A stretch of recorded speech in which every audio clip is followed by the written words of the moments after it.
Hello, everybody! We have got our final week of Blue Water Diamond League. It's the grand finals between Akuma Sabers and Marz in the Four Wards. We've got a great show for us today. Our talk's going to be a little bit shorter just to allow the guys to get back into prep and doing their kind of thing right before the show or right before the series. But it is still me, Alk Battery, and Isaac alongside us today. We're going to have Chris 10 from Marz. Matt G is going to be joining us, allegedly. Hopefully he joins us. Apparently, the only time Akuma don't want to show up to a series, sometimes it's game 3, most of the time it's harder to talk. But yeah, boys, welcome back to the show. Isaac's great to have you again for this week. Yeah. Crisp, I know we were kind of joking about it either before the show and kind of in the general chat. How's your nap? It was so good, bro. I am a little bit disoriented, but you know, I'm gonna lock in soon. Are you what time zone are you on? I'm on EST. Okay, that is necessary. Then can I ask? Fully understand. Was this like a sleep schedule thing, or is this like you just took a nap in the middle of the day? I didn't sleep last night, so. Okay. So I'm running on 3 hours of sleep today. Nervous for the? Oh no, I was just playing video. I was playing video games the whole night. Nice. I mean, I know when I played soccer collegiately and in high school, I would always take naps before games. It did actually help me lock in. I can see the angle. I can respect it. Yeah, of course, exactly. Yeah. It's to get your mind refreshed. Yeah, bro, I'm definitely refreshed when I wake up from a 4-hour nap, bro. With 3 hours of sleep, I think like the first hour I'm good, and then like 15 minutes deep after it, I'm just like heads hitting the keyboard fast. But we've got a lot of stuff to talk about. If we could just real quick bring up our brackets.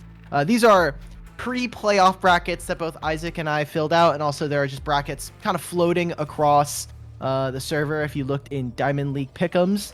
But this is unfortunately not the case. At least mine is wrong, at least for the right side of the bracket. We can actually just go straight up to Isaac's if we have that booted up. Yeah. What can I say? This is pretty close to what the actual bracket is. Yeah. What were you gonna say, Isaac? Just ignore the series scores, and then I'm basically a prophet. Yeah. Yeah. The scores are pretty fake, but that's okay. All that really matters is that you actually got the real matches down on the board. Last week we did have 2 3-0s for our semifinals. I know if you were watching last week, the Akuma series was pretty dominant coming out from them, even with a pretty silly game 2. Vailder, I think, really putting up a lot of numbers on the board and being a very big member of his team. And if we look to the other side, Crisp, you were kind of participating in that Omega series. How was prep going into the series? And as you played through it, what were some of your thoughts, if you can remember it from... It was only a few days ago. So. Yeah, it was from Sunday. Yeah. So we were kind of.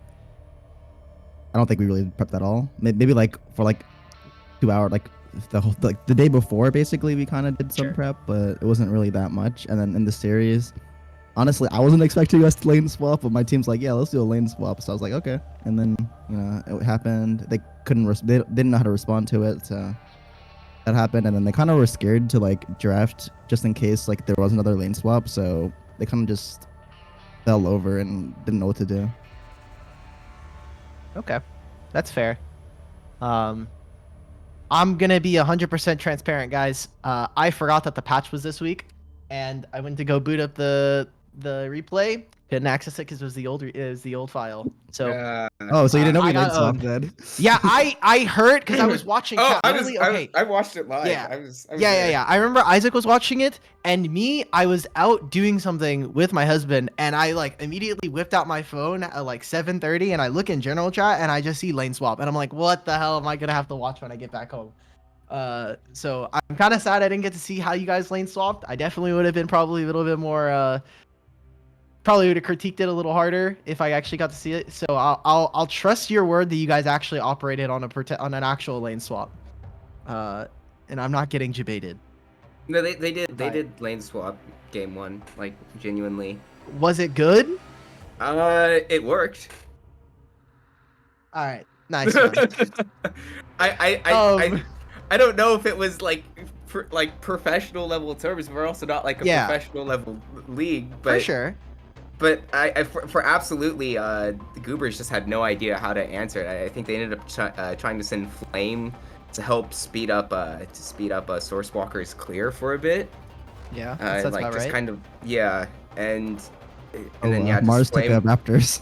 Yeah, Oh. yeah. Oh. They just and it's a bit understandable because I mean I wasn't expecting. I don't think anybody was expecting. I mean by the sounds of it, you weren't even expecting a lane swap, Crisp. So. Yeah. I didn't do the prep, so I didn't know. Yeah, but Just I showed mean, up, told them, yeah, you're doing a lane swap. All right, cool, man. Thanks. it is enough confusion and yeah, Marz just navigated it better overall. So Did you guys think it was gonna be? I mean, I know a 3-0 is probably like not like super indicative a lot of the time. We were of, expecting a like, 3-1 because like I thought they were Okay. gonna like do like more like changing sides or anything, but they just kind of went red 2 games in a row, so we kind of got a free win there. Because we have a game 2 curse where we usually lose that game, but I mean they Yeah, controlled but it. it's not a best of 3 anymore. So you That's true. guys can swap it up. I'm seeing a distinct lack of Corky in your hands, so I'm kind of happy for you. Well, Didn't they have- picked it away, man. I wanted to pick yeah, it. they but did. Nah, maybe that's the game plan. Like Akuma Might don't play too much control Akuma Corki. Sabers into picking Corky game 1. Yeah, they don't play Corky, but sure, if we can get them to play Corky this one time, it'll be really chill. Either way, for you, Crisp, I know we were kind of talking about the show, but how are you guys? How is the team feeling about grand finals and the upcoming series up against Akuma, who have been top dogs here in the server? I'm here to help Prey Dog get his second place curse out of the way. Since I'm a BOL Diamond winner myself, totally not a sub on another team a few seasons ago. So I'm very excited. Nice. The team is excited. We beat How are him we before in helping the your regular jungler? season, so. True. Oh, he doesn't need help, bro. He can just, he just like frick off. You know what I'm saying? What do you He can do mean whatever he he doesn't wants. need help, dog? Every week I keep hearing some random story about this guy like being in super poverty. Oh, I mean, yeah, he had some brooches earlier this week, so it's like What? unlucky, His like house burnt down, so he's like playing in a What? tent right now. Wasn't it like a flood? Wasn't there not a flood or something that like happened Yeah, oh this yeah, last? it's like a water leak or something. I don't know. He's in poverty. Bro, he's super. Yeah, What we're gonna the- start a GoFundMe for him. I'm gonna give him my winnings tonight. You know what I'm saying? Yeah. Okay. That's that's the real mind game strategy, is to guilt Akuma Sabers into not giving Pillar of Autumn any sort of funds. True. I like Okay. the strategy. Yeah. Isaac, is there? I know that there's a lot to talk about for the series, and we can kind of get into it once we get into the actual games. But since we only really have Chris, because Matt G is hitting us with a teleport away from the show, Yeah. is there anything that you wanted to ask Chris while we're here? Are you aware? Are you aware that Akuma Sabers are reigning champions? Yeah. Oh yeah, I Nice, heard about man. that. Yeah. Do you know the actual circumstances around their championship last season?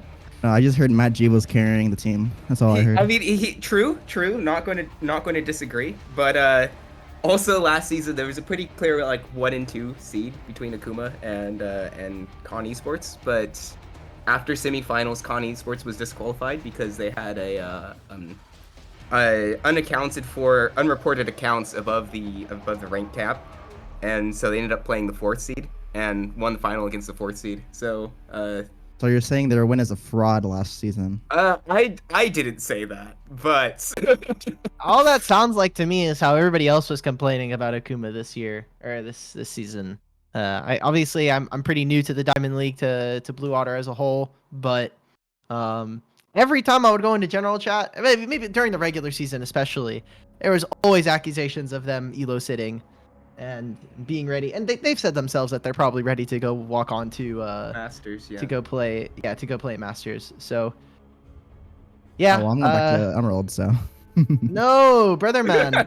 I was gonna come up with superlatives for the show, And I was gonna try to see if everybody would fill out like a Google Doc and kind of ask like who's a player that they think should be playing in Masters next season, and then who's someone that should be playing in Emerald. Um, I went against it just because I was thinking that the MVP vote was going to be handled a little bit differently, but thankfully we got everybody to kind of go through those votes. But Chris, before we kind of move on to talking about showing our MVP for the season as well as the All-Stars for Blue Water Diamond League, wanted to ask you personally. We talked about this on the show last week, and since you're here, we have you. Were there any goals that you had like coming into the season that you feel like you've either were able to accomplish or are on the precipice now that we're at the end of the season? Well, like before I won my actual like first chip, not on like the sub bench, I won a meta shift, but we don't talk about that. After that, I would always like get like 1 or 2 in the regular season, and then like would flunk out of first week of playoffs. But I went through that hump in this Blue Water League, so that was pretty good. Before the league, I was kind of just hoping to have fun because I haven't played comp in like a bit, so very happy that we made it to finals, and whatever happens tonight, it was pretty good. Awesome. Isaac, you think we're ready to debut our top 3, our all-stars? Yes. Just show the graphics. Okay, let's do this. So congratulations to everybody who has been playing. I want to give a very big thank you to every single player, whether you're on this list or not.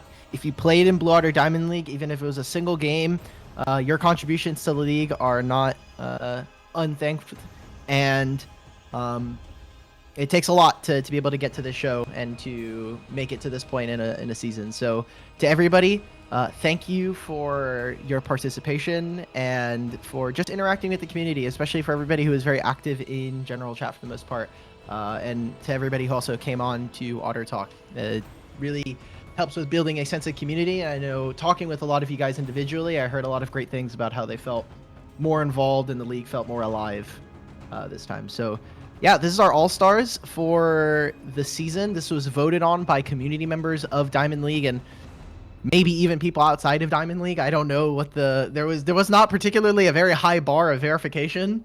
So you just kind of clicked on, hey, which one do you want to vote on? You want to vote on Diamond League? All right, cool. You can vote on Diamond League. But this doesn't look all too different from both mine and Flame's top 5. I know that Flame put out his individual list. Obviously, he excluded himself. I put out my top 5 list, and we got to talk about it a little bit on the show. But these are the top 3 players voted on by the Blue Water Diamond League community as to what we think is the people in each role. So, Chris, I think if I check, so I have mine obviously like up right next to me. I have you 4th. Unfortunately, you're not on this list. I also had Chris in 4th. So. But what do you think about this 80 carry pool that we have here? Oh, I definitely don't deserve to be here because I like ran it down. Definitely True. The last few weeks in regular season. Very true. Looks pretty good, but I was wondering where Meta Shift is. Meta Shift is exactly where he is in terms of playoff seeding, which is he's nowhere near this list. But he's my goat. Yeah, I know. A lot of you guys keep saying that, and I will. I think that Dwam should be a little bit high. I think he should be 2nd, to be honest. But I mean, I don't know if this takes into account playoffs too. Also think Kraydog should be 1st IMO, but I might be biased because they're my teammates. Because you're your teammates. That's understandable. Yeah. Again, this is a community-sourced vote, so I can't exactly explain for every single position and that kind of thing. Obviously, I think Basting built enough of a good resume from regular season, although some of his games are pretty bad. I think that his floor is just really good, and Dwam, I agree, should be fighting for that 2nd place spot. I think arbitrarily someone has to win it, and I think on any given day, I think a lot of people are probably going to just give it to Basting like we see here. But I think the back half of Dwam's split was really good, and to be fair, you guys also just give that guy counter pick on red side every game. So I would also look. Oh, really don't good give away at our that. strats. Bro, if they can't look at that if they can't see that from looking at your match history, that's not my fault. Yeah, I'm trying to look at like what this list kind of. I was saying before the show that this All Stars list is literally almost line for line exactly the same as mine, give or take literally one spot on bot lane and one spot on jungle, and I was off by one. So Yeah. I'm yeah, that's about I, it. I'm a little bit surprised to see Helper on the list simply because they arrived kind of late onto the Pretty Omega late, yeah. Goobers roster. I mean, but Yeah, other than that, yeah. I didn't I'm vote not. for Helper. I just didn't think I mean, that they had enough games. So yeah, same here. I didn't. It's not that in terms of their performance, I probably would have could see them being included third. So I'm not like bewildered by I think the top by the two fact that they is were third, like top two is pretty much set, but third is like Oh, a yeah. toss up brick. yeah. I think Oswald I- like could be second, but he kind of like had questionable semifinals. yeah, that semifinals was very bewildering. I was very sad, and then I got to watch the most miserable Samira game of all time. So, Yeah. happens, I guess. And we have our MVP up on the screen here. This is your most valuable player voted on by the community. It is going to be Akuma Sabers mid laner Vailder here coming in. I think for the level of consistency we got from this guy, his contribution in team fights for the most part was really, really great. And I love what Vailder has done in the back end of the season. I think the first 4 weeks of Blue Water, he was kind of taking it really chill. I wasn't a huge fan of some of the laning decisions he was making. Sometimes he kind of just showed up and didn't really do all that much and got carried to a win. But I think the last couple weeks of regular season and especially his play in Especially in playoffs so far yeah. has been bar none exceptional. So round of applause going out to Vailder, and congratulations to everybody that's on this list, not only our MVP, but Isaac. You were a little question mark pinging on the mid pick here, so let him have it. Since we don't have Matt G to defend Akuma, we can continue to rip into them. It wasn't necessarily like the choice. I just found it a bit odd that considering the MVP vote and the All Stars vote were separate, how that when considering like when ranking players on like a list in terms of like where you would put them collectively. When it was for the position of mid, enough people said Marzion over Vaildir that Marzion, got first in the All-Stars list, but when he just picked it as only one person out of the entire league, Vaildir, who came second, ends up getting the MVP vote, which I found a bit odd, interesting, even intriguing. I'll say is probably the. It sounds like you don't agree with it. You gotta let me know. What's your opinion here? I feel like you're fence sitting a little bit. I would say I'm a bit fencing. It's not a bad pick, but I think I would give it to probably. I think personally when Bully asked for it, I think I gave it to Coffee just because of how jungle meta heavy the season was as a whole. So like best jungler and what was clearly the most influential role in the list, which is why I picked Coffee. But even if you're talking about mid laners, I think if you can say most valuable, Marzion, like especially if you're talking about like semifinals alone, absolutely incredible.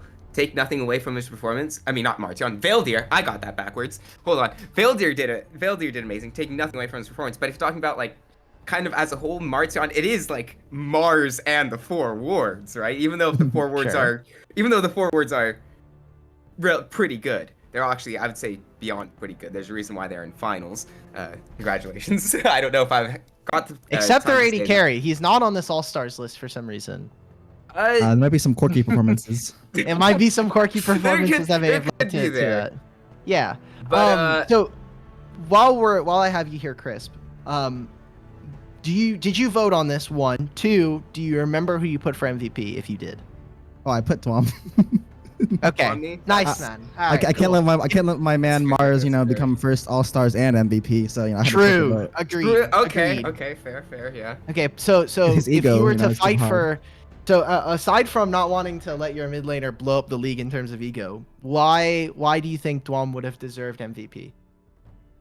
I think a lot of our comps would not have worked without like him being him. So like he has a huge part to play in our like matches and our team. I think more than Marz in a lot of the games, but I mean Marz is also, he's first for All Stars, so Yeah. Hey. You know, look, that's fair. When you say he has a voice, is it like he is shaping the draft in a way, or is it the way that he is calling the team when you guys are in game, kind of leading the team? Is that like what would you say is the biggest part that he's so helpful and influential? Well, let's just say there's a reason. I would bet a lot of money that Kraydog has spent more time in the top lane than in my lane for like the entire season.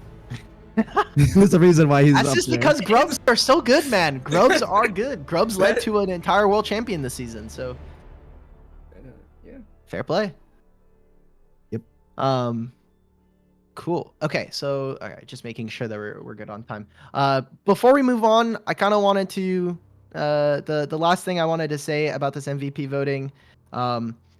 I saw when we got asked to do our votes, obviously, Isaac, I saw your post saying that you wanted to put coffee.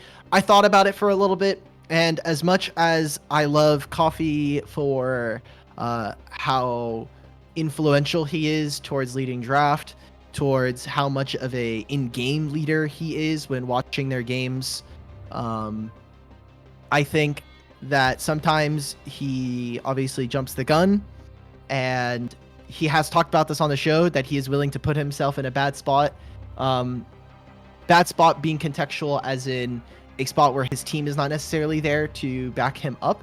And I think that that sometimes leads to some rigidity as to what the team wants to be able to do. Obviously, Coffee has a very strong opinion as to what he wants to do in a game. And if the team doesn't follow, he's going to int. He's said that before.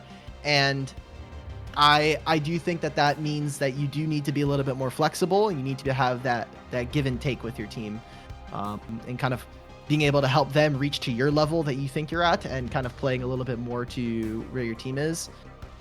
I will say Marzion was a very close second for me. I think that his influence on the league, especially in regular season, I think that there are a lot of games that you guys should not have won, but Marzion just like straight up put y'all in a backpack, and you guys were able to tow it over the line and blow up a Nexus.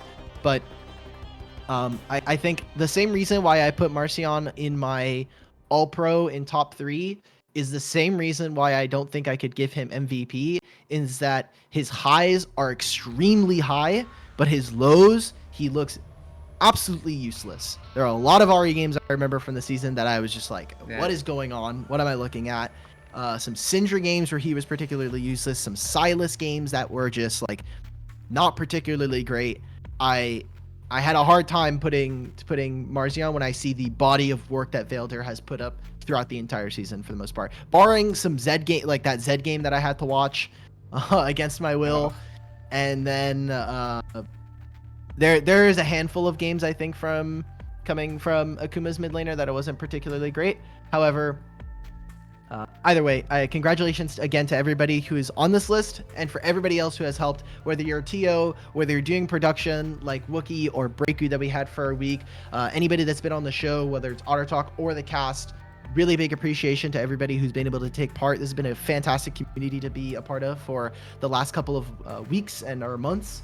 So I guess before we kind of close this out, Isaac, you know, we're coming to the end. We are going to have at the end an interview, hopefully with everybody from, or a couple of people from the winning team. Yeah, but Isaac, if there's anything you wanted to say before we kind of start the show, and some final shout outs before we get underway with the grand finals. Because the hosts haven't really been able to shout out anybody. This is our last chance. Shout out, I'm going to throw it to Ulk Battery, actually. I'm going to say I have learned a lot about preparing for casts and interacting with the players as a whole. This season more so than I have done with like any other time casting, and having I'd say casted for about 5 years, maybe not like on and off, but for having casted for 5 years, like I've learned a lot from you as being my co-caster so far this year, and you've done a lot to make the discussion around Blue Water Diamond League so much more lively this year compared to this season compared to last season, because I know even though I did like the research ahead of time of like the teams last season before the cast, I didn't really interact with the like players or around at all, and I've learned a lot that way. It's helped a lot. All better. I got to throw it out to you. You've been a real one, man. I appreciate it. It's been fun to be a part of the show. I'm not gonna take too much time to talk about myself, but I thank you, It's my Isaac. main I appreciate shout-out. it. Yeah. Chris, is there anything you wanted to shout out before we kind of close this out? We're gonna head out probably a little bit closer to when we usually are off, but especially because you are 3 hours sleep and also grand finals coming up very soon. Is there any shout outs you wanted to give before we close out the show? Shout out my team, my goat Marz, my top laner R5 Fraud, Root. and all the viewers that are watching the finals tonight. And good luck to both teams. And Awesome. thanks for you guys for casting. Yeah. Of course. Hopefully you give us some good games to talk about. I'm looking forward to seeing You don't want to 3-0? potentially. Please, if you guys 3-0, I literally know where all of you live. I will have Bully send me your addresses, and I will find you in real life. Please, I'm begging. No more 3-0s. So we're gonna kick it to a short break, and when we're back, we're gonna have the grand finals of Blue Otter Diamond League. It's gonna be Akuma Sabers versus Marz in the forwards. You won't want to go anywhere.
Join the madness when the curtain falls. Risk it all, hold nothing back. Seize the day, we must attack. Stars are rising, countless worlds colliding. Only one will take it all. Can we bring to fall the giants? Can we make the final call? We are the ones to ignite the darkened skies. The champions of the world that we defy. A solar ray of the few who rise up high. And we all fight at the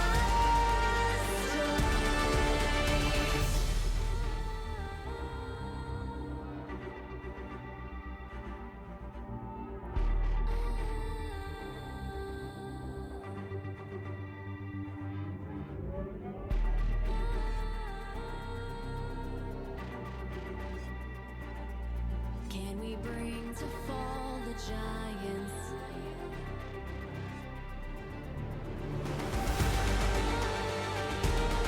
Can we bring to fall the giants? Can we bring to fall the giants?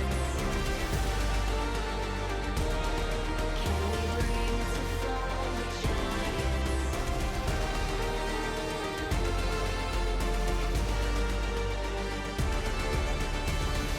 We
And we are live for the Blue Water Diamond League Finals. I'm Isaac. Alongside me is Alt Battery, bringing you today's matchup between Akuma Sabers and Marz and the Forwards. And Alt Battery, man, suited up, looking spiffing up there. It's not even. It's just like a little zip up. It's not a zip up. It's not a zip up. It's okay. It's not anything fancy. But hey, we got to look a little nice for grand finals. It's just how it goes. For today, obviously we've got a really hype matchup. I think one that coming in, maybe not everybody expected, unless your name is Isaac for some reason, and expecting Marz and the Forwards to be here in grand finals.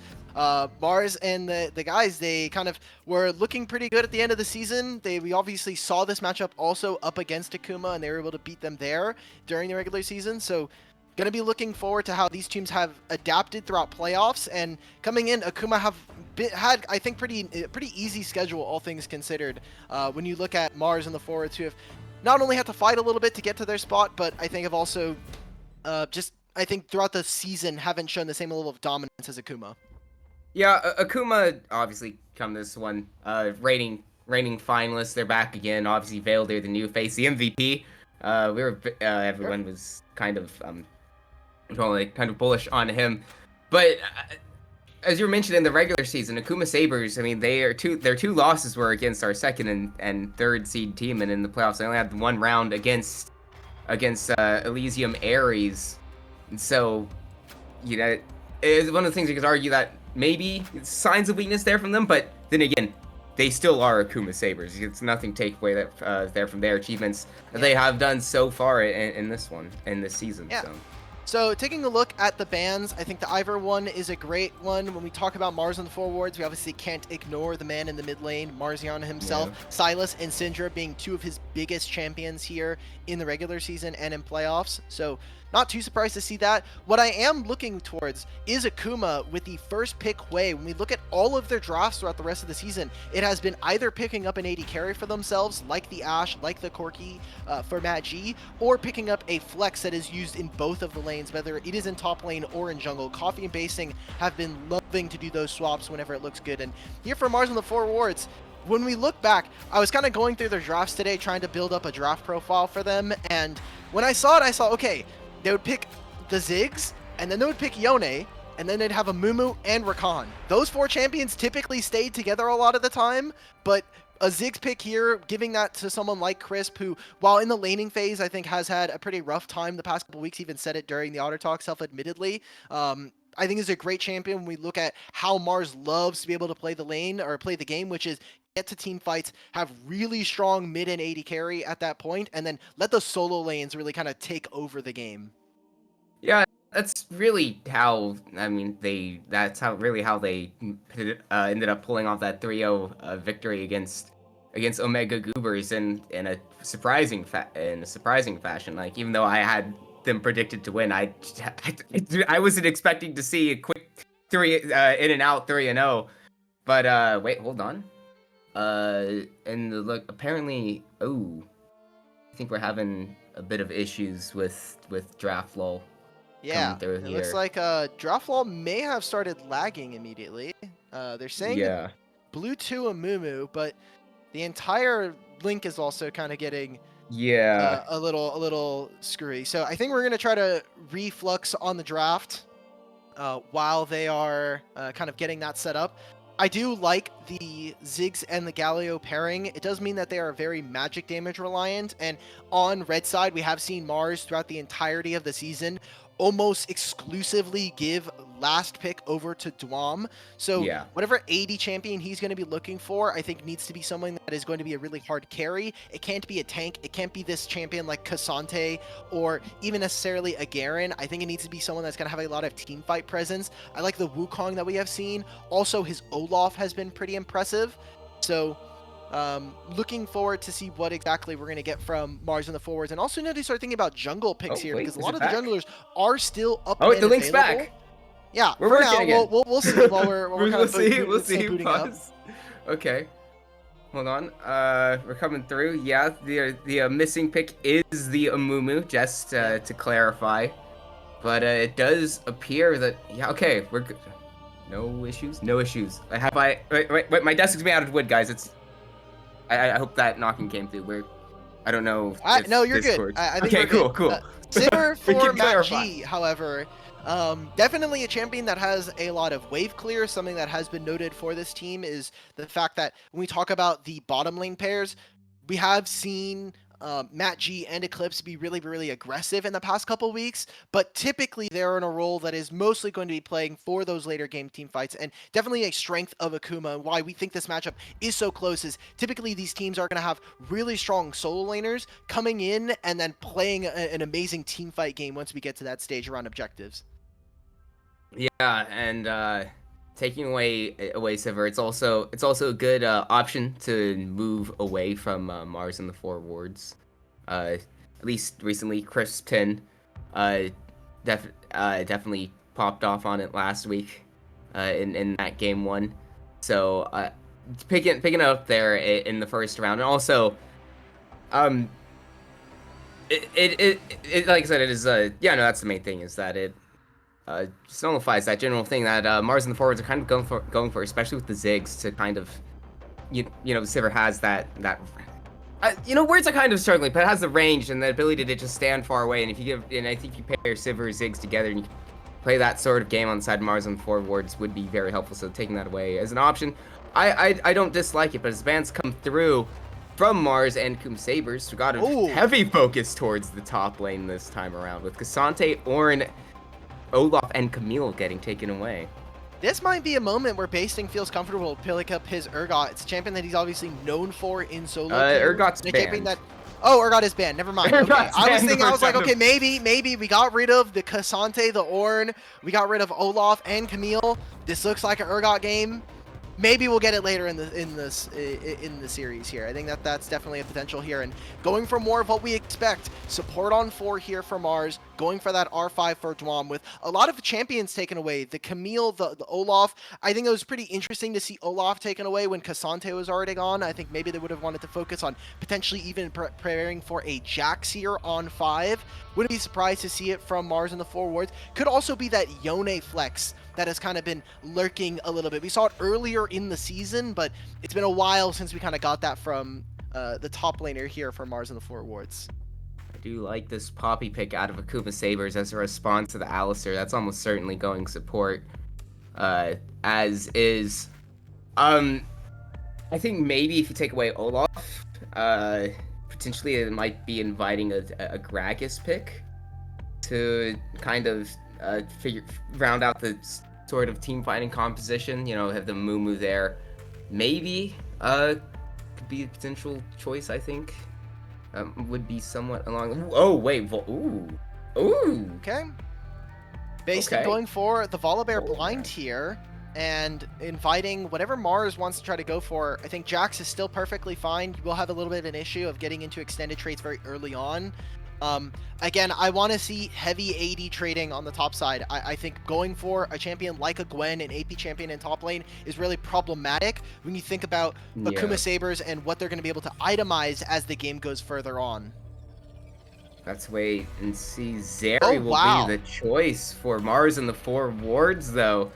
Option coming through. Wait, so we're getting Zeri top. Zeri top. There was a moment before where you could play marksman in top lane. I know Vayne was very popular. You had Twisted Fate. You had a couple of people trying to play Varus as well. Zeri, I think, totally fine. What I'm worried about is Akuma Sabers and their pressure towards top side. A lot of this instance of when we see this team kind of start to get off the training wheels is when jungle visits top, and Basting has been a player that can either be a double-edged sword. He can move forward and solo kill the enemy top laner and really apply a lot of pressure on the top side of the map. He can also be the kind of player that, unfortunately, will ruin a lot of spots early on in the game because he's thinking, okay, I can trade because my jungler is going to be here, or I'm trading with the intent of potentially trying to go for something a little bit greedier. And we said it time before, but Basting is a really big noob punisher. But if you don't fall for those mistakes, if you're not going to make those issues kind of occur, sometimes he will overplay his hand and create a bad situation for his team. Yeah, and with inviting that pressure, if you're talking about a marksman champion that can definitely get away with it in those solo lanes, Zeri's one that can absorb it fairly comfortably and be fine with that. So the option for Marz and forwards go with Zeri here into basting is one that I wasn't exactly thinking of before the draft. But, as it comes through, I don't mind it so much. I see the picture in my mind's eyes. Yeah. I have a So- problem with this Marz and the four awards composition if they fall behind.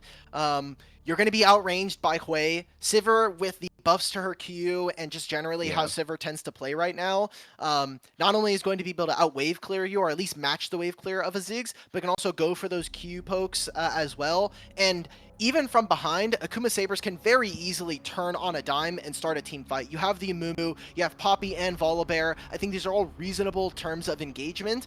And for Marz and the four awards, you're almost asking for a game to be in a state where you're up 15 to 2,000 gold on your opponent at like 9 to 10 minutes, and then you're able to try to snowball that into lanes that are starting to fall apart. I have a very big issue with this team composition if they do fall behind. That moment that where you're not able to do anything, you're going to be like, okay, I'm looking for Galio to be primary engage. Not a great option. I'm looking for Alistar to be going in by himself. Not a fun time. Xin Zhao is not particularly tanky either. So Marz and the Fours, I think, are playing a very dangerous game here in our first game, which I think is perfectly fine. They also don't have a ton of champions that I think are particularly going to take away a lot of strength as we get further into a Fearless. I think Ziggs and Zeri being very, very high priority when we get further on. But aside from that, Akuma, they've gotten themselves the Poppy. I think Mumu's also a great takeaway. Yeah. I think this should be a really strong game for Akuma Sabers to show off what they've shown throughout the entire playoffs. We'll have to see. Excuse me. If Akuma Sabers can take their strength from this draft in game one and carry it to a victory, or if Marz and the four wards can perhaps surprise, at the very least, you, Alt Battery, coming into game one. But when we come back, it will be that said game between Akuma Sabers and Marz and the four wards, so don't go anywhere. We will bringing that to you in just a few moments after the spectator delay.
And we are back and loaded in for game 1. And straight away, Akuma Sabers and Marz before Ward's getting a little bit spicy with their movement.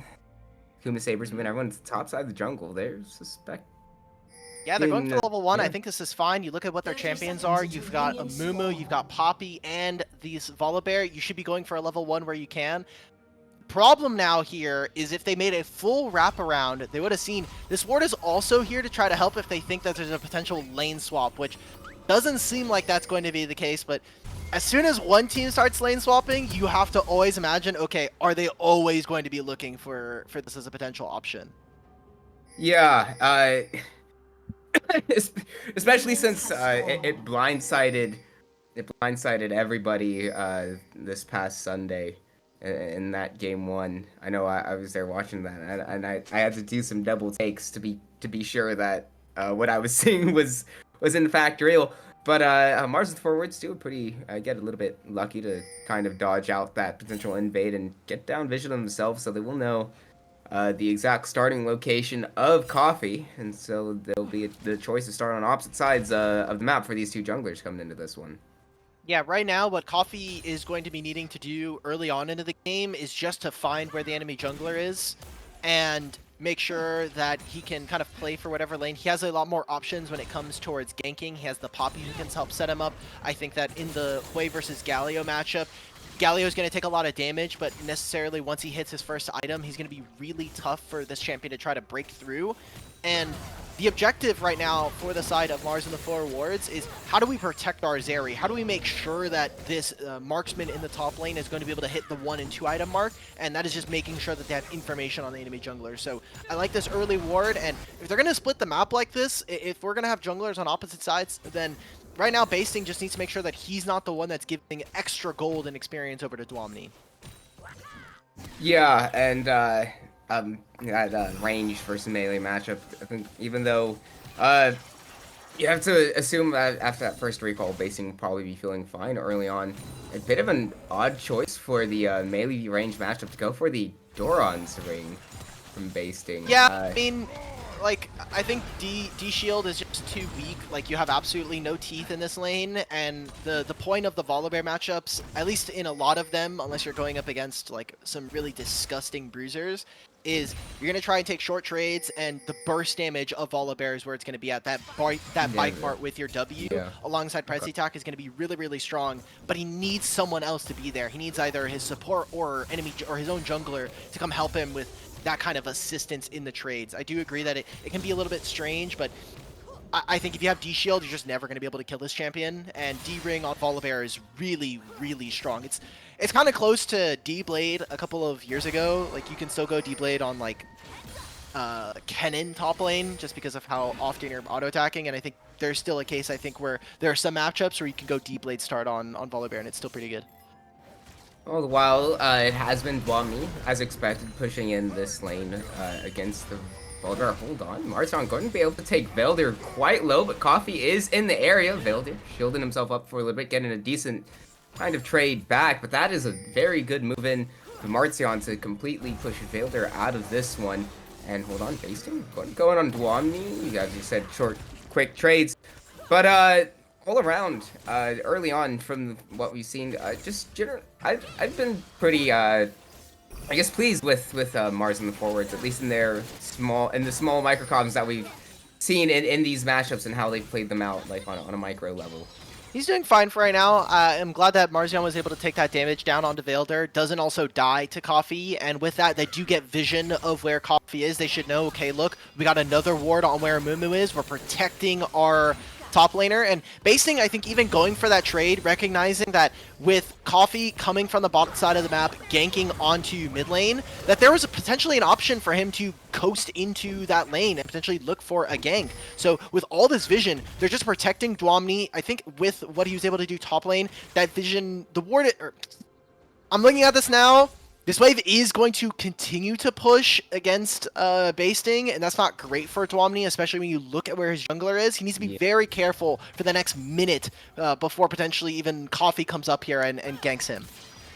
Yeah, I mean, Coffee, it is obviously in the area. The flash word from Basing, they'll try to find this, but Dwamni's flash in return will get him out away for now. We'll also pop the ghost. Woo! The bandage toss comes dangerously close, but won't land, and Dwamni will be making it out alive. But importantly, no teleport for Dwamni. He should be fine with the save of that wave, I think. Yeah, that wave, though, is going to continue to push into Basting. Basting can either TP if he really thinks he's not going to be necessary for this bottom lane play. I think this is still a pretty big win. Yes, they were able to grab the dragon, and there's no kill.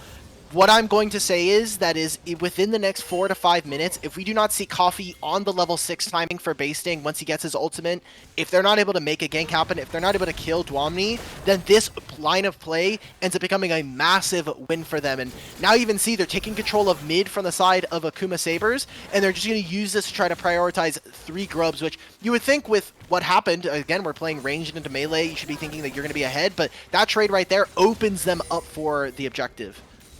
Speaking of opening up for the objective, they are going to start up right now, but this one won't go without a fight, though. Both sides, both teams are here. Now we go in. The start of damage isn't quite a lot from the side of Marz and the forwards, and the AoE damage from failure comes through is massive. And that is 3 kills. Is it for Akuma? Coffee not quite going down just yet, so it won't even be traded back in return. 3 grubs, 4 kills for Akuma Sabers to start this one out. Huge opener coming in from Akuma Sabers. No one really looking at Velder that entire fight. The amount of damage he was able to do with the signature of the Visionary, the passive from Hui, just makes massive explosions under all of Marz and the 4 wards. And despite them trying to make that play, despite Dwamni even having the ultimate, and we got to see the solo laners, some of the key points of this team during the regular season, they're just all standing in this AoE damage, which is just free alongside Volibear here. So that was just a great fight. They also win out on the grubs. So instead of making a play on top side where we got to see Basting and Coffee dive onto Dwamni, they took the legs out from underneath the AD carry of top lane here on Dwamni, and Marz and the forwards were just not able to stand up to it. It's going to be those 3 grubs like we were just remarking, and now we need to see what they're actually able to do with this advantage, because really all this does is take away grubs from a team that has a marksman top who's usually going to be hitting on turrets, and the Ziggs that is on the side of Marz and the 4 wards. Yeah, and then on top of that, as you were saying, hey, Jesus. As you were saying in draft, that this composition that Marz and the forwards have picked up for themselves, it's one that's going to be a bit difficult to play from behind to really find any sort of pressure with what they have. And sitting out now after that fight, now down 2.5k gold at just 8 minutes. It's definitely not the deficit that Marz and the forwards would have wanted coming into this one, and how they break out of it is it's a bit. It's not exactly easy. Obviously, I do have a few tools. Once Kraydog does get the level 6 on the Alistar, be a little bit better, I think, but still not exactly the ideal scenario, really. When we were talking about this in draft, it was you don't have a reliable enough front line. I think that there's enough damage dealers and even some accidental magic resist shred coming in from Coffee on a Mumu. So that was going to be my worry, is if they didn't have enough. This might be a team composition that really doesn't have any engage and is kind of looking to potentially even look for something here. There's a lot of people towards this top lane here. Basing's got to be careful. Engage. Basting's going to go forward, going to peel away now as Domini will pop the Zeri ultimate. Do a decent amount of damage in return, but we send all 4 members up from the side of Marz and the forwards, and not going to find much else from that. I have to assume maybe they might try to find this dive, but knowing about the fact that there are 4 members of Marz and the 4 wards here in the top lane, we'll call Coffee over to keep his top laner alive for now, and the recall will go through onto Greydog. That was a bit I don't scary think there. they saw a Mumu there. So right now, if I'm Crisp, I'm very worried. Yes, I have my flash, but there's a potential with every single wave that crashes, Poppy can be there and be waiting for me. Mumu could be waiting in Fog of War as well. And all this does to kind of supplement the team is going to be more gold in the back pocket of Matt G and Vailder, who have been really reliable carries so far in this playoffs. I think of the Lucian Nami game and then the last game of that series we got from Elysium Ares for Akuma Sabers last week. And Vailder, I think not only with last week's performance, but his entire performance the last 5 weeks of Blue Water Diamond League have been really superb. So this is getting to a worrisome spot. There's free gold going on to the side of Akuma Saber's carries, and I don't think that Marz and the 4 wards are advancing the game in a meaningful way. And as we sit a little bit longer, I mean, every single second that passes with Matt G being able to just farm freely in this lane and be able to pick it up. I mean, we saw it a little bit in the Marz and the 4 wards do this in their own Sivir game on Sunday. Is that Chris 10 was allowed just free range in the bottom lane to farm up, and the amount of work that he pulled off later in that game was what you would expect for a late game Sivir to come through, is allowed to farm like that. But as this all comes through, this will be the Grubs and Drake traded once again. So 6 Grubs from Akuma Sabers, especially denying that away from the Ziggs, giving it over to Matt G as well on Sivir. Going to be feeling really nice for Akuma Sabers as a little bonus for themselves. Looks like they're going to be investing towards a swap here. They want to try to get him away from the Volibear, who is particularly very dangerous. Also has the plated steel caps, so the damage that Ziggs is going to be able to apply is not particularly going to be very negated by all of the armor that Basing has invested in. But now with the dragon being taken, and those 6 grubs now going over to Akuma, we need to see how much not only damage they can get within the next 3 minutes, but also paying attention towards this next dragon being so important for Marz and the 4 wards. It's going to be a mountain soul here for them, and if they can get this, it's nice, but right now it has to be all play defense for the side of Marz and the 4 wards. Bottom will be found by Coffee. Hero's Entrance will keep alive. No, it won't keep Pillar Bottom alive for much longer. First kill going up to the Sabers. They'll get that first one, but there goes the Poppy ultimate, knocking them out of the way. Greydog, headbutt, pulverized. Going to find some CC, but has no ultimate yet himself. The damage reduction won't come through. Vailder will get the kill onto Greydog, and it's 2 for 1 over to the side of Akuma Sabers. Bro, Vailder on this way is just too broken. He's getting so much damage. He has so much range. And this is one of the issues I really hated this draft coming in, is from Marz and the 4 wards, I think it's particularly very greedy, and they have no ways of being able to engage a fight. We got to see it there from Akuma. They put all the damage onto Pillar of Autumn, even past the Galio ultimate. It didn't matter, so now they're able to use these 6 grubs, take more of these turret plates, and cut gold out from the carries of Marz and the 4 wards. Vailder won't quite find the lethal there onto the enemy top laner, but that will be Dwabney once again forced out, pushed away, and going to have to recall without finding much there, and with a lot committed to this lane from the side of Marz and the 4 once again. It's just keeping themselves alive a little bit longer, but this does free up Basting up here in the top lane to just kind of do what is. Oh no, Kristen. Uh-oh.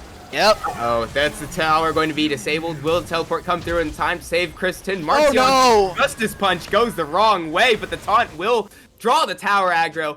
Be at least able to turn this, trade this one in a 1v1 there in the top lane. Still, huge win. When you think of what's been accomplished by Akuma in the last 3 minutes, they got the flash out from Dwamni. Now it's double flashes from Marzion and Chris. I think this is still a huge win for them. It's more plates potentially going off in the mid lane. And then you have the Herald spawning in a minute's time here, which doesn't seem like they're too interested. Coffee just now finishing some of his camps, but Eclipse and Vailder doing a lot of the dirty work right now, which is just push through mid, make sure that you have mid prio, and then you can move out onto the side lanes. Really good stuff coming out from the mid and support of Akuma Sabers.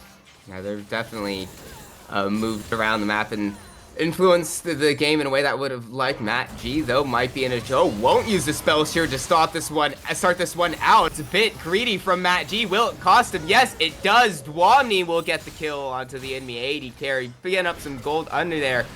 Yeah, it's just a bit of an odd decision from Matt G deciding not to use that spell shield on the Sivir.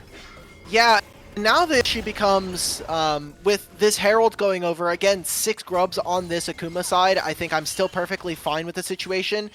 This teleport, however, is very tricky because they don't know where the enemy jungler is, and there was a potential for them to go for a dive on that side of the map. I think it is probably the only way that Marz and the four wards are actually able to get anything done. As soon as that Herald goes off, that is my key from Kraydog and Pillar saying, we're going for the dive. He's gonna, if he TP's on this wave, we're finishing this dive and we're gonna look for something, because that is the only way in my mind that we're getting back into this game. A minute and a half before this dragon, this needs to be the best team fight from Marz and the forwards we need to see in this game.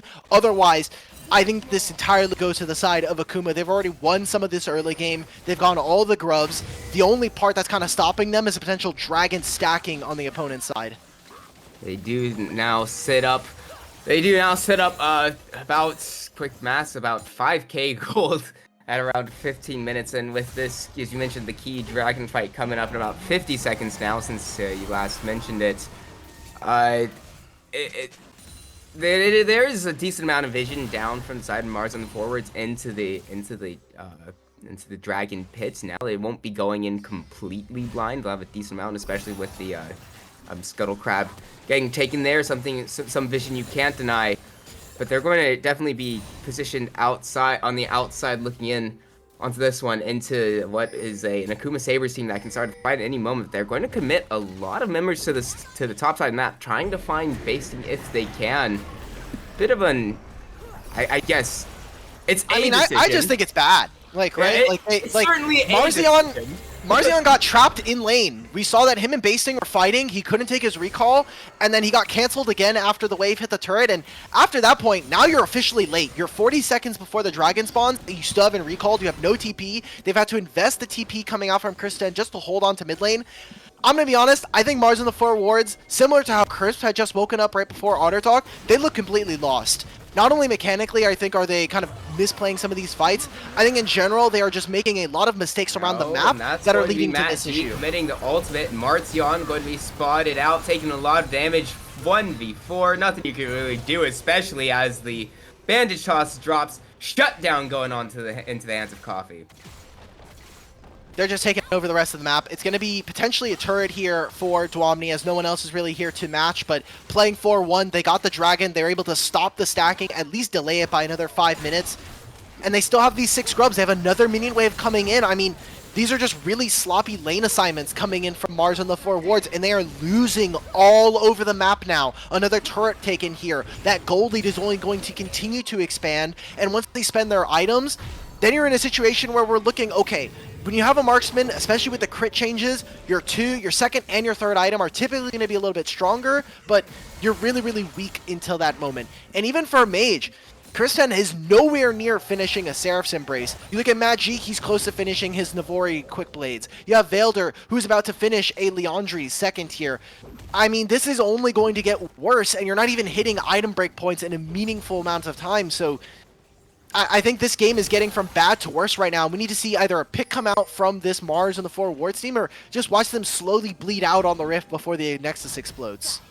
It's definitely something that, I mean, we like to joke about the Akuma way being throwing away a game randomly in an unexpected fashion, but if we're being completely honest, a lot of the Akuma way is, like, most of the time being able to choke out these teams from these advanced positions and just not giving them an inch at all. So it's a Marz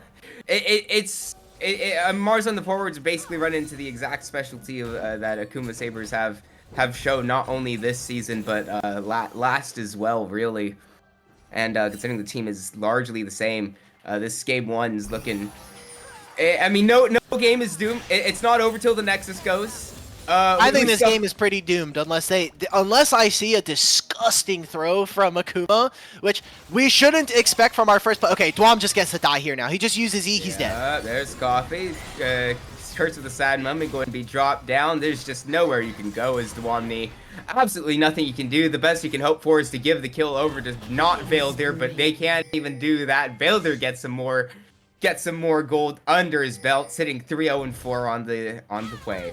Oh wait, and now look what they get to do here, right? Like they get to take control of mid lane. They have control of bottom lane. They have control of all 3 of these waves.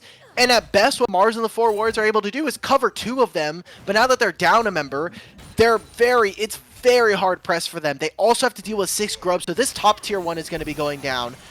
Like, there's absolutely no control. Part of that comes from this really, really awkward draft coming out from Marz and the 4 wards. I think that the Zeri R5 has definitely not worked out for Dwamni. We saw it in their 1v1, and then we even saw it as this game has gone on. And now we're 20 minutes into the game. You're almost 9,000 gold behind if you kind of include some of the level discrepancies and the item differentials that are going to be between your champions. This is such a tough game to try to play, and they don't have any proactive engage. They have no one who can really be a solid, redeemable frontline, as Alistar is in the support position and doesn't have a lot of gold. And you have Galio on your team, and Zinzao. There's absolutely no frontline to be able to build out for a Zeri and a Ziggs. Yeah, and not only is there no no frontline, the Akuma Sabers have all the tools to really get onto that Zeri and that Ziggs. We've seen time and time again in this game.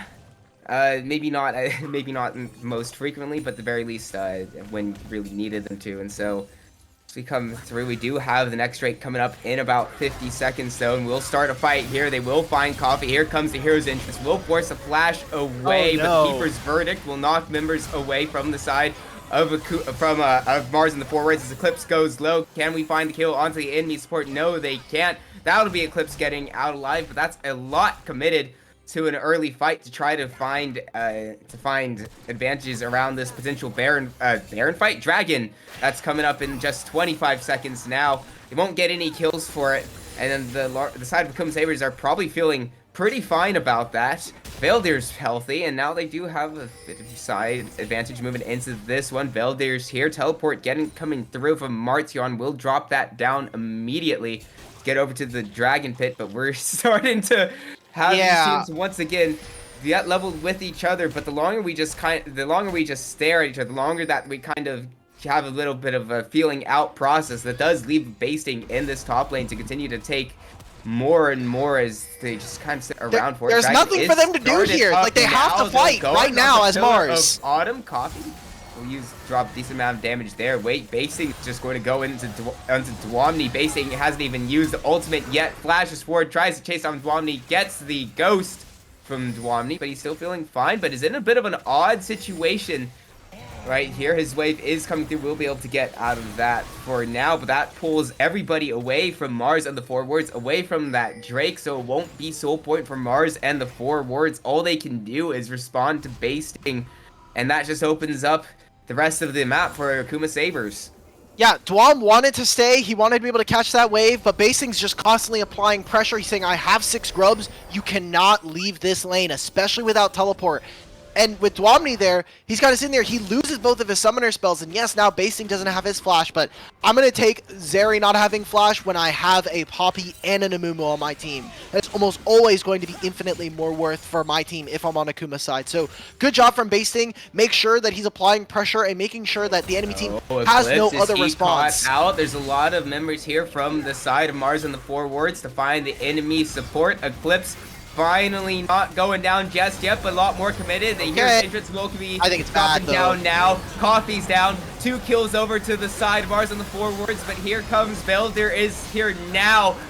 Pillar of Autumn goes down. Vaildir hasn't been touched. so much damage. Marcion's low, he'll try to go back in. Kraydog following up, but there's Velder still perfectly held and getting a lot of damage down. Now Kraydog having to flash away from basing. Velder picking up another kill onto Chris 10, and that is 3 for 2 going over the side of Akuma Sabers. It took them a while. It was a very good proactive effort from Marz and the forwards to try to find a way back to this one, but Akuma Sabers on the counter punch once again come out on top. Great job from Matt G, and just I think the carries from Akuma Sabers, Basting and Velder able to pump out DPS where they can. And Matt G, I think, Matt G, what I would like to see from you in this game, especially you're on Sivir and you don't have that flash, when you have Navori Quick Blades, your spell shield has a much lower cooldown than it normally does. Usually, Sivir spell shield has a pretty long cooldown. Right now, it's 19.5-second cooldown. You have Navori, you're going to be able to reduce that constantly during fights. I want to see him stand his ground just a little bit more. Don't give leeway to your opponents. We got to see a little bit in that fight. If he's able to stand there and just let the ricochets rip, he can take apart this team. And there's just no threat from this Marzion team. Now they're down even more gold. They constantly are losing out on fights, and they spent so much just to kill the support Poppy. It's going to be Baron starter here for Akuma. I do like this choice from Akuma Sabers. Not much you can really do. Keeper's Verdict will be used early by Eclipse, though. Not choosing to knock anybody out. Will this come to bite them back? I don't think so, because Kraydog has gone down immediately. The Mega Inferno Bomb not really doing all that much damage. And here comes the rest of Akuma Sabers. 2 kills now onto the Sivir. Velder picking up the third. Dwamni now surely going to get caught out. There it is. Now that's 4 for nothing. Going over to the side of Akuma Sabers. And that's all 5. That's the ace. Akuma Sabers cleanly done. And they will move to the Baron after that. Okay, so they're going to take their Baron. They're going to use this. This buff is also going to last them and clip over to the dragon that's spawning. We're probably not going to see a soul this game. This game is completely wrapped and dusted. It's been so for the last 15 minutes. We said coming into this game at 10 minutes, we need to see Marz on the forwards with 2,000 gold lead. They were down 2,000, so 4,000 off of the mark that we wanted to see. And what can we say? I mean, Basting, despite the counter matchup, or at least the counter coming in from Dwam, they weren't able to really get as much value from this Zeri that I think Marz and the forwards as a whole wanted to do so. And I think Velder also just hasn't been necessarily targeted in the right way. This is more so a neutralizing matchup for Galio and less of a dominating one, which is something that we wanted to see coming into this series. When we have seen Marz on the forwards do so well, it has been when Marzion is on an engage. Pillar of Autumn, this isn't your jungle anymore. Going to flash away, but it probably won't be enough. Basting is here. The damage doesn't quite come through just yet, but Coffee. and here comes Coffee, finds the bandage charge onto Marzion, gets him the move in. 2 kills now going on the side of Akuma Sabers. Is sitting Akuma Sabers advantage 5v3 as they start to push in a little bit more. I do like that Mega Infernal Bomb from Chris 10 to try to slow down this push a little bit longer, clear out that wave, just delay the game as much as possible, because at this point Akuma Sabers are knocking on the door of the base of Marz and the forwards, but there's just not much that Marz and forwards can do now. At least they will clear out that siege engine, but yet all they can do is just wait a little bit longer. Pillar of Autumn at the very least is back up in 8 seconds. Marzion not long behind. We're going to push forward now and at least take this first tower. Yeah, they've got everything. And again, 6 grubs with Baron. Huge potential for them to rip open the base. And that's what we were talking about. Coming in after this Baron, they started with 2 minutes timer on the Dragon. They're going to use this to push into mid. They can take one more bottom wave and then move into the Dragon. Take that, get even more resistances. And who's really dealing with all these resistances, right? Like, they don't even have armor shreds. So now you have to potentially even think of starting to get to a 4th item as this Marz and the forwards team. You already see it as Dwamni. Do you say we're getting Infinity Edge to be able to deal damage against some of the weaker squishies, but all of the tanks have so many resistances thanks to having now triple Mountain Drake? Then you're missing out on some of that infinity damage. Or if you're someone like Chris 10, you have the Leandries to be able to deal with the tanks, but not really enough of the penetration that is going to be there to try to help you take them within, 4 or 5 more spell rotations. So this game is only going from bad to worse. I love what we've seen coming out from Akuma, which is, again, really strong lanes, really good ideas of how to play around early objectives, and then being able to snowball that with strong engage and just being able to catch out members, not really allowing for bad positions. When Akuma are ahead, that has been some of the most oppressive gameplay we've seen throughout all of Blue Water Diamond League. And they're really starting to display it now. Marzion will try to go on this one, but it might be ill-advised. Marzion will go down immediately, and that's the signal that Akuma Sabers needs to close this one out. Curse of the Sad Money will pick up 2. Vailder goes godlike. Vailder picks up a second, and that's 3 members on the side of Akuma Sabers. 4 now as Basting gets Pillar of Autumn, and only Chris 10 remains to try to keep this game alive for Marz in the forwards, but I don't think there's really anything there for him to do. Vailder flashing forward, gets the CC, it's layered, Kristen goes down, and that's game 1 going over to the side of Akuma Sabers. Great job from our incoming first seed from the regular season. What we come to expect, and again, if this is the series that we're going to get from Marz and the Four Wards, we're in for a quick grand finals. Our semifinals were all 3-0s, and I think this is a huge departure from what we have gotten from Marz in series past. I mean, we haven't seen Galio from Marz since the very beginning of the season. I think taking him off of high agency, high playmaking potential mid laners is not the recipe for success for this team. And hopefully we can come back into game 2 with a little bit of a different cook for the game. Well, at the very least, it is only game 1 in a 5-game set for Marz and the Four Wards, and perhaps a chance for them to try to show off something new to keep Akuma Sabers on their toes, but if that was the case, it didn't quite go their way as Akuma Sabers take game 1 here in the Blue Water Diamond Finals. But when we come back, it will be the draft of game 2, and we see what Marz and the forwards start to change for that one, so don't go anywhere. We'll be bringing that to you in just a few moments.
And we are back after that clinic of a game one from Akuma Sabers here in Blue Otter's Diamond Finals.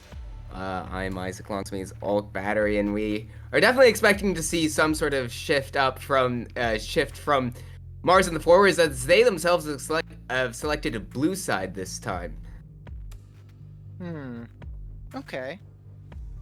I mean, I think I'm okay with that. I think when you look at what Akuma are going to be going for, we're expecting on red side for them to pick up their bottom lane pair or look for something to be able to swap with jungle. That has been one of the biggest strengths of this team outside of the game when we talk about draft, is Basting and Coffee's ability to look for different swaps. Although this time, just going for the slams immediately, taking the Vi away from the Ahri, getting the blind Ashe here as well. I like what we're getting from Akuma, but we need to see strong playmaking mids, and we need to see what the rest of their draft is going to be looking like, as potentially now on 5, now that they have their top or their jungle and their AD carry, we're looking at potentially a counter coming in from either Basting or from Velder. Yeah, especially Velder's basically been guaranteed a counter pick here. It is a takeaway pick though from Marz and the forwards, especially as we if we remember back to Akuma Sabers last week. Velder definitely popped off on the Ahri there, and it's not something that Marz and the forwards have necessarily shied away from too much in the past. The selections though, Wukong though for Basting, I presume from what we've seen in the past, coming through, and Varus the choices. Not Basting, Blondie. I got the names backwards. Wukong has been a listen to flex me. for them. They have been playing it a little bit in jungle. It also has been something that has gone towards top lane for Marz. We've seen both of these guys actually on either side take the Wukong matchup. Still differing levels of success, but I'm kind of interested to see where this is going to go. I think when you look at this mid jungle, you do have a lot of playmaking potential. You have a lot of damage available. And now with Ashe, Talia, Vi, you always have to be worried as Marz and the 4 wards. If my Varus doesn't have flash, then there's a potential for a pick to be kind of happening there. So what I want to see from Akuma is a little bit more engage, some more champions that I think are going to be allow for them to kind of look for those picks. Again, when we are in Fearless, one of the biggest things that kind of comes to mind as we get further into a best of 5 is engage support options. Alistar's already gone, Poppy's been taken away. You have to think of Rel, Nautilus. Some of these champions have also not been available to some of these guys, so also Leona needs to be coming into play here. We're looking at the back end of this. We have the Rakan taken away. We also have Olaf and now Zyra here from Akuma Sabers. So a little bit more focus towards Marz and the top laner here. Thinking to themselves, hey, they have the Wukong. We know it's going to be going top side. Let's get rid of any surprise options from someone like Pillar of Autumn. Yeah, that Zyra choice, obviously earlier in the year, may have not been considered a surprise pick, but it did come out. I believe it was in game 2. Hold on, give me a second. Let me check my notes. It was in game 2 where Marz and the forwards selected the Zyra jungle, and it's kind of went against the expected play, because the expectation, at least in my mind, was that Maokai would be in the jungle and Zyra would have been in support alongside Caitlyn there. And yeah, Ambessa is disabled if you are just turning in, but Leona going to be the pick from Akuma Sabers. You were mentioning it not too long ago, Alt Battery, and it's one that I think Sun and Star, or Eclipse now with the name change, has been really good on in the past, and I do like this pick coming through from Akuma Sabers. Marz and the 4 wards have a couple options here. When we talk about support picks, I think Braum becomes king immediately. You're against Ashe, Leona. Tahm Kench also, although Tahm Kench did get some damage numbers change, which doesn't really matter for bottom lane support Tahm Kench, but it is going to at least adjust some of the 2v2 damage that you're going to be expecting there. So looking forward to see how this goes. Marz and the 4 wards, though, they go for yet another composition that isn't particularly tanky, doesn't have a ton of engage, but is looking to try and make some plays happen. Now they have the Ahri to be a little bit more proactive and take control of space. I think Dwamni has been by and far away the best Aurora here in the entire tournament. He's had 2 individual games now where he has absolutely carried his team across the finish line, and that is going to be really important for a game where you have so much in terms of value just in this draft alone. We have R5 Scion here coming in for Akuma, and I wanted to take a look at the drafts as we kind of get further into this series. We were talking about it before the games and a little bit after Game 1 draft, but as we get further into this series, if this is going to be a 1-in-1 series where Marz and the Four Wards go in and potentially even win this now that they're on blue side, you have to start thinking of Game 4 and Game 5. Those champions are going to potentially be taken away, and especially early on, we have to start imagining a world where now there's no Ahri, now there's no Leona, no Ashe, no Vi. A lot of strong champions now taken away in the second draft. If Akuma can win this, not only are they going to be up in the series score, they're going to be 2 up here in the grand finals, but they're also going to be able to do it on some pretty strong champions that they don't have to worry about later on in the series. So my eyes are kind of looking. I like what Akuma have gotten here. I will say, compared to Game 1, this is a much better draft, but I think still weak along the same lines.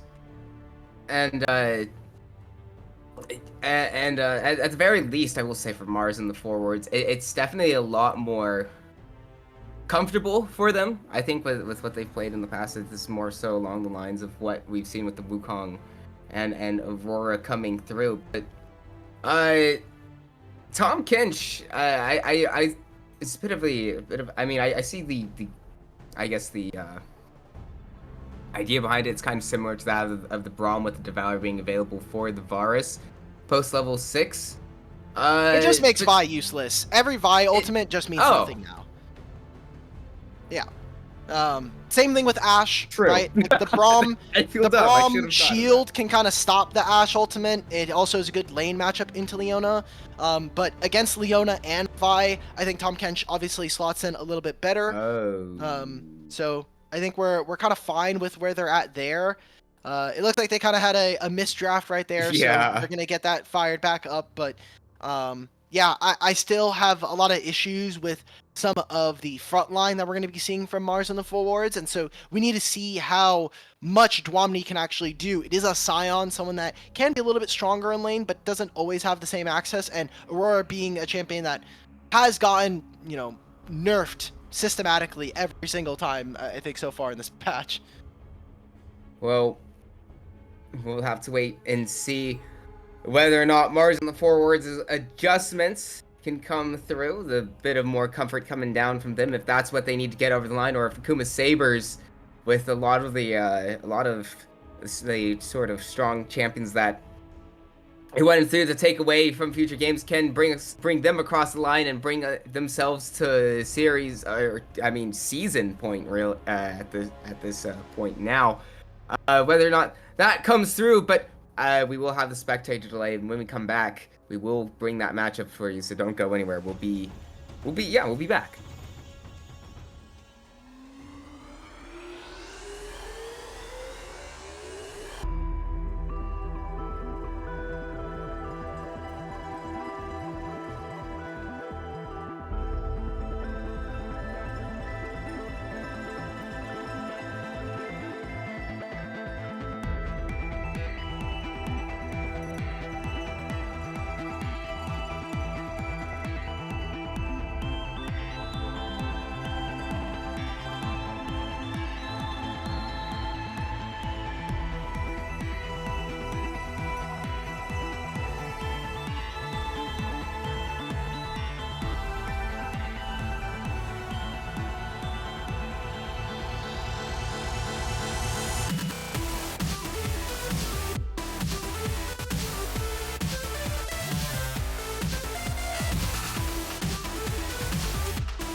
And we are back once again, this time for game 2 between Akuma Sabers and Marz in the forwards.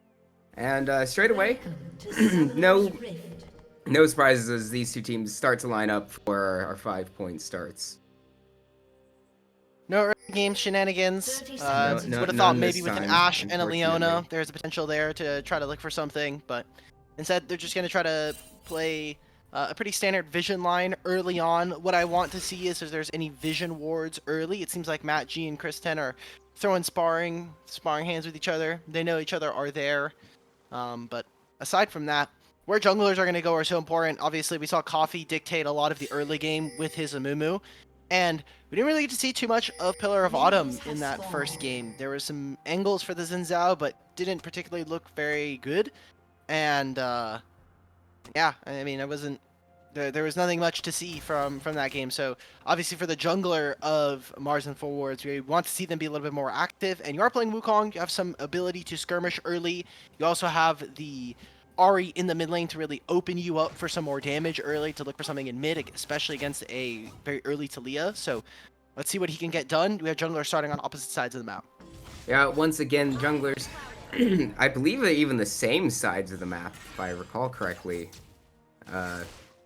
This time around, going to be moving over to the top side of the map from the side of Pillar of Autumn, when just something that's a slightly sort of different, I guess, situation this time around. Not quite getting the counter pick this time around there, but I don't think the Aurora into Scion should be too much trouble for Dwamni, and it's honestly kind of one that you'd almost expect to see being counterpicked the other way around, I guess.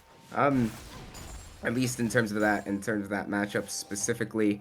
And one thing that we've seen, especially on these Aurora games coming out from Marz and the forwards and Dwamni, is that as soon as Dwamni starts to get any like sight or hint of lead on Aurora, he's definitely been able to run away with these games on this champion. So I'd like to see that coming through there.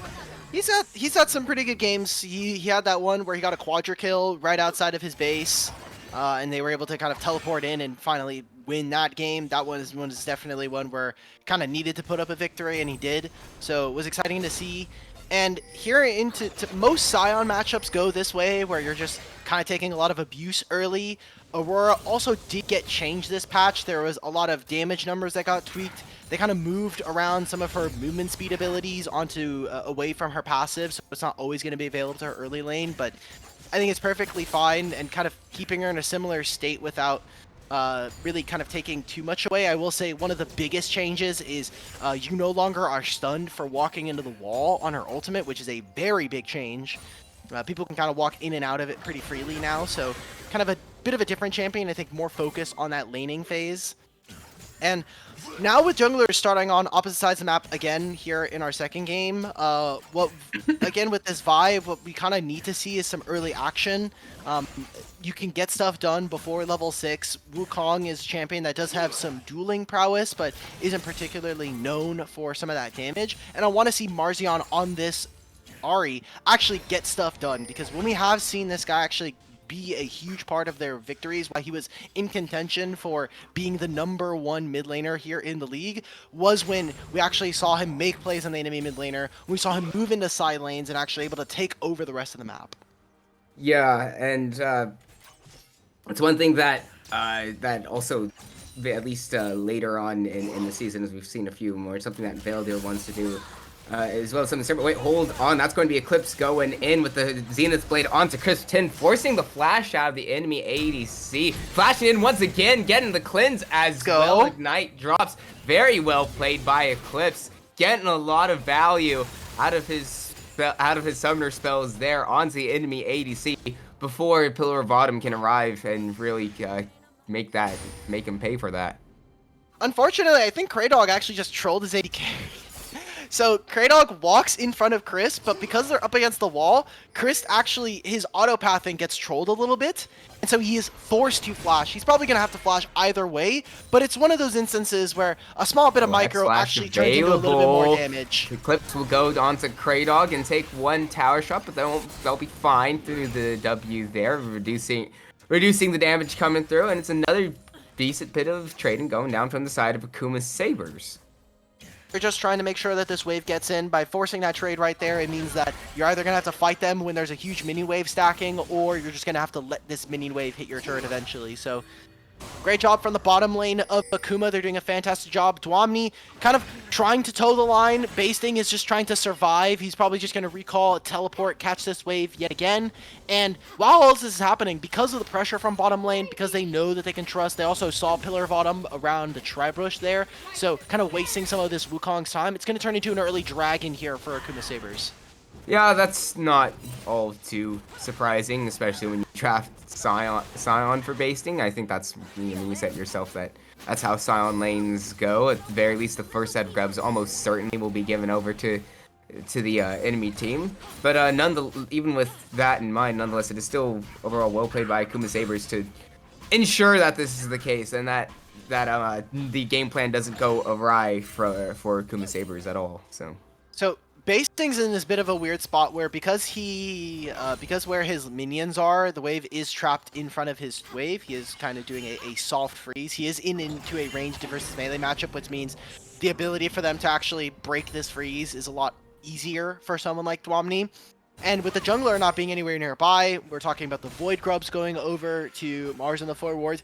Basting kind of has to play the waiting game. He already has an early Negatron cloak. He has the D shield, so he's going to be trying to sustain through all of this. But what I want to see from Dwamni is being able to turn this into an early item advantage and then being able to move into another team fight, maybe in that dragon in 4 minutes time. He can walk up and they can play for either that or the grubs, and suddenly you can never contest on the top side of the map.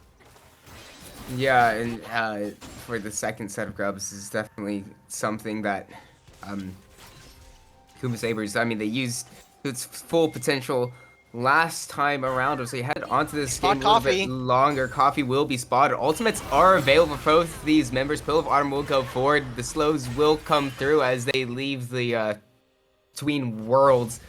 A lot of good trades coming over to the side of Marz and the 4 wards. Marz and the 4 wards. Dwamni, doing kind of what we expect, performing to that high level that we expected from him on the Aurora in that instance. Good job. I mean, that was an early ward coming out from Dwam and Pillar. They're able to find out where the enemy junglers, even going for an engage. Crystal Arrow will find its way onto Cray Dog. The focus will be onto Crispton though, taking a lot of damage. Going to use that cleanse now. The Guardian going to prevent any further damage coming down onto Crispton. That will be the cleanse used, and with Flash unavailable, and with not quite level 6 available on that Leona just yet. Hold on, Coffee going to find his way onto Pillar of Autumn, and Smite will go over to get that large chicken to Pillar of Autumn, I believe, if I saw correctly. Yep. I'm I was worried Coffee could potentially have looked for an ultimate, and then they chain that with Veil. They're able to move over, but Pillar immediately moves out. I was worried. I am still a little bit worried for Crisp 10 and Cray Dog here. Crisp, big criticism, even self-acknowledged as we talked to him on Otter Talk today, but his laning phase has been one of the big weaknesses for his team. Eclipse does have his ultimate available, and no ultimate available for Cray Dog. That devour not going to be available. If they try to go on to something there, Kristen is vulnerable for potential going through, and there it does. The solar player does drop. Kristen going to flash away. It's up now, but will it be enough to get away from this? Matt G going to fire away those auto attacks, picking up the first blood in the 2v2. But why does Chris walk up? Like, he moves forward to try to dodge out on an ability, but turns into that. Cray and Vailder are coming. Vailder's time. The Cray Dog's just nothing you can do. Cleanly executed by Akuma Sabers, picking up that second one now. And then 2 kills in the bottom lane, and a fairly large wave going to be denied from the bottom lane of Marz and 4 wards. Ooh, 2 plates being split between 4 members there. Vailder even looking to try to shadow, potentially, as they know Marzion was moving on to match. Really great play coming out. Matt G and Eclipse, they've really kind of gotten their act together. As we saw in the early regular season, they were a duo that could hold their own in a lot of instances, weren't usually a pain point for the team, but because Eclipse technically always would stay out of the lane a lot of the time versus with Matt G, they never really kind of got that 2v2 down. And so far in playoffs, I think they have really gotten that together. We saw it in Game 3 last week with the Lucian Nami. We're seeing it here with the Ashe and the Leona. They are constantly applying pressure, making sure that Chris 10 and Kraydog never get any breathing room in this lane. We're now going to see them start to initiate a lane swap here at 10.5 minutes. They're kind of wanting to get away from that. They want to stop basting from losing as many resources and really put a lot of priority on these grubs that are spawning in 10 seconds. Yeah, and you do get those members up towards the top side, towards the grubs, to get that spit away, but that will be Ward. That's Ward and Kraydog jumping in, going to use the Devour on the Roar to get Dwamni out of there. Now between worlds going to be dropped Eclipse, going to get charmed up by Marzion, picking up that first kill over to the side of Marz and the 4 wards. So despite the fact that Akuma Sabers do commit a lot to this top side of the map, it is Marz and the 4 wards coming out on top in that fight, picking up at least 1 grub for now. Velder's still kind of hanging around, getting a decent amount of damage onto Marzion. The charm won't land onto Velder, and Marzion will have to use a Spirit Rush to get away, prevent anything else coming through. Actually, Coffee, this might not be the one you wanted to go in on. Coffee going low, Cyclone coming through, charm landing by Marzion. That's a kill. Second one going over to Marz and the 4 wards. Velder, this is the spot you want to be. Marzion still having extra charges of the Spirit Rush from the reset on the Ari ultimate. Do they find the kill into Velder? Not just yet. Actually, it might be Marzion going down with the Ignite. Shutdown going to Eclipse, turning that one around. Wow. I mean, again, that entire fight started with them looking for an engage onto Dwamni. Ashe is nowhere nearby to really apply enough damage. She gets the ult down, but it's still not enough. Turns into an opening play onto Eclipse. After that pick on the Coffee, they just needed to keep going. I think even the pick on the Coffee was kind of fake. They needed to keep asserting themselves on these grubs. It's going to be 4 grubs here. They're still up and available, so 2 of them looking like they're going to go over to the side of Akuma Sabers. But I think a big win for Akuma now, as not only were they able to pick up some kills on the back end of that, but they also were able to finally stop 6 grubs, get 2 of them on their own, and still be in a position where they could potentially even fight for this dragon that is now available. And Kraydog, this isn't quite where you want to be. It was spotted on a ward by Matt G. Eclipse will be the one collecting that there on the kill again in a second for himself on Leona. That will be 2 grubs denied from Marz and the 4 wards, and further proactive play, very well executed by Akuma Sabers. They're not letting anybody kind of walk in on vision. They know that they can try to make that punish. They have so much of their ward coverage just swathed over this top lane.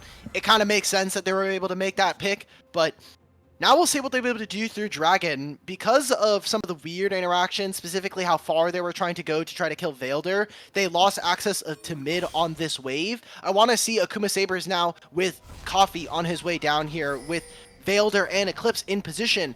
How much are they going to invest to try to stop this Dragon that is up and available? Because, I mean, they're not really going for a Dragon stack. They're able to get 2 of those grubs by themselves.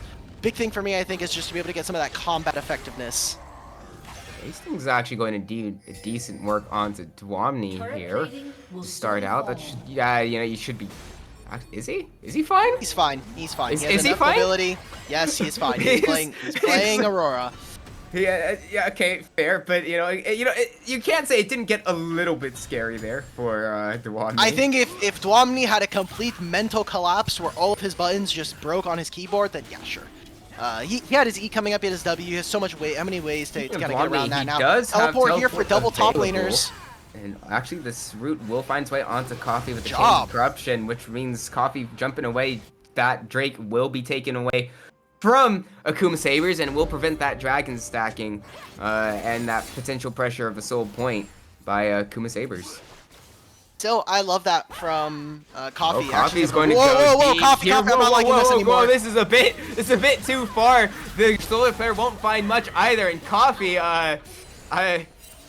he said it himself in a few of the really early Otter talks that he's going to go in regardless of what his team says, and while that has at times proven to be successful, and actually a lot of times have proven to be successful, that time not so much.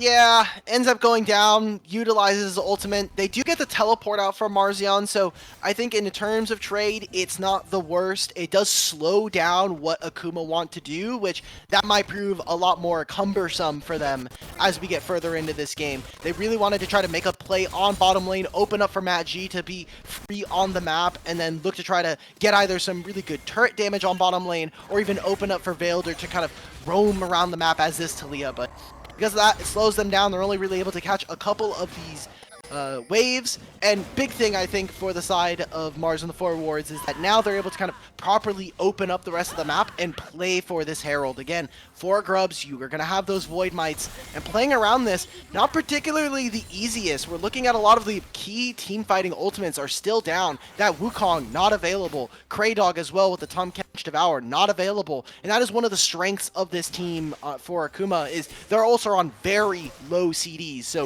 you need to be very careful with how you're playing around certain objectives, as they're just looking to try to push Dwam out and get some more turret damage.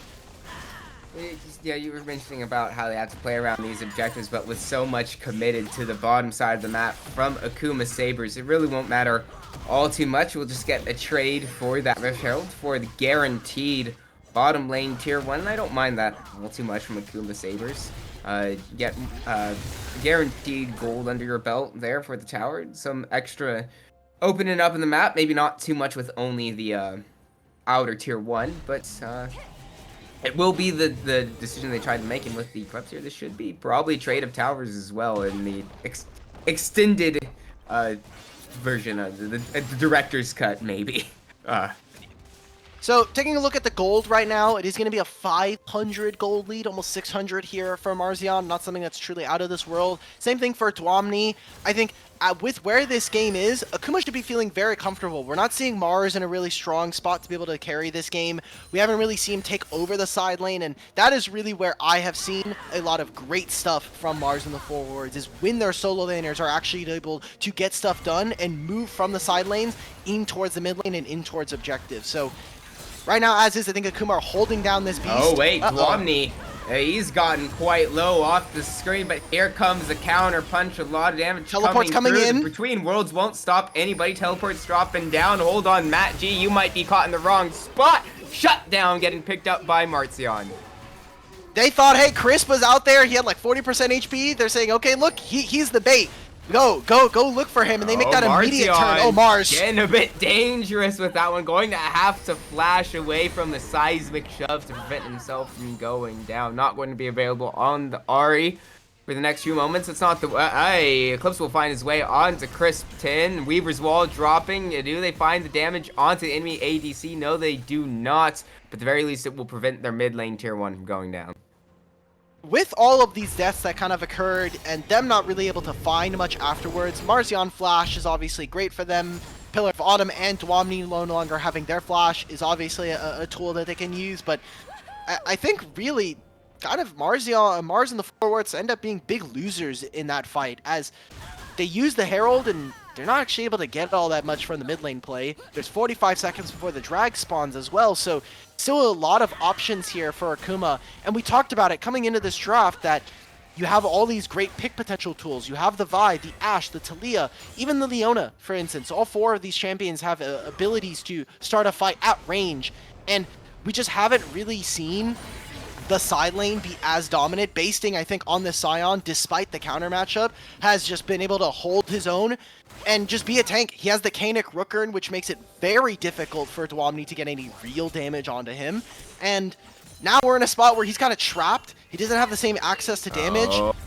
How does that land? Crystal arrow finding its way onto Chris 10. It's a bit confusing, but now from the other side, will force a flash out of Chris 10. There we go. Beware the river. It might be Marz and the forwards a little bit hydrophobic after that one. Marzion will use the Spirit Rush to go and tries to find his way onto Vailor. There's a counterpunch coming through. Is that going to go down? No, Kraydog will use the Devour in a massive way. Here comes Pillar of Bottom. Here comes the rest of Marz and the forwards. Coffee goes down to start this one round, and Eclipse and Matt G are so low. There's not much basing can really do. He'll try to create space to get his teammates out of there and find whatever damage he can get on the back of this in the zombie form of Scion, but it is very well played by Marz and the forwards, and an absolutely key devour there from Kraydog to keep his mid laner alive, to extend that fight out and do exactly what they wanted there, to pick up their second Drake of this game. Fantastic value that we're seeing from Kraydog and this Tom Kench. And we saw it there. Gets to just stop the Vi ultimate, gets to save his mid laner. And because Coffee actually ends up going down, Vailder has to use his flash. That's another charge of the Ari ultimate. Going to try to find Dwamni, but is Kraydog still in the area? Is this call an ambulance? But not for me. Wait, we're committing a lot. 2 teleports and Chad's Crystal Arrow. Kick is good. Not going to get 3 points off that one in League of Legends, though. And a lot committed, but no blood. Wow. They get the teleport out from Basting. Huge win. Marzion also invests his teleport. Chris might not bury one of these. Oh, he didn't get hit with the Q. Doesn't have the ultimate available. Going to snare up the Coffee on the chain of corruptions. So they will find Chris Pin, but it will be come at the trade of Coffee. I think it's fine though. Like they didn't get there's no flash for Chris 10 to go for. Coffee actually didn't land the Vault Breaker, so that right there doesn't even give them the knock-up. And they trade gold there for the enemy AD carry. This entire time, they're still going to be able to catch the mid-wave as Marz in the forward. So not a huge win. And all of these small mistakes coming out from Coffee, from their inability to really find and finish kills before a huge team fight happens, is slowing down the game in a meaningful way. It's allowing for Marzion here to kind of sit. I think Kraydog is having so much influence as his TK. Should be. He's fine. He's literally he can ult. Yes, flash coming up. Kraydog has Devour as well if they really need to do it. I think that it's so difficult for this Akuma team to find damage, especially because it is so burst reliant. Ashe is eventually going to deal enough damage to win a team fight. Vailder, once he gets through enough rotations, as Talia is going to do it, but really want that first hit, that first knockout to be enough to get you over the hedge. Yeah, there's not too much continuous damage coming out from Akuma Sabers unless if it goes extremely long. So kind of sit around once more. Once again, these two teams start to find themselves in the same exact spots and kind of been a little push and pull there, but be fine for now. But as we hit the 22-minute mark, the Baron currently the only live objective. The Vision war there coming through and still relatively even at this point, I'd say. Vailder looks like he's going to finish his second item here. Marzion has already finished his a little bit ago, but these are the big item spikes. And talk about our two mid laners. Obviously, Marzion for All-Pro, All-Stars. He's the #1 mid laner. Vailder coming in second and getting the MVP for the league. Honestly, when we talk about what's happened in this game, I still think Vailder is still doing great, but this is a much more impressive game that Marzion has had compared to the first game in the series, where he's on this Galio, he's a little bit more muted, and this is the series that we wanted to see between these two mid laners, where they're at their peaks, they're playing as well as we wanted to, kind of expected coming into playoffs. It's going to be a sneak Baron coming in. They know they have control of all the vision here. I mean, Ari's nowhere nearby. He doesn't have teleport. They just wasted all their vision. This could be a huge steal here for Akuma. Could be a huge steal, but Dwamni should have teleport coming up this very moment. Basting doesn't. They don't know where they're starting it though. They don't know. They should know. I mean, Kraydog is in the area. Should be able to get something. Now. They at least suspect it. They will know now. It's getting down 3k HP. Can they stop it? Weaver's Wall will only keep out Marzion for now. That will be the Baron, but what's the back end of this? Eclipse probably going down. Whoa, Eclipse now will be taken. The Between Worlds going to drop through. The Slow's going to stop the retreat a little bit longer. The Cyclone will pick up 3, and they take the Baron, but they lose 3 members of the side of Akuma Sabers, but that did require the teleport of Dwamni coming down. Marzion does have his to stop this from Akuma, from Basting, with this push of Basting with the Baron, but it is still Akuma Sabers picking up that Baron, but on the back end, Marz on the forwards getting a decent amount of gold from the kills themselves. I think the Ashe ultimate needed to land on the Marzion. Also the Talia ult just, I think, does absolutely nothing. It only really stopped Marzion from getting in, and he still is able to do it with his ultimate and a flash. So right there, Akuma a bit under duress right now. The gold is not necessarily out of their favor, but they have now made 3, 4, 5 different individual mistakes in this game that have not only messed up their tempo, but have also caused the game state now where they only got 2 Barons. They've lost a lot in terms of their resources there. And also you just saw where all like the buttons were pressed. It felt like they were a little stressed. We saw Eclipse throw out his ultimate and it goes to absolutely nowhere. Vailder, the ultimate, same thing, doesn't have as much effect. They're setting up to try to play for a really sneaky death brush around this dragon, but if you're Akuma, the only two people who have Baron are Coffee and Basting. Play around these lanes where you can. Yeah, that does mean, however, that it will more than likely be soul points for Marz and the forwards. A point of contention coming through, but Marzion will be hit by so much CC. Schultz. He can't even use the Spirit Rush, can't even begin to get out of there. That will be the shutdown getting collected by Akuma Sabers and the Tier 2 tower. You said this is exactly where they wanted to play around. That's just what they do. At the very least, it is going to be soul point for Marz and the forwards. I think for right now, what they're doing is saying, look, we can get to 3 items, and at that point, we're probably going to be a little bit Chain stronger of here. Corruption will Just land then- its way onto Vaildir, taking him down to half health. Crispton giving some free range, doing a lot of damage onto Coffee. Gets the kill on the arrow there, picking on the back end with his 3 stacks of Blight on the Vi, picking up 2 now. And that's really well executed by Marz and the 4 wards to find a pick out of a rather innocuous play. Right there, that's just one of those plays we've just been seeing all game long. Coffee, wrong spot, wrong time, gets caught out, and just kind of ruins the game for his team, unfortunately.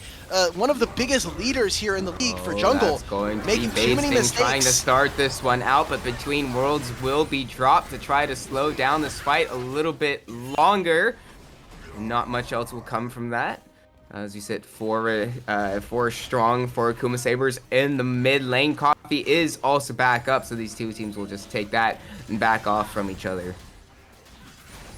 I want to Okay. say, no matter what happens this game, if like I could see probably a pretty dry pentakill, and probably still not think too much of it.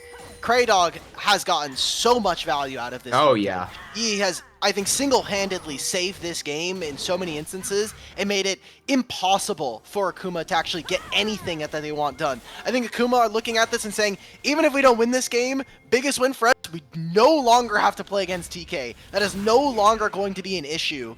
And I mean, Marzion, all they need to do is be able to pick up this win. We go to 1-1 in series score, and then we have an actual series on our hands instead of the 3-0s that we kind of saw across the board for our semis.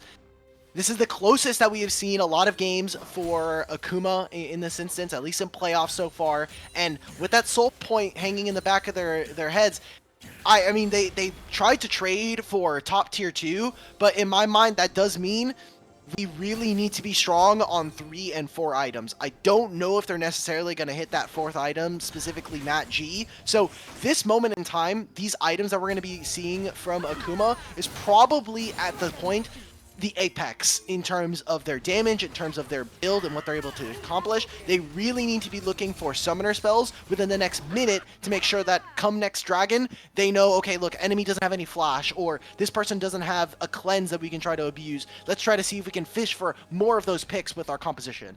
They definitely, as you did mention at the tail end of that, they definitely have the composition for that. They do have the tools, and is there any knowledge from the side of Marz and the forwards on the locations? They will find them now. Coffee going to hop forward, get a decent chunk of damage onto Pillar of Autumn for the start of this one, but there's still 2 minutes until that Drake comes up, so there's really not too much pressure for the side of Marz and the forwards to really try to push this one out. But at the very least, hold on, that will be encasted Chris Terrell onto Crispton and the Devour being Okay. used. And now is Marzion caught out, going to use the Spirit Rush to try to get away at the start. It does force the flash out of Marzion, so you're saying you want to see them force summoner spells, force abilities from the side of Marz and the forwards, and that's exactly what Akuma Sabers have just done. I think that is a massive win for them. Think about how much value they just got in the last 30 seconds. Flash out from Marzion, no ult as well, although that thing has an insanely That'll small be cooldown, back so it'll probably be back up. Kraydog may not have ultimate. I'm going to just check TK ultimate real quick. It is 93 seconds, and it's got 48 seconds, so it will be back up in time for this dragon. But that cleanse and flash, more so not being available for this next fight, is going to be pretty massive. But I mean, you look, ultimates are still going to be coming up. They will not have the Talia ult in time for this fight, and that's going to be a big one to try to segregate some of the different members out from Marz and the forwards. So although touch and go, I think not it is not fast enough for when this dragon is going to spawn. So in terms of how much they're able to get, it's great you got the summoner spells. I really need to see that ultimate from Kraydog taken away. Otherwise, the Devour is going to continue to stifle any engagement from Akuma. And it is coming back up now as it is back up now at this very moment. So it is mentioned before, 15 seconds before that Drake has spawned. It is coming up in 10 seconds now, and immediately all members, all hands on deck for a potential fight coming through. And this is kind of the sort of situation we saw, at least in Game 3 from side Marz and the Four Words, is relatively even, kind of argy-bargy back and forth. But at the end of the day, even on Golden, this is where they dominated. This is where they would always take a sudden ace 5-0 against Omega Goobers. Can they do it Coffee now? on the Starting flank! off, Coffee going through, but there's no one else on the rest of his team. Coffee does he get caught out? Does he go down? Yes, it is. Kristen picking up that first kill, getting the jungler, importantly, before this coming through. Spirit Rush still available for Marzion. Devour from Kraydog keep his mid laner alive. The damage going down onto basing. Has no health bars left for the rest of Akuma. Sabers also getting the kill onto Eclipse.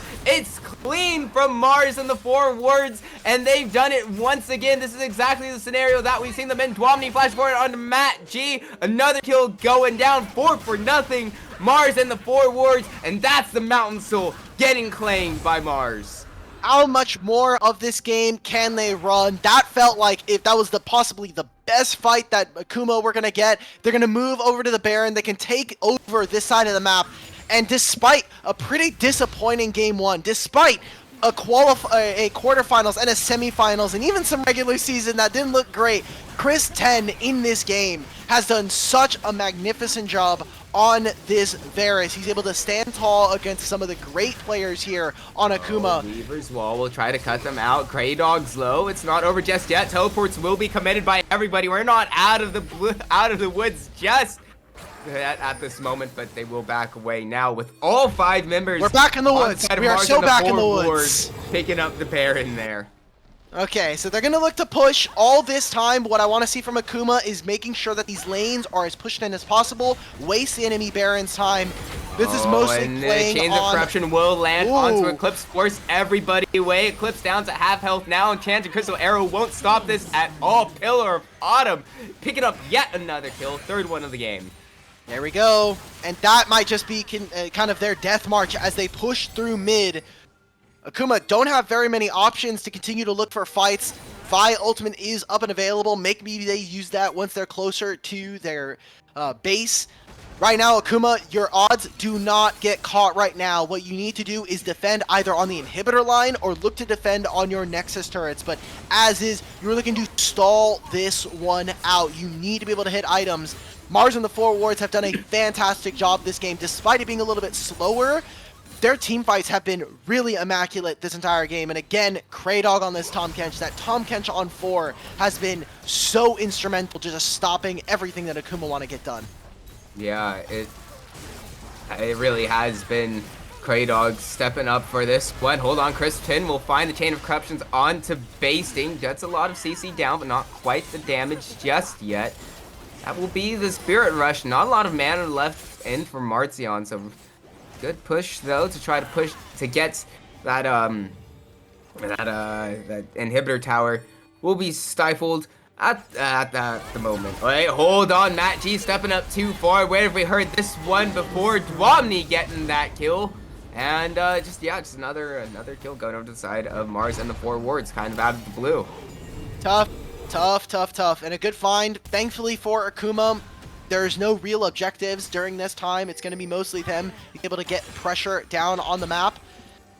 And just a great catch from Dwamni. He did it right after that dragon play, and he'll do it here again. They're just him pounding a lot of that gold lead, taking away the rest of these structures. It's going to be the last standing outer turret here, falling in top lane sooner, with the Baron still in their back pockets and the grubs that are available to them. This is going to be one of their last waves with this Baron here. So continue to apply pressure. Akuma just don't know what to do with this Tahm Kench. Like, they need to find something, but They're not able to get that trigger pull. They had a huge pick composition, but they weren't able to get much done after some early plays. We saw that Chris was constantly getting aggressed upon, but we didn't see the rest of the map really advance too much. And Coffee, again, we come back to those plays, those individual times where you saw Coffee get caught, get taken apart. And that right there means that we kind of get to this part in the game where Vi's usefulness, not Vi's really strong kit compared to some of the other champions in the game early on, gets diminished value, especially with more items being picked up, more durability for some of these champions. So it's just been, I think, a really great game coming out from Marz and the Forward, specifically from Kraydog, despite some of their bot lane hiccups. And I want to see this continue on throughout the series. I want to see a competitive series, not only between our two teams, but one where Chris 10 and Matt G are fighting for dominance for the bottom lane. Yeah, especially that's not exactly the point that we would have expected going into this one. Obviously, the top three. Chris 10 didn't quite crack that one this time around, but he's definitely performing like it here, at least in game 2. And if we can get more just back and forth action between these two teams, those coming through. But you did mention earlier is the just kind of blunders from Coffee earlier in it that slowed down this game long enough for the side of Marz and the Forwards to get organized and pick this one around. And as we kind of sit around waiting on that Infernal Drake to come up in 1 minute and 10 seconds, we just kind of sit around and just, I mean, where's the way back in for Akuma Sabers at this point if they really need it? It's, I mean, maybe It's pray that someone on we're praying for Pillar of Autumn to get hit with another random natural disaster at this point, because it was a flood last week. This time around, I don't know, maybe they're hoping that Chris was saying that there was roaches. We could just make that the locusts that were put upon Egypt. So if we're getting more of these natural disasters, we're getting the plagues from biblical times.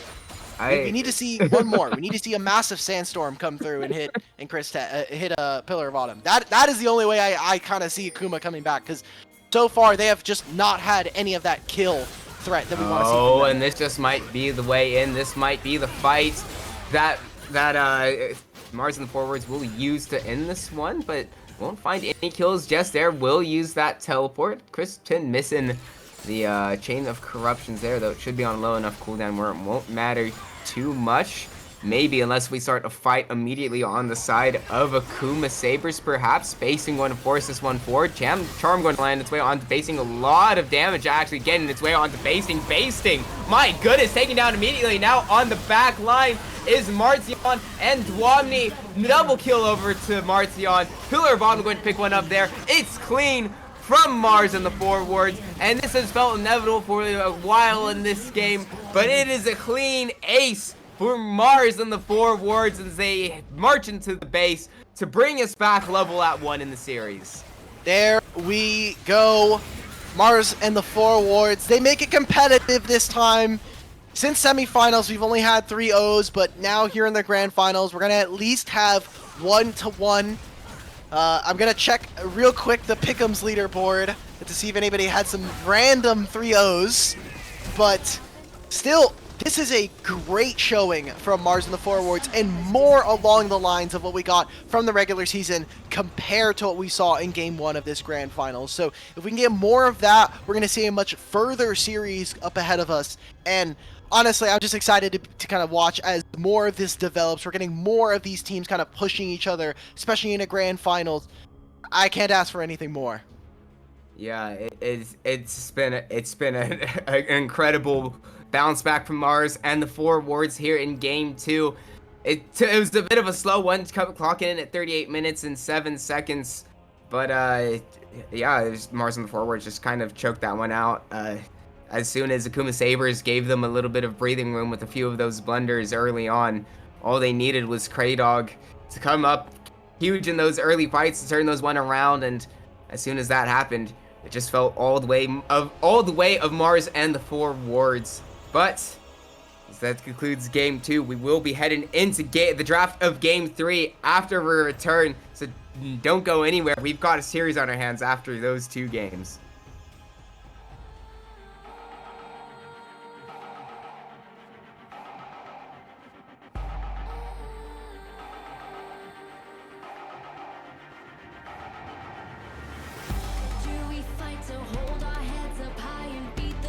do what we love. Risk the follow, we have felt it all come crashing down from far above. Stars are rising, countless worlds colliding, only one will take it all.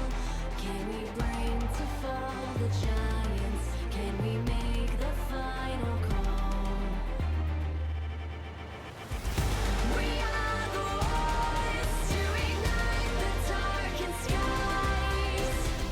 The champions of a world that we defy.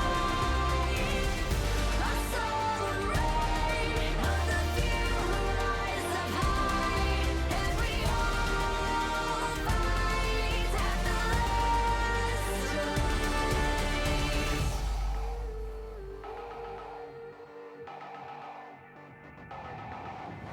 Hearing voices from afar. Join the madness when the curtain falls. Risk it all, hold nothing back. Seize the day, we must attack. Stars are rising, countless worlds colliding. Only one will take it all. Can we bring to fall the giants? Can we make the final call? We are the ones to ignite the darkened skies. The champions of a world that we defy. A solar ray of the few who rise up high. And we all fight at the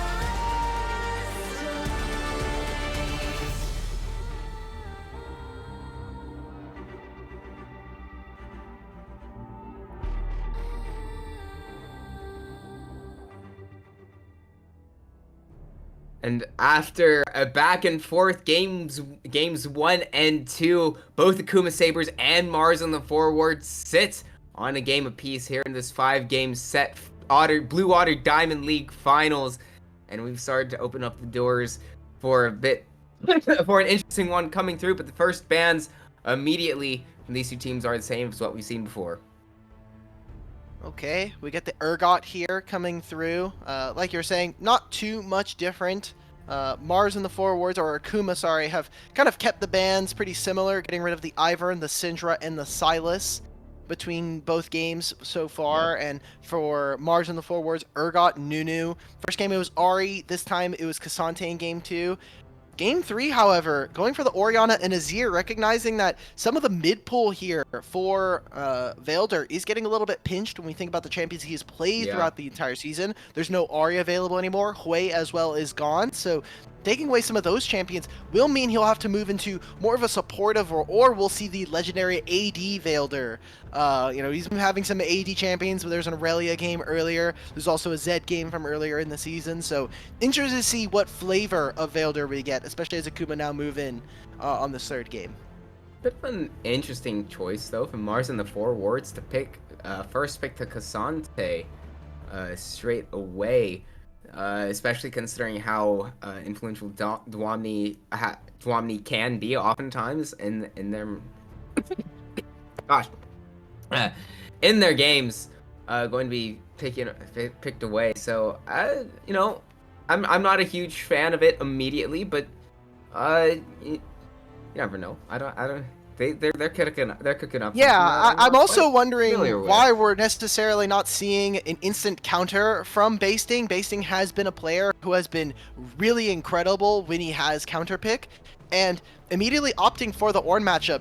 This is one of Ornn's worst matchups to try to play with. Maybe that's changed with some of the Cassante reworks, but I can't imagine systematically it being very easy to play even beforehand. And now we get the Zyra here as well, so being able to outrange the Jinx, being able to stop Ornn potentially coming into a team fight. Marz and the four wards are going for a pretty robust draft here. Now there's no Leona, there's no Alistar, there's no Poppy as well, or no Amumu as well. Going to be very difficult to get on top of Cassiopeia, so now I want to see how Akuma are able to answer this. Are they going to be going for something that's a little bit more long range? Are we going to see the entrance of something like a Braum? But even Braum tends to lose value up against a Zyra and a Cassiopeia, so I think they're kind of put Akuma Oh? into a tough corner here. Jinx, Ooh. Karthus, Amumu are the red side. Karthus has been hinted at a few times by Coffee, but finally getting it here in the grand finals. Karthus, the choice from we're going to assume. I mean, sure, it's going to have to be Coffee. Anywhere else, kind of hinting at this point of League of Legends.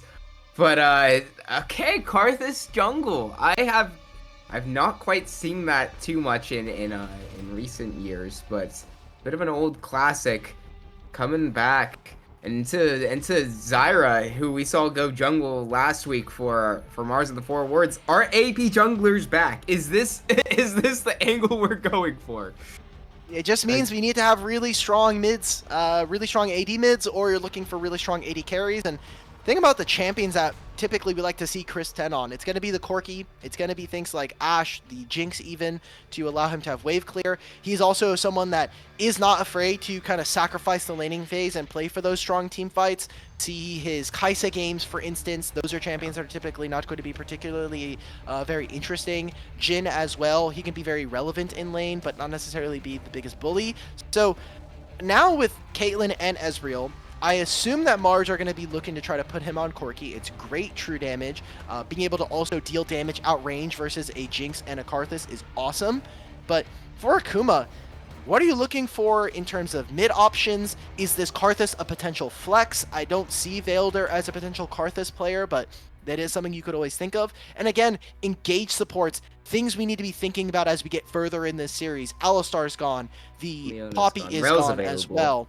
Leona and the TK are gone now. So a lot of engaged champions still up and available. Big one for me, where is the Nautilus coming through? Nautilus as well. I would have to, I guess, if I'd want to see Nautilus. I mean, I'd want to see Akuma Sabers pick up either the Nautilus or the Rel. I think Eclipse definitely tends to look a lot better on the engaged supports than not, but Victor will be the choice from Akuma Sabers coming through. Okay. I'm not Victor a into fan. Cassiopeia, I think is fine. You now run into this issue where you have now given counter support. We've only seen this once from Akuma, and it was very, very early on into the season. Yeah. The R5 Rakan pick, which is very funny. I know they were kind of joking about it. Maybe this is their angle to go for Jinx Pike. I was wondering for Marz and the Four Wards, they have shown a lot of priorities towards Maokai or Rel on support, but if they force this angle, I think you can go Braum here. I thought this is maybe a potential for them to go Braum support. 80 carry wise though, we're looking at a lot of 80 carries already gone. I think you're probably just going to be looking at a Jhin here. Kai'Sa means you have too much magic damage. Lucian's not a particularly fun pair. Or Misfortune. Okay, actually. Misfortune did get buffed on this patch.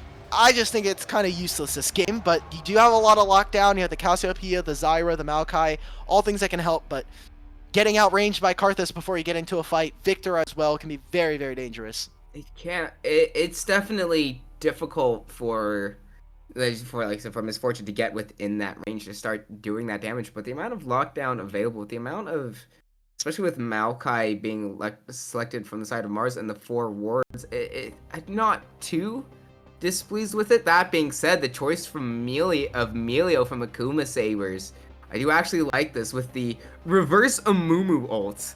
They're coming through. I mean, especially with Maokai, Zyra, Cassiopeia, there's definitely a lot of layerable CC that if Melio can turn around this fight, can help his team out there with that ultimate. I do actually like this R5 counter pick from Akuma Sabers for support.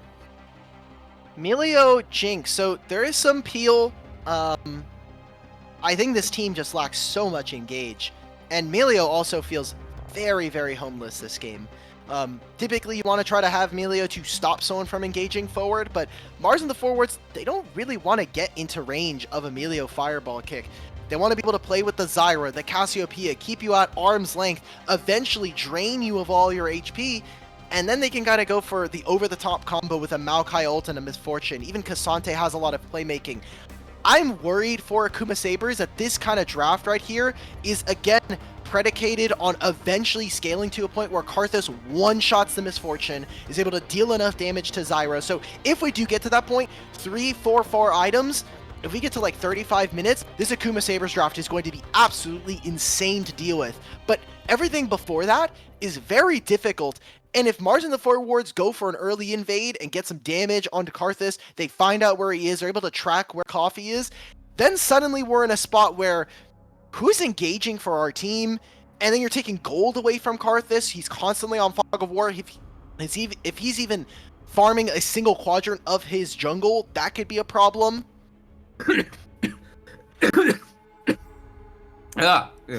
Sorry. Wait, were you in the middle? It sounded No, like you were in the I middle was- of a sentence there. You said something about you were like middle of a quadrant of. Yeah, Anyway, I said if he loses, if Karthus can only farm one quadrant of his oh jungle, yeah, one quadrant, yeah. Okay. yeah, then he's in a Then pretty tough it's state. then it's and basically all of the over for engage Karthus, is like yeah. Ornn has to look for something, and that is, I think, unrealistic and really burdensome onto someone like Basting. So, got countered in top lane matchup, got countered, I think, stylistically for what these comps want to do. I think Marz are looking at a really strong game 3 coming into this series. We'll just have to see whether or not Akuma Sabers can play this one out in what appears to be a slightly disadvantaged sort of situation, if they can hold on long enough for this power to come through, or whether or not Marz and the four wards will send this one to, or I guess either way will be on match point after this game. But don't go anywhere, because we will bring that game to you in just a few moments after the spectator delay.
And we have loaded on to the Rift for Game 3 in this level series between Akuma Sabers and Marz in the 4 wards for final.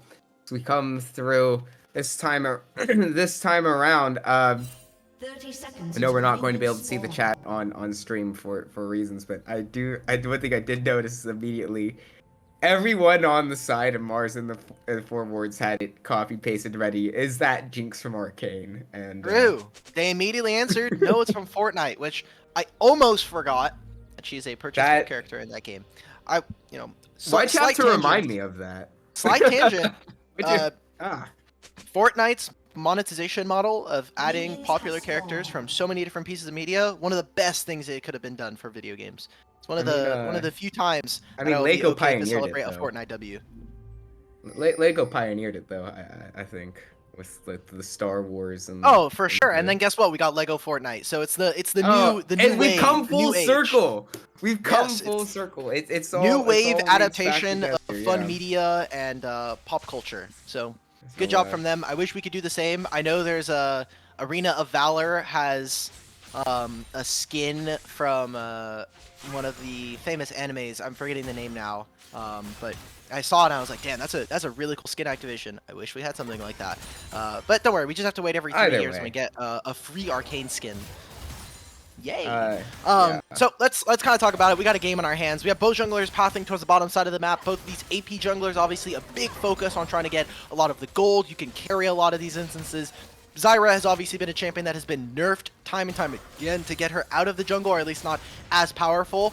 And Karthus was also a champion that unfortunately has gotten nerfed alongside them, even though most of the AP jungle wasn't really their fault.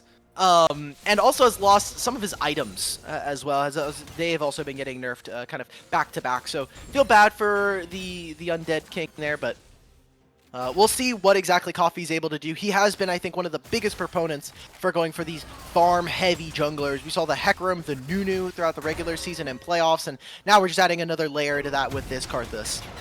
Yeah. But in terms of the Zyra, even though it has received ganks time and time again, Pillar of Autumn and Marz in the 4 wards in general have been more than willing to play it in that jungle role and not really have much to care. Wait, hold on, Failure is doing a lot of damage in return onto Marzion. Not quite going to find the kill there, but really dangerous early on from Veildir. That's what I wanted to see is, hey, we know that Cassiopeia, not particularly the strongest laner, has either have to trade a lot of her HP or a lot of her mana, and even then doesn't have a ton of damage. So great job from Veildir so far. Oh, but here comes the gank. Matt G on the tower can't return any sort of damage as Pillar of Autumn is here. The exhaust will come through early. Matt G will be taken down by Pillar of Autumn. Eclipse will also be snared up. Won't be able to knock Pillar of Autumn away either and has to flash. So really well played by Marz in the 4 wards to start out this game 3. Exactly, getting that bot lane advantage for themselves. That gold also going over to Pillar of Autumn is kind of what we wanted to see, as he has been, like we were saying, one of the few Zyra players past the nurse, and Dwam here getting a lot of good damage. This is the part that was kind of confusing to me, is Basting opting into a pretty bad matchup for Ornn, and then we're looking, and now he's the solo engage for this team as it goes forward. So interested to see what goes on there. Coffee did get both of the scuttles here, so a little bit accelerated, but probably going to be hitting the same mark, if not a little bit maybe in head in XP, thanks to having the jungle He's item. going to hop forward. Does he find the kill onto Basting before Coffee arrives? Not quite flash forward from Dwam. He traded back away. Coffee going to be picking up that kill there, and so 1 for 1 in terms of kills, both going on to these AP junglers. Yeah, having no flash there, it definitely hurts, and giving the kill over to Coffee, great for Akuma's game plan. I wonder if Dwamni is going to be able to actually punish this, because in the moment, that looks like a situation where it's like, why did you flash? Both here. Flash forward from Nice. Kraydog. Veildir will be grounded. Can't flash away at all. Pillar of Autumn picking up a second. And the junglers starting out this one getting very involved, but also really well done to show up by Kraydog. Yeah, Kraydog just putting in a lot of work to be able to get a little bit more active And now they're getting gold into Pillar of Autumn, who has been playing some more of these carries, but obviously has been, I think, for most of the season, the main engage for his team. And this has just been wonderful so far in this early game, and getting himself 2 kills, also freeing up some space for Marzion to breathe in this matchup versus the Victor. So what Kraydog and Pillar of Autumn were able to do in the last 2 games as well has been really impressive. So great job from them to kind of have a bounce back from game 1. Definitely feels like what we were talking about before definitely came true. They were maybe a little bit asleep, maybe not necessarily all there all together. And now they're kind of firing on all cylinders so far. It's 6 minutes. You've gotten 2 kills for your Zyra. We need to see how more efficient he can be with his camps, as he's already taken his reset. He's got that early Dark Seal as well, and he's got all of his camps about to respawn. He can even move over to these grubs in a few seconds. You can, but with all the that wave pushed in and everybody in and around this Drake, might get some potential fight coming down through there. They're just not going to be yielded just yet. Coffee in the area. Perhaps go. Wait, hold on. Basting taken down quite low, but should be okay, at least in the present moment for the next few seconds. Womni using these out. I don't know. I'm blind. Anyway, wait, Pillar of Autumn won't quite find the snare onto Matt G. So it will be the flash off of the Jinx. And so yeah, no flash Jinx coming into this one, especially with the Drake up. I mean, still no neutral objectives taken out at around 6 minutes, 40 seconds. They're going to start this now. Coffee's going to cross through mid. He also did just take the Raptors from Pillar of Autumn, so he is even in that instance coming out. But instead of going for the red buff, yeah, they're just going to make that trade. They're going to go for Herald, or the Void Grubs here for Akuma, which is obviously not bad. He obviously takes these a lot faster, thanks to having his E, but Pillar of Autumn able to stack the dragons and really leverage his winning bottom lane. They're constantly putting pressure onto this Jinx, and this is the issue that I had with some of the drafts from Akuma, and at least in this game so far, is I think it's a bit greedy. You obviously are expecting for them at 3-4 items to really start to put on a show. Dominic, put the hands on him, bro! Okay! He just dodges all of them. He does not care. He's like, okay, cool, you had the slow, and because of that now they could potentially even stop one of these grubs. This is a pretty big greedy move from Coffee. Instead of finishing off those 3 grubs, instead waste some of his time and kind of stops Dwamni from doing nothing. Yeah, it's a lot of time and effort from Coffee to try to zone off Dwamni to ensure that he could pick up all 3 grubs, at least I'm guessing. But with all that time committed, it did give up Kraydog and Pillar of Autumn the time needed to move up towards this single last grub. But do they know that the last grub is still alive? Yeah, they don't know that he's even started the grubs, because until they finish the first 3, the grubs indicator doesn't even come up on the taskbar. It doesn't come up on the buff bar of your opponent, and there's no visual indicator, and they haven't walked over it yet. So they're thinking, okay, Coffee was just here to get early vision. He was just trying to steal some of my jungle camps, but Dwam stopped him. So they have no idea, and it's gonna stay like this until they despawn. Probably by the time they get to it, there's probably not gonna even be a second spawn of grubs. Going over it now. Womni would have just seen that there. Yeah. But they don't have time. I mean, right now Zyra has to clear her bottom side camps. It'd be really inefficient for her to just drop these and move towards the top side. So I mean, this is a good spot. I mean, Coffee, despite not really getting much onto Dwamni, actually plays a really, really important vision game up against his opponent. And now they've denied potentially getting a ton of grubs for the opponents. Yeah, and wait, hold on. Dwamni going to finish it away, but now that I think about it, I don't actually. So if all the grubs aren't taken, the second set of grubs don't spawn then, right? Yeah, they never spawn. Okay, so they never now spawn. What you can do is you can just focus on Dragon for the rest of this. Matt G in a bit of trouble. Bullet time just going to go a little bit wide, so a bit of a counter synergy there, but it won't matter. Crisp 10 will pick up that first one. Marzion, whoa, hold on, wait, that's dead. Oh. Karth Assault! Oh. Goodbye! There it is. Okay, they got the assist for Vailder. He's also going to be able to push this wave in, reset as well. Outplayed, very much outplayed. There's nothing there's so little he could have done to outplay that maneuver. Great job from Coffee. I'm still waiting for Coffee to go into all chat and go all outplayed, but no, not quite going to come through, unfortunately. I'm slightly sad by that, but if that happens, one, it'd be really funny because it would be very much in line with Coffee's personality. Yeah. But if they lose this game, if that happens to me in a solo queue game, I don't even type. I'm just saying outplayed as soon as the game ends. Like, that's just it. And at that point, then it's like, okay, cool. I'm okay with you talking, some smack, get some banter in, as long as you can, one, take it back, and also, preferably don't do it, like, after you've won. Like, the only time you're allowed to say, like, the GG part is, once the game has already over. Once the game's over. Yeah. Yeah, but, like, if you go into general chat, like, a week later, and you're like, outplayed, it's a little BM, but whatever. So, they finished the grubs now. Grubs are going to be spawning... never. We're not going to see another grub stat. It's now 11 minutes almost, so Herald is going to spawn in 3. It's unfortunate, I think, for Marz in the 4 wards, but Akuma there just denying a pretty big win condition there for the enemy team. And now with Dragon spawning in a minute, you can just pretty much put a lot of focus towards protecting this bottom side of the map. And right now, Matt G and Eclipse need it as is, right? I mean, the mid lane's doing fine. Honestly, top lane's even doing great with where we wanted kind of Dwamni to be versus Basting, and that matchup's only going to get worse as time goes on. Really just right now, as you see, Karthus is constantly ending his clear on the bottom side of the map just to make sure that Zyra can't get stuff done. And it does force that sort of movement from Coffee to always be on the side of the map, but at the very least, it will be the only objective coming up in about 30 seconds here, so he does end... on the side of a map where you'd want to be if a potential fight should break out. Coming through there, but that will only be in the next 20 seconds.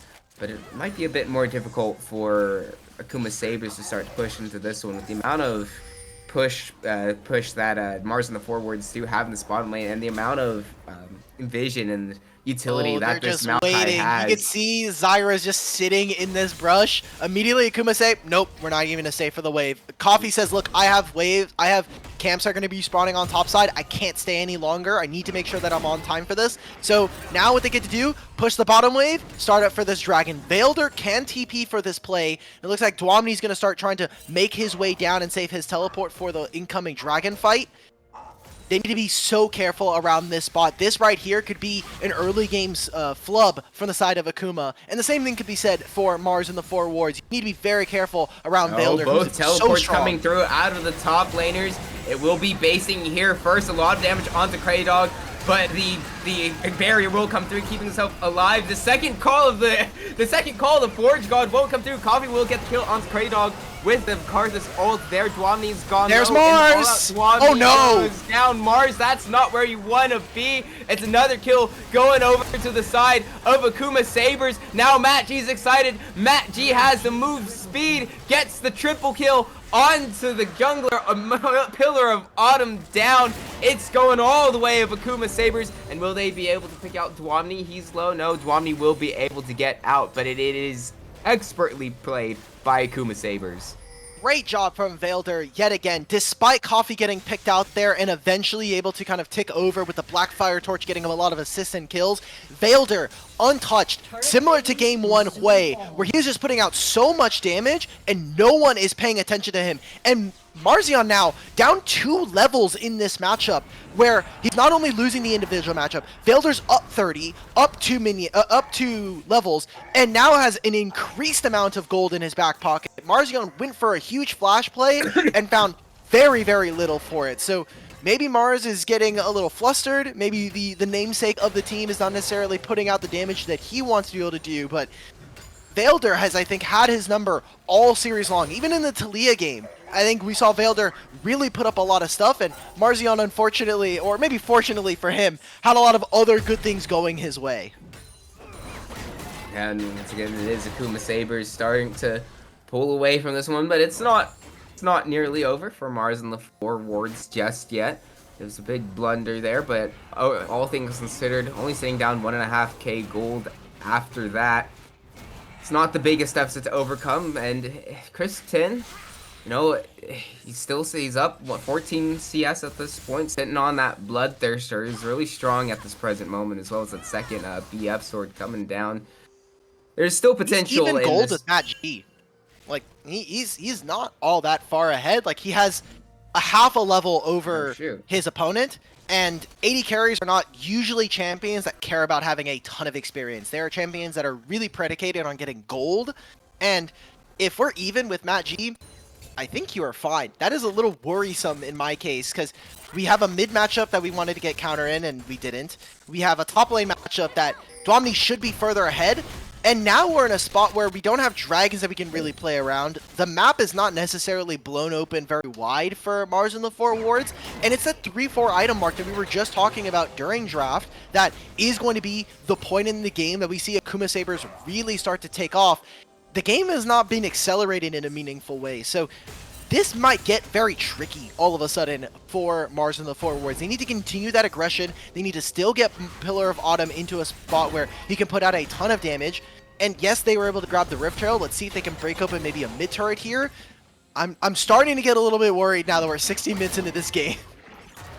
It's been a bit. It's definitely been one of the slower game this time around. They did, as you mentioned, pick up that Rift Herald, kind of against the run of play, especially after that previous fight went emphatically into the side of Akuma Sabers. But with that available, they can maybe open up the map a little bit more. They already took the bot lane tier 1 in this game so far. So even though you know Akuma Sabers came through after that one, there's still I have faith in Marz and the Four Wards. Is my point. They've got it in them. That's Not for predictions, you don't. Hey, Come on, man. Hey. Come on, man. It 3-2. It's still on the cards no matter what happens. True. After Very this one. true. No matter the still result, possible. I stay winning at the present moment. We'll see how that There you comes. We'll see how that pans out after Yeah. the series. But We've got a dragon in a minute here, spawning soon. Just the typical battle for mid priority is fighting for the waves. Who gets to move into river first? Seems like it's going to be Akuma this time around. But they don't have a ton of vision here, and with a Hextech Soul, specifically with the Hextech map being able to allow players to move around the map just a little bit quicker out from base, we need to see how Akuma are going to be playing around their mid laner right now, because Velder, despite having a turret, does have his jungler in his back pocket, and it is really important for Akuma to make sure that he gets gold and he's able to finish off his perfected Hex machine. So what I want to see now from the side of Akuma is utilizing not only the wave clear, but then get this Karthus to ult before the dragon, get damage down, and then force Marz and the Four Wards into a spot where, okay, are you going to TP back into this play, allowing us to have numbers advantage for a small time being, or are you going to allow us to walk into this pit? And it looks like they're making the wrap. Coffee's on a ward here, and he does not know it. God, and no, he does not. This isn't where you want to be. It's Coffee. He gets roasted there. Teleport come through from Dwamni to And Velder's an FTP. And he's Oh, sort of he flashed, that being but said, the card will drop. Does find a lot of damage onto Cray Dog, but the stun comes through from Marzion. Okay, well, on the backside, that Matt G will pick up that kill to at least tech one back. But it is 2 going over to the side of Marz and the Four Wards. Crips 10 actually forced to flash away there, as well as the barrier. So even though it is the start of that fight going to the side of Marz, there's still a decent answer at the back end of that, but it's not over just yet. Oh, Flash of forward okay. and away. Matt G trying to run, but Marzion is here. Will have the move speed from the teleport. Grounded, shut down Dwamni, picking that one up. All right, so Herald now, open up the mid turret, go for this dragon. We do not care anymore about these plays. These waves don't matter. Let Dwamni hit this turret by himself. Basing was able to get the top tier 1, but never TP'd for that play, so this is a huge swing. This is what we needed to see coming out from Marz and the Four Wards. They need to advance the game meaningfully every 3 to 4 minutes in order to stop the scaling threat of this Akuma Sabers team. Again, it's all about hitting those 3 and 4 items. If Copy can get to 3 items, then we're in business. Velder's already level 13 and going to be finishing that Lich Bane sooner rather than later.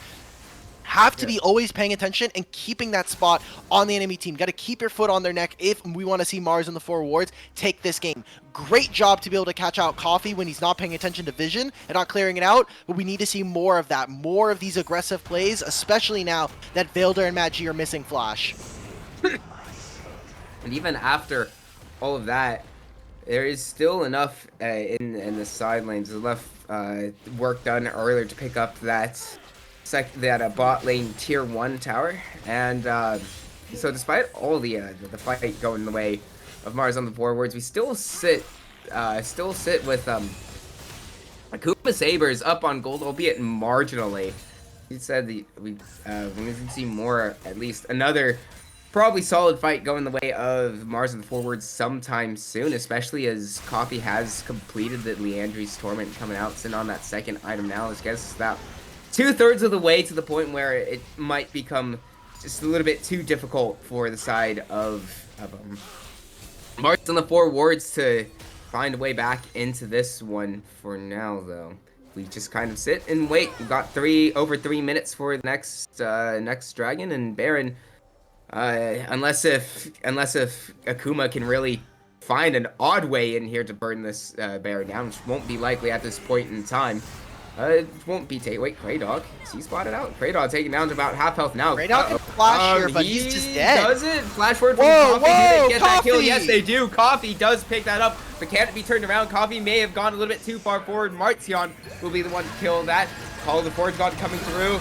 Won't find the misfortune, Chris. goes wide, but Chris Pin won't matter. He's too far forward anyway. Basing will pick that one. Marzion on the back end of this one. Marzion, what are you doing? Marzion, I don't know what Marzion's doing there. That's the kill getting picked up by Matt G. It's just kind of blundered all around by Marz and the forwards. They're still awfully low, so will they move to the Baron just yet? Maybe not. They will be able to at least pick up this mid tier 1 and open up all the tier 1 turrets completely down. That's the kill onto the turret coming through, and does mean Matt G can go get Mom is dead. Dwamni taken down very low. Dwamni now on the auto attack. Oh my god. Here comes the counter punch. There's just not a lot available on the side of Marz and the forwards to really get any kills on the back end of that, though. And it is well played by Akuma Sabers generally, overall. I think we're seeing a series where Marz's forwards are just playing on general better than he is. I don't know what Marz is going for. You're flashing to kill support. We just saw Coffee do the same thing and he ended up dying. I don't really see the point, especially when your flash as Cassiopeia and as Karthus are so important in a game with so much engage, especially from this Marz and the forwards team. Marzion overextending himself. You're a scaling champion. You have Rod of Ages and Seraphs, guys. Just wait. You don't need to be making these plays onto Emilio, who still has Summoner Heal after all this time. We are, I think, doing too much for too little, and it turns into a massive amount of gold. It gives more items to this Akuma team, and what looked like a bit of a questionable flash from Coffee baits in Marz and the forwards to try to overplay, gets Dwamni's ultimate as well, almost leading to his death, and Matt G is just being the beneficiary of all of this. He's someone who, despite a really weak early game, is getting kill after kill after kill. He's picking it up and cleaning for his team, which is going to lead into a problem. Like we said, 4-item Jinx with Ornn ultimate, or with ornaments, with Coffee on this Karthus. Such a difficult game to play. It is very difficult. Speaking of the ornaments coming through, there are 2 available. It will be Akuma Coffee picking that one up, and now Dwamni going to be the target of Akuma Sabers. Will force teleport out of Marzion though, so that won't be available should they need to use that. Hold on, wow. Eclipse going to flash and use the Breath of Life to keep himself alive there, catching out the Akuma Sabers support, and that won't be available for any potential fights, but there's really not anything available on the map except for that Baron, but Drake is coming up in a few moments now, and there will be inside positioning for Marz and the forwards at the start of this one at the very least. Yeah, and because of the Hextech map right now, they're going to be able to use the teleporters to also move Marzion into position here. Basing's looking for his teleport. He can also just walk over here with how much time he has. We're going to see another fight around the dragon. It's going to be that 5-man fight. Everybody's going to be here. Marzion is clearing the bottom wave. It looks like they're going to try and go one more mid wave. Coffee has to be very careful. First, Coffee taken down to half health already at the start of this one. Taken low, taken down. Oh no, Chris! He's finally dead, but Chris Tim's in the wrong spot. And that's still a lot of damage from beyond death by Coffee. So even though he goes down, he does a lot of work at the back end of his life, and it will be numbers advantage going to the side of Akuma Sabers at the start of this fight, and they're on full health, unlike the side of Marz and the forwards, who are nearly dead. Dwamni going to have to use the blast cone to get away there. There's vision on him.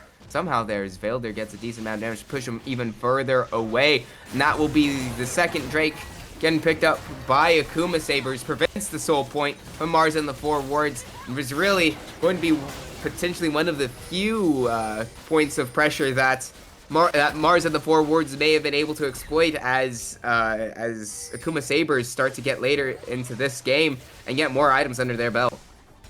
Vailder has just had such a stellar Victor game. From the laning phase to his individual team fighting, he has been, bar none, just incredible. And now almost level 16 for the solo laners of Akuma Sabers here.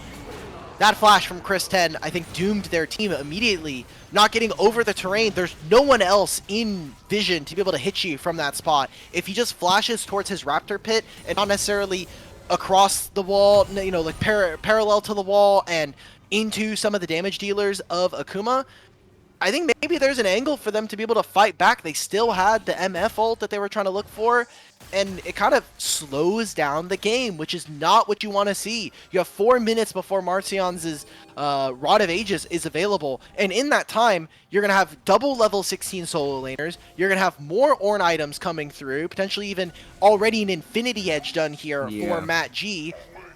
And maybe we don't even need to hit that 4th item. We've kind of reached that point in the game where 3-item Jinx with Ornn ultimates can absolutely take over a fight. And they still have this Melio in the back pocket. So getting very worried right now, especially as Pillar of Autumn has getting a lot of gold for himself, but hasn't necessarily been able to kind of rally the team around this Zyra and really be in a good spot around objectives. These last couple dragons have been a little iffy for me.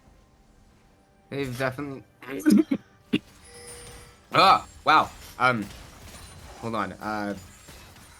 Speaking of objectives, there is some sort of feeling out process in and around this Baron, as once again it is the only objective neutral objective that is live, and without a lot of ability to push, it does once again, as you said, just slow things down a little bit longer for the side of Akuma Sabers, and they're perfectly fine with this outcome, as it gives them just more time to start to take this one away. Basting, how far is he exactly from level 16 to just give more items over to his allies? He's nearly there, surely. If you get Victor, we talked about Vailder, how he's played this, get him a masterwork item into his inventory as well. His masterwork items right now suck. He's waiting for decap. Like, if you masterwork a Lich Bane, I'm gonna be sad. If you do that for Deathfire Touch or Deathfire or a Blackfire Torch, I'm gonna be really sad. Just wait for decap. For anybody who's playing with an Ornn in the future, just a small bit of advice: put the item you want upgraded in the first slot. It's always the first slot that gets upgraded. It's not gold value. It's not based on which item you most recently purchased. If you put it in the number 1 slot, so top left, it will always get upgraded. Masterwork boots incoming. Please. Thank God we can't do those. I would be really pissed. Unfortunately, the only person who can't get Masterwork boots in this game, even if he was on the enemy team, is Marcion, because snakes can't wear boots. So, but apparently airplanes can. Yes, correct. He needs boots so he can put them inside the airplane. Oh, so it's like the racing shoes that F1 drivers have is what I'm getting. Yeah, I don't know. Probably. Yeah. I don't watch F1, so I wouldn't know. Well. There you go. Dragon spawning in a minute and a half. We've also got this Baron. Any team fight right now, even with the dragon spawning, you just look at it. If you're Akuma, you take those. As soon as you find a team fight and you win that, you can just immediately start up on the Baron. You have so much damage between the 2 mages on your team and this Jinx. I think you're not worried. And right now, my eyes for Marz and the 4 wards is how can we get the flash off of Vailder before this dragon fight? And that window is extremely small right now and basically closed. Because at this point, you're kind of just going to have to go into a fight without that flash, with the knowledge that he's going to have flash, so you can't really apply pressure onto him. And you need to be able to lock down some of these champions, but Melio is going to make it very difficult. So, Pillar of Autumn and Marzion, you gotta have the game of the season right now, because right now it's coming down to potentially you looking down the barrel of a 1-2 lead for Akuma. Yeah, it seemed very likely, but there's a lot of movement out of the side of Marz and the forwards toward the bottom side of this map. I don't think this is exactly the one you want to go on. Onto Basting's fine with the extra movement from the map given that it's a Hextech map, yeah, it's just going to be Marz on the forwards backing away now. Pillar of Autumn. I don't know if this is where he want to be. Does he get caught out? Flash forward from Coffee.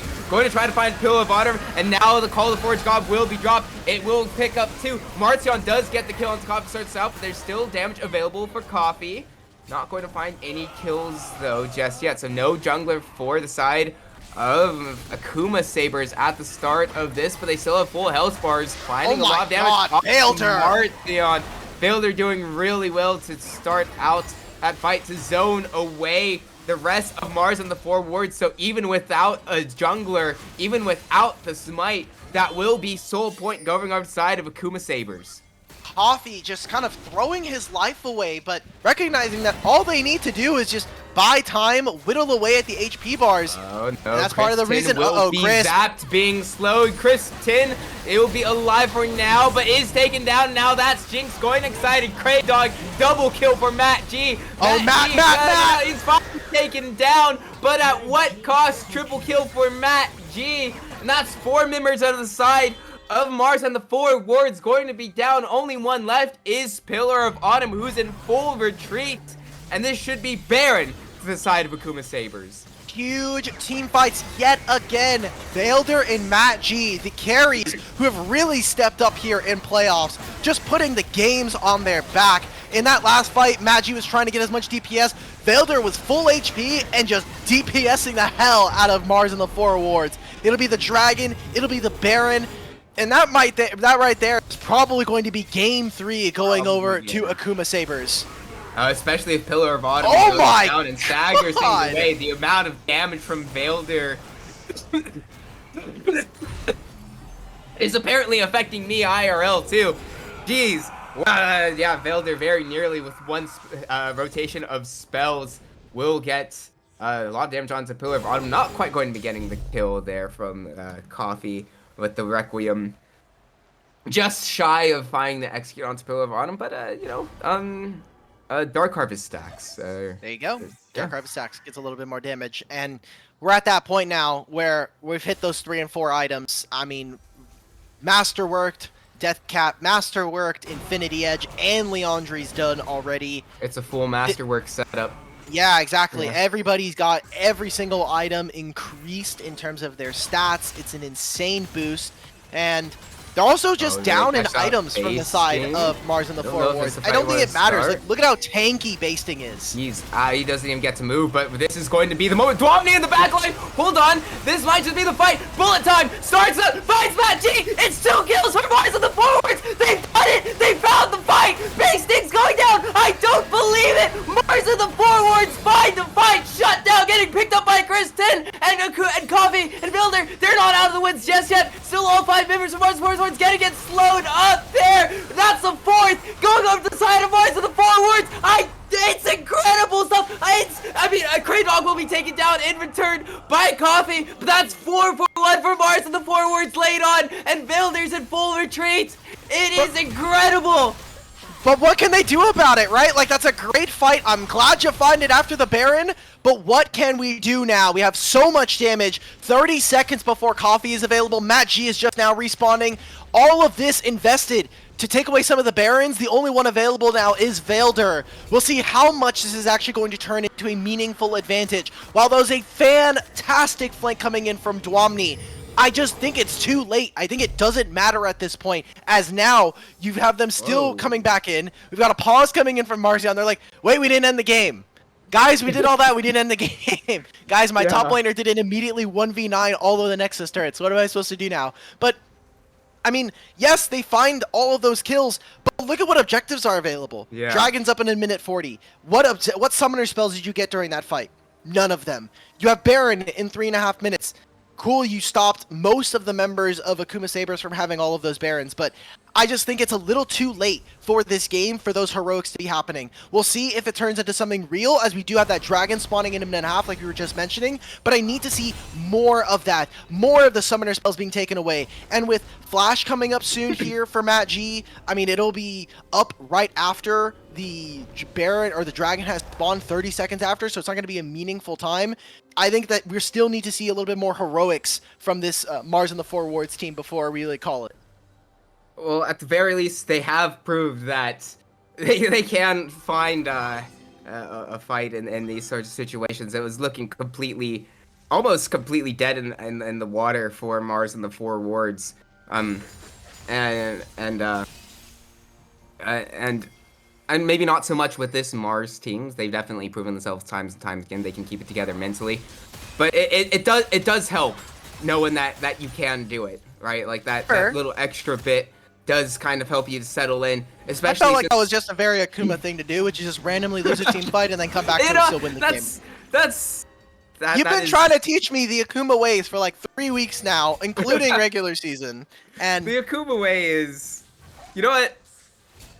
It is the Akuma way, and the Akuma way would be to actually not lose here. And as you were saying, even though it was incredibly executed by Marz in the forwards, there still wasn't all that much available for them. What is available will be coming up in about 30 seconds now, as it is Akuma Sabers on Soul Point for this one.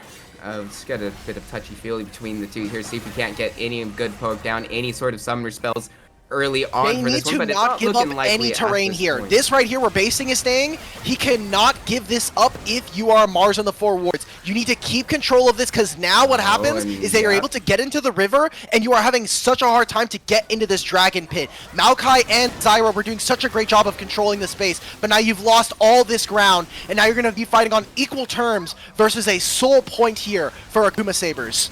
Akuma Sabers starting up this fight. The Drake getting down to about the bullet time come through. Will be interrupted by the Melio though, and that's going to be Hex getting picked up by Akuma Sabers at the start of this one. Marzion will get coffee at the start of this one. Basting now going down, and the backline Dwamni doing a lot of work, but going to be getting claimed by Marz.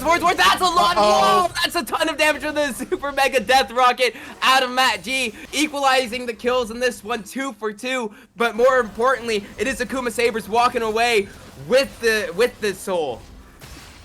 That was such a big fight, and Coffee dying in the middle of his ultimate cast is actually huge, because I think if he's able to get that off, they're able to kill Pillar of Autumn, maybe even force Marzion to take a recall, get very close to dying, and then suddenly you have a position where you have 4 members alive, maybe these same 3 members that we're seeing on our screen now, can push a lot deeper, knowing that there are 3 members dead on the enemy side, and you can go take vision and set up for this Baron in 45 seconds. So a small misplay from Coffee potentially stops them from being able to outright win the game. But Hextech Soul is a really damn good tool to end out on a 3rd game here. So now we've seen another team fight where Marz and the 4 wards don't really hold their mettle. Dwamni this time isn't able to find the same kind of flank that we saw just minutes ago. And honestly, it comes down to these 2 mid laners, and Vailder just has so much more effectiveness in this game versus the Cassiopeia. Yeah, Vailder has definitely been... I mean, there's been a lot of standout performances so far in this game, just all around in general, but Vailder has definitely kept it together, kept it cool, and has done a lot of work for Akuma Sabers. But as this next Baron comes up now, we kind of sit around and wait and see what sort of pressure that can be forward. Wait, call. The Forge Guard will be called. Are they going to try to find its way on Chris? Chris Tin taken down to half health. Super Mega Death Rocket goes wide. Bullet time won't quite find its way onto Coffee, who won't be doing damage there. Coffee goes down. Chris Tin picks that one up to start this fight. So a little bit against their own play. Will use the Requiem down. Does he find the kills onto Chris Tin? No, he does not. So the attempt from Akuma Sabers to find out the enemy ADC does kind of backfire slightly. At the very least, they will be able to pick up the tier 2 mid from the side of Marz and the 4 wards, but they will be down a member for any... They can just start this Baron. I don't think you should care about what Marz and the 4 wards can do in this moment. They have reset all of their HPs, but Kraydog's still at half. No Warmogs either. No with Hextech Soul, with how strong Vailder and Matt G are, I think you should not be worried and be looking to try to go for a turn. No bullet time, no Nature's Grasp available for the side of Marz and the 4 wards, but they are at a numbers disadvantage. But counter side, they do have the Hextech Souls. We see they're doing a lot of slows, getting a bit of decent. Oh my god, that's a lot of damage onto Pillar of Autumn from Super Mega Death Rocket. Doesn't find the kill. Not quite just yet. Kraydog going low, but kept alive for a little bit longer by his passive. He's down now, basing in the back line. Gets taken down by Dwamni, but that is Matt G excited. Does he find the kill onto Kristen? Yes, he does. Shut down onto Matt G, and Dwamni has nowhere else to go. That will be the triple kill getting picked up by Matt G, and it's only Pillar of Autumn left alive at this point, and 40 seconds until Marzion comes back up. 25 for Kraydog. It's more than likely going to be Baron for Nexus trade here in Game 3. There it is. They're going to teleport as well to delay. What a great game coming out from Vailder and the rest of the squad from Akuma Sabers. There goes Pillar of Autumn. Through between that it and is. the Super Mega Death Rocket. There's no one left for the side of Marz and the 4 wards to protect their Nexus. And that's Game 3 going to the side of Akuma Sabers after 40 minutes. And now we're in a spot. Game point here for Akuma Sabers. Marz and the 4 wards are going to have to put 2 games back to back, but with reaching Game 4 in our Fearless system, it does mean that we're going to only have 3 bans, which opens up so many possibilities, especially with a couple of champions gone.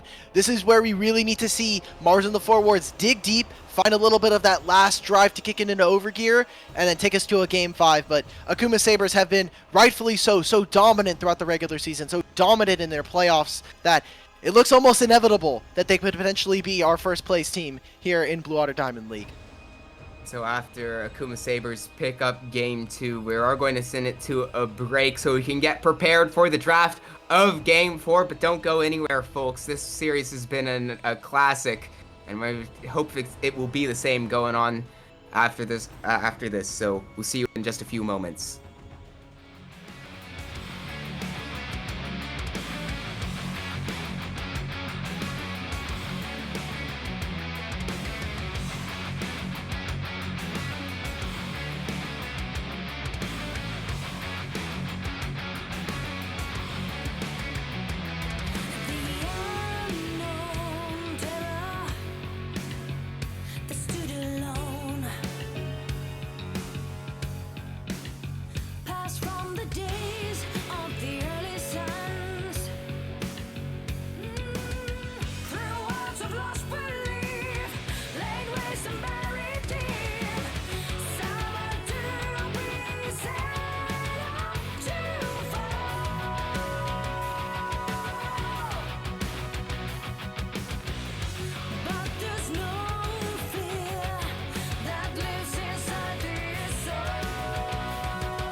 And we are here once again in the Blue Water Diamond League Finals.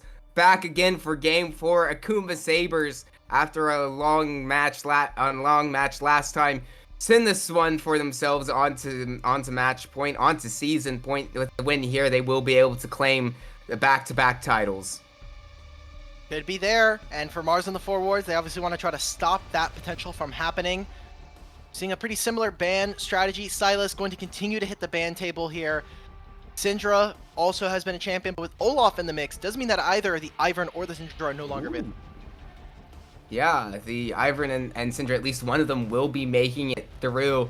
I'm going to guess that since Akuma Sabers are on blue side this time around, they might be looking to first pick whatever they leave up. Maybe a first pick Ivern would be an interesting choice for Akuma Sabers. It wouldn't exactly be the most coffee champion ever, so we'll have to see how that... He's played it a couple times. He's a very, very big enjoyer of the full clear jungle. So I wouldn't be surprised if he's willing to pull out the Ivern yet again. But who knows? No, it'll be picks the the Sejuani, one Sejuani. of his most played throughout the season. I think undisputedly. Obviously, Yeah. we know that he's going to be a big Sejuani player. And look at all the mids that are gone. Silas, Syndra, the Azir taken away as well. I like the Lucian toss back because they know all the AD carries that are gone. There's a potential for them to look for it, and we haven't seen it this series at all, but we have not gotten a quirky game. Now, Crisp has fallen under a lot of criticism for picking this champion, for his individual performances. It looks like we're not going to be seeing it here. Caitlyn immediately snapped up here for Marz in the 4 wards. Wonder if they're going to try and play this with a Syndra or a Caitlyn Lux. We could see a Caitlyn Karma as well, which would also take away from something like an Ezreal in response.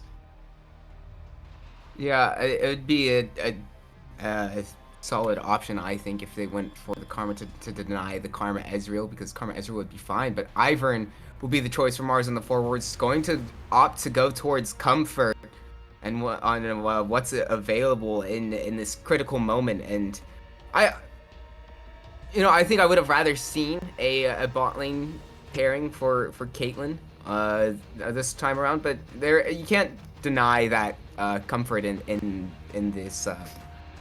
this do or die moment has certainly at least some value going to be claimed. But Jhin, the counter to Caitlyn, pretty of a classic move there, I'd say. Yeah, and again, think about all the engaged supports that are still not available. If you are going to be going for a Jhin Rel, a Jhin Nautilus, Jhin Braum even, these are things you have to start to consider. Akuma Sabers could also look to try to pick up their mid laner here. I think especially when we talk about the value of AP mids and what we have seen so far from Marzion and Velder, I think there is an increased value in being able to make sure that you have that available. Taking away the Karma though, I know we noted the Caitlyn Karma, we thought maybe the response was going to be an Ezreal Karma, but we also haven't seen a ton of Ezreal from this Akuma team. I think we actually have not seen Ezreal ever from Magi, at least in this season, so not surprised to see he didn't go for it, but obviously it's something that we do have to consider. And now for Marz in the 4 wards, I think you're almost forced into that Caitlyn Lux situation. You're kind of sitting here saying, are you going to really go for some kind of tank? Well, tanks versus this are not going to be great. Yeah. I think Rakan is really pissed. You get poked out, you get outranged. Rakan has to find really nasty engages, but for Caitlyn, who wants to be very domineering in lane, I just don't know if this is necessarily going to be the case. So we get into the 4th game. That means we no longer have a second phase of bans. We're going straight into the second phase of picks and bans here for Marz in the 4 wards. And it's that Yone snap up for Marzion, a signature pick for him, something he's going to need to rely on if he wants to take his team to a 5th game. Yeah, we haven't seen Yone in a while coming out from just in general in a Blue Otter Diamond League, but it is available and it is the choice, presumably for Marzion. But the counter coming back, Akali the Hover, Akali is, I haven't seen a lot of Akali too much, and when I have seen it, I haven't exactly been the biggest fan of it, but it is the choice nonetheless from Akuma Sabers getting picked up. It was the noobs that were playing it. It's not Velder's fault. The noobs were playing Akali. Fair. Okay. We do have an Akali game from Velder this season, but wasn't super anything special. I think that game was kind of a big nothing burger. And we're getting the set here blind. So Dwam, what is your counter of choice He's been given counter every single game on red side so far that Marz and the Four Wards have been able to get, specifically in that first game where we saw the Zeri. So probably going to need to see a bit of an AP bruiser. I love the Jax here. Again, Olaf is gone, so thinking about that. Is this that Yone top flex? Because it now we're could getting be. the Veigar hover. Please don't do It this to me, is. Marz. All right, It is. Marzion is getting his Veigar. I've been told this has been amazing. We've seen, I think, a game of it. It wasn't incredible. And I think it's really, really antithetical to what a champion like Ivern wants to get done. But hey, the shielding's nice, and being able to apply Event Horizon for an Akuma Sabers team that is particularly short range aside from our bot lane, I think is at least interesting. I'm very worried about this game, though. Yeah, I mean, Veigar, I guess you could. I mean, Akali wants to kind of do the hop, skip, and a jump, and you just kind of, for a moment there, can say no, and do that the baby cage. But overall, coming through, Marz and the Four Wards, they definitely lack a front line at this point in time. It's going to be a little bit difficult for Rakan to really find a way in. I mean, Yone on his own can, who does he find out? He finds Jin, which is, I guess, like that's not bad, but it's looking a little bit kind of. I'm questioning the draft from Marz and the Four Wards. I'm intrigued, but also hesitant. That's what we said about game one, right? Where we're like, I don't know if this is necessarily going to be kind of the draft that's going to be able to win you the game. And I've held this opinion all season long. I think until someone has shown a good enough Veigar game, we saw it played in bot lane by Qixing and Yeah. I'm trying to remember this bot lane. It was not great. Art of War. But... Yeah, Art of War's bot lane tried to play it, didn't like it, but it's Art of War, so kind of got to cut them slack that their team just doesn't work. We've seen the Veigar in mid from Tough Daddy and Marzion. I hated it. I think that this champion isn't good for what is typically very strong in this league, which is going to be competent laners and people who can also play around a Veigar correctly. That's just not the case here in Blue Water Diamond League. I haven't seen a good game of Veigar, so I think it's a really big trap pick. I am kind of looking forward to see what we get from Marz and the Four Awards, but if we're just going based off draft, I really like what Akuma Sabers have put forward. It's pretty simple. It's able to execute what it's able to do. Caitlyn's not in a great spot here versus Jin, Karma, and Akali. I think we're looking at a 3-1 for Akuma Sabers, and we're looking at crowning them our grand finals champion. Well, we'll have to wait and see if Akuma Sabers can take home the championship after this one, or whether or not Marz and the Four Wards and their rather unconventional draft can send us to a game 5, but either way, we will have to send it to the spectator delay. But when we come back, it will be game point for Akuma Sabers. So don't go anywhere. We'll see you in a few moments.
And we have returned to Summoner's Rift once more for a do-or-die situation for Marz and the 4 wards.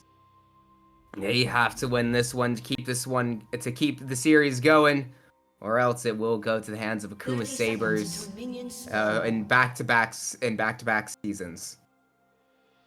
Would be pretty impressive, obviously, for these guys, and we kind of had some of the Akuma guys on last week. I know we had Matt G and some of the boys, but talking about, hey, they kind of just want to end on a high note, finishing off. A lot of them are either moving on to Masters or just not playing competitive anymore, and so they really want to put it out on the Rift and end on a really high note. Obviously, ended first in the regular season, now have the potential to end first in grand finals and playoffs, which is super impressive nonetheless. And would be, I think, a great game. We were talking about it during draft, and really, I'm not a huge fan of what Marz have put forward. You have a bot lane matchup that feels pretty rough to play, especially as Kraydog, who has been, I think, very important to this team's success when we talk about his ability to find engages. And I just hate this Veigar champion. Veigar champion just does not work here in Blue Water Diamond League. So, yeah, I'm kind of worried about the potential for Vailder to have a big pop-off game coming into Game 4 where he has huge backline access, can be a massive nuisance to the team. Yeah. We'll have to wait and see if that can come through, but early on, it is slightly advantaged there in the bottom lane. Good work coming through from the side of Matt G and Eclipse to push out Kristen and Kraydog a little bit more. And there's a thing that was slightly concerning that we just kind of wondered about was being the fact, that's a lot of damage being layered on Kristen.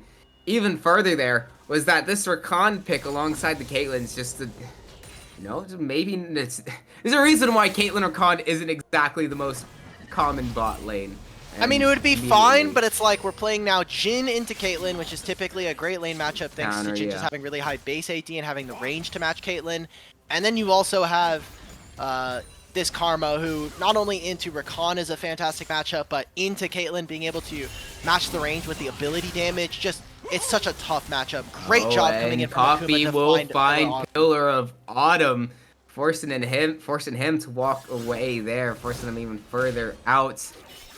Just really overall, the first 3 minutes have gone all the way of Akuma Sabers, and even though it is only 3 minutes, it is a little bit early. You get any advantage you can, and Akuma Sabers has played it just about perfectly.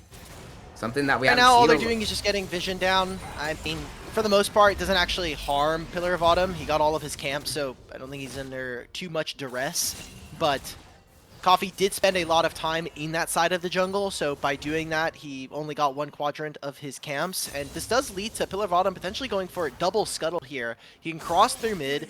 It does relieve some pressure off of Marzion, and Coffee will be, he'll still have about the same effectiveness, but we're talking about Ivern's ability to really power clear and get some of those really cheap support items, which can turbocharge the game.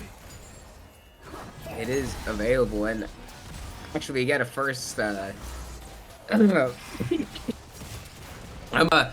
the first recall from the side of Pillar of Autumn, it does return with the Symbiotic Souls coming through. Not exactly something you see very often as a choice in general, but the gank from Coffee coming in onto Dwamni does force the flash out of the top laner there, and he's still in the area. Dwamni, you don't have a flash, will get slowed up. Flash forward from Coffee. Will they try to find the kill? Here they go for Dwamni taken low. Oh my Grab god, from Basting won't quite find the pull back.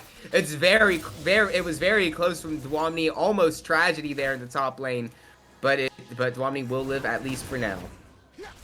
Big find. The fact that he lives there opens up will so find much. Eclipse, and a decent amount of damage will Should come be fine. from He has Kristen. flash, he has heal. He's fine, but it's a good trade from the bot lane there. Pillar of Autumn is also behind. I don't think they're doing anything. They don't have enough damage right now. Kraydog is kind of useless when it comes to this matchup, and they don't have a ton of combat damage either. There's no ignite. It's just the exhaust coming through, which against a heal is definitely going to be feeling pretty good. That was a small mistake coming off from Basting. It looks like forward does find the snare, and it will be known that does get to onto Vailder with that glacial augment coming through. Vailder will be fine for now. They're able to just use the ability to just hop away there on Akali to be okay. Doing fine. I like this start coming out from both teams. Obviously, Pillar of Autumn doing what he can on this Ivern. He's stealing away camps where he can. I love the Symbiotic Souls. It's an option that we have started to see a lot of Iverns go for, considering how often you're just full clearing and then recalling. And with the amount of movement speed that you're able to get around the map, this makes it very easy when you're, playing a supportive champion to just get around, hoof it around, get so much. You get the empowered recall, which is really important, especially for trying to really juice as much time out on waves. It allows you to be a little bit greedier on the map and then go for your recall, get your empowered recall. You get a couple of seconds off of that. And the first empowered recall is not all that impressive, but every single time you're able to do that, that's 2 to 3 seconds that you're saving, and then suddenly that turns into, hey, I'm here at an objective a couple seconds early, or hey, I'm here at my camp, and I can do this a little bit earlier, and all those sorts of things start to add up, and we're starting to see early grubs here started by Coffee. It is started up by Coffee, but we do see in the top lane the gank coming through from the Pillar of Autumn. And that's going to be basting, not quite getting Dwamni. Lots committed. Dwamni shielded up, will be able to come alive, but it's traded straight away. First blood, however, going over to Dwamni. And Vailder here to cover, catch some of this minion wave, but is a great kill for the two of them. The fact that Dwamni almost lives that, by the way. He had the Shadow Shield on top of him, and he's like, maybe I actually just don't die here. And Pillar's going to pick this up. He still has waves as well, or some jungle camps that he can take. So I think it's a small win for Pillar of Autumn in terms of his own game. But for Akuma, getting the kill for themselves, they also get all 3 of the grubs here on the first trade. Not bad. It's not even necessarily a first trade at this point. Pillar of Autumn decides to go to that top side of the map, so it can't be traded back immediately, at least in terms of neutral objectives. Drake won't be taken down. So it is still just generally, I'd say, slightly advantage to the side of Akuma Sabers in that regard. For that, but basing, yeah, did extremely well in that last fight. We're going to duke it out once again here. Dwamni getting a pretty decent trade in his favor. Needs to be very careful, because obviously when you're playing against Set, you're kind of playing around the fact that his W is going to add a lot of will find each other again, and Pillar of Autumn does have level 6, but Vaildir's moving forward, does get that flash out, and the baby cage won't stop Vaildir from going forward. Marzion not quite going to. Let's go, Vaildir. Okay. Yeah. It could have been It could have been almost even better from Vaildir if he did find the shuriken flip there. But hold on, basting, and Dwamni will go at it with the help of Coffee. Coffee going to get that kill onto Dwamni, and it's another one going the way of Akuma Sabers. It's not what you want to see. If you're Marz in the 4 wards, you're not able to get anything done on the top lane. Dwamni is getting a lot of jungle attention, falling in the 1v1. Pillar of Autumn here had to use his flash. Vaildir is under no threat right now. Oh, Kratos, it's not where you want to be. Getting snared up by the Karma, getting low now, taken down. Perfect execution. Vaildir comes through. Theo will have he can win this, by the way. But I think they can find this. Marzion taken low, taken down. Double kill Vaildir. Right, Kristen will pick up Eclipse though. He's here. Will trap up the Akali. Gets marked by the ace. Oh, it's not enough. No. Oh no, it's not enough. He had the auto attack from the head, from the 90 caliber net, and he didn't use it before channeling his ultimate. Maybe he just got out of range with the use of the shuriken flip, but still, such a massive play there coming in for Vaildir. With him and Eclipse being able to link up, they grab the 2v2 kill there. They take down Kraydog, they're able to kill Marzion as well. Such a great play, and what we expect from our MVP of the season, Vaildir. In a little bit of trouble. Kraydog doesn't have level 6 just yet, so if the hands and the flash used by Matt G will ensure that he's fine, but that does mean no flash for Matt G.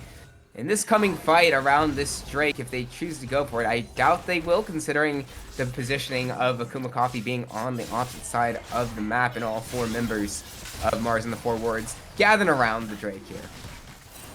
So, early Dragon here. 9.5, almost 10 minutes here for the Dragon. Not particularly super early, especially since we did see it on the trade for the Grubs. I still think this is pretty worrisome because now Coffee, he's kind of sitting in the top side jungle. He knows, okay, Red hasn't respawned. Maybe I can contest. They know that he's on the bottom side of the map, especially after the Dragon. And Velder is getting pushed in the mid lane right now, which makes it very difficult for someone like Pillar of Autumn to just walk into his jungle. Autumn walking over to his jungle, doesn't know that Coffee's here, will snare him up, but it won't do much for now. Marzion might even be in a little bit of trouble. Pillar of Autumn going down to the start of this one. Marzion now can he find the back end of it? Does actually get the kill onto Eclipse though, using the Primordial Burst. It's a bit of an odd fight there, but is traded 1 for 1 in the end. All you need to do is just cut the legs out from under Ivern, and that tree's gonna fall. So, great job stopping him from being able to get his Raptors, steal the Raptors, get the kill, and it goes on to Velder. I don't think you could have had a situation be played out any better than that. Dog is in this area, will be able to, does have the ult available now, will be countered. Basting staying alive now charmed up with the swiftness, damage coming through, Basting low, Basting not quite going down, is finally killed. Dwamni going to shield himself a little bit longer, but Velder's here, flashing away. First cast of perfect execution does get that kill. Now second cast of perfect execution gets another 2 kills going over to Velder. Alright, Velder's gonna solo carry this game, guys. Oh like, my god. This is the style of Velder that we have seen now coming into this playoffs. I think he has just been by and far away the best player in the league. Obviously, really granted for that MVP vote, but think about the Velder that we saw at the very beginning of the season. It was almost exclusively mages, Orianna, Azir, maybe a couple of games of the Ahri, but he has really moved more into that carry position, the Aurelia, the Akali, even, you know, we're talking about carry positions, that last game on the Victor, he's kind of done it on a multiple different styles of champions. Game 3 last week on his Galio as well. I think he's been so well-rounded as a mid laner, and he's just showing up so much in this series and the entirety of playoffs. One of the reasons why Akuma were so dominant throughout the regular season. And it is just a pleasure to see him do it here in Grand Finals, in potentially the last game on the Kali. If you want to catch this out, it's only Kraydog and Pillar of Autumn and not necessarily a lot of damage available. They will slow down the help. This does mean that they know Dwamni doesn't have too much assistance here in the top side, but does he need it? Teleport coming through there. We'll push away Coffee and Basting for now, and over to the bottom side of this map. Velder is here. Curtain Call will be brought out by the Jhin. Going to slow up a little bit more. Pill of Autumn will be fine as both these two teams start to move away from each other once again. And during all of that, Dwamni survived. He didn't end up getting ganked. No one died on the top side. No one died on the bottom side. A pretty big win, I think, for the side of Marz and the Four Wards. They didn't want to lose any more than they already have this game, and all they did was trade the teleports of their 2 mid laners. So, not too mad about the results. Kraydog does have the ultimate. It's probably here once again, does use the swiftness, will find his way onto the Jhin match. He hold on straight over to the mid lane. Marzion, you're not safe here. We'll have to flash out of the baby cage to keep himself alive, at least for now, but that will be Marzion in full retreat with no teleport. Ooh, and they don't even make top lane dropped Chili. Not again. Not again. No. Not again, guys. Please. This wasn't even you last time. Please. Oh my goodness. All Actually, right, the real matchup that we need that this whole time was actually the Blue Otter Diamond League versus Chili. Is True. That's the real nemesis there. Yeah, Marzion living, but because he just used TP for that bottom lane play, he comes back to mid, loses out. They're gonna probably lose out on almost all this turret. I wonder even with fortification, seems like they're just doing a hell of a lot of damage. Have enough. With all yeah, 6 we grubs, also have to think enough. about the Herald spawning in a minute's time. They have those 6 grubs. They'll be able to open up the map. I think it's a bit weak because of the timer. They're going to have to take a reset. This should be a Herald going over to the side of Marz and the Four Wards, and they need it. They need it so desperately, especially with Dragon spawning in a minute. They need to be able to make sure that they're able to contest or at least trade now with turret plates going down. Yeah, and I mean, it is the main sign of life that they could be able to pick up, at least in these next few moments. If Akuma do manage to pick that up, Akuma do manage to open up this map even more. The ways back in for the side of Marz and the Four Wards are honestly very minimal with the draft that they've given themselves. I mean, their forms of engage. I mean, Rakan's not exactly the greatest. Maybe an odd Daisy running forward. But that's about it. It's not much. Dwamni, kind of. It's difficult for Marz and forwards if they can't quickly start to find a way back into this one. as it sits. And with that, it is Akuma Saber starting up the Baron, the Rift Herald, without really any chance to contest it from Marz and the 4 wards. Oh my god. Basting can very easily just win this 1v1. Kraydog waiting to see if Basting will over-aggress, but that Herald, I already know. You see them, all 4 of these members moving on up to that top lane. They want to try to make this play. They land that on and they will find the Glacial Prison, but Kraydog is here to delay this a little bit further. The tower dive comes through. Kraydog will go down, pays for it with his life, does his best to try to keep his time, but Marzion is here. Is it enough? Dwamni's popping back. They get the 1 kill. Very well played from Marz in the 4 wards, but is it enough? No, it's not. No, it's not. Vailder will pick up the kill onto Marzion, and it's you know, Marz in the 4 wards, they do really well given the circumstances, but Akuma Sabers once again come out on top. Yeah, but it's just not enough now. 6 grubs. They're going to be able to crash this Herald on the tier 2 as well. Not able to get anything done on this top side. This game's cooked. I mean, it kind of sucks that this is how our last game of the Grand Finals is going to go, but with how dominant this Akuma Sabers team has been all season long, I think it is only right with how great they've been playing, how much of a better team they've looked almost every single week of the tournament, and with Vailder to do it alongside Coffee, particularly a duo that, in my mind, didn't get a lot done in the early parts of the season, but have really come together as the 1-2 punch for this team. As they continue to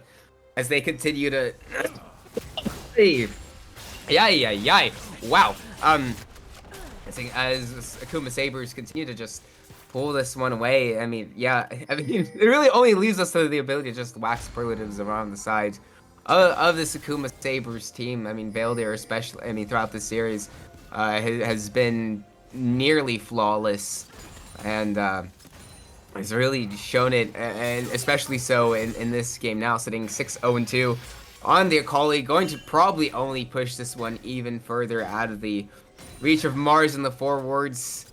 It's not much they can really do. I mean, Coffee going forward, almost finding a way maybe onto Crispton there, but won't really need to commit anything more in that one. What a great game. Again, they are just constantly suffocating Marz in the 4 wards, and they do have an eventual kind of like scaling limit where Marzion hits like the infinite amount of AP that Veigar can gain, but this game is just going too fast. There's too many different things happening. Decent amount of damage onto Basting, but the turnaround slam Basting, going to try and find Dwamni, gets him there. And that's not a solo kill. That's going to be the kill going over the side of Akuma Sabers. Just a little icing on the cake for that one. Oh, flash forward from Coffee. They're not over just yet. Kraydog will have to use Mikhail. Actually, what did he cancel that CC there? I'm looking. Oh, it's Mikhail's Crucible on a Pillar of Autumn. There you go. There it is. Well, I was looking. they can't find the kill onto Eclipse or Coffee. They can't find the kill onto Basting. So now we're in a situation where I check Marcion's AP. He has 240, 145 of that coming from phenomenally He phenomenal scales. evil power. He scales, but when his Nexus explodes, it's not going to matter if he's scaled or not. I feel bad for them because I remember a lot of these are matchups that they also opted into, right? It was blind Yone on 4. They answered with Veigar on 5. So they said, we are willing to make this trade, and unfortunately it just didn't pan out. We have the Caitlyn and Rakan. We knew that it was going to be Jhin Karma, and we picked Rakan anyway, knowing that Kraydog was not going to have a great laning phase, and that this matchup was ultimately going to go the way of, Akuma Sabers. So now you've put all your eggs into this basket that Marzion, namesake of the team, is going to be able to 1v9 on Veigar.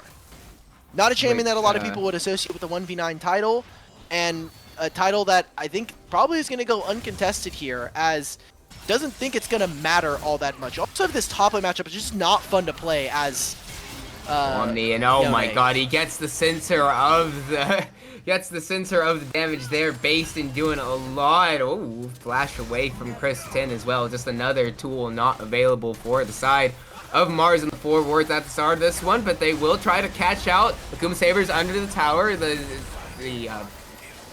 tower ramping up there with the damage, but Coffee is tanky enough, and with the redemption coming down, he'll be fine. Okay. still, got a lot to see, and for Akuma Sabers, I want to see how they're going to close this game out. Oh, basing in the gold at side, 19 does minutes. have the way to go in, does have the ultimate available. It comes down now, slam, Haymaker, not going to find a lot, but will get the kill now for Marz on the forwards. They'll get that first one. Can they find any more?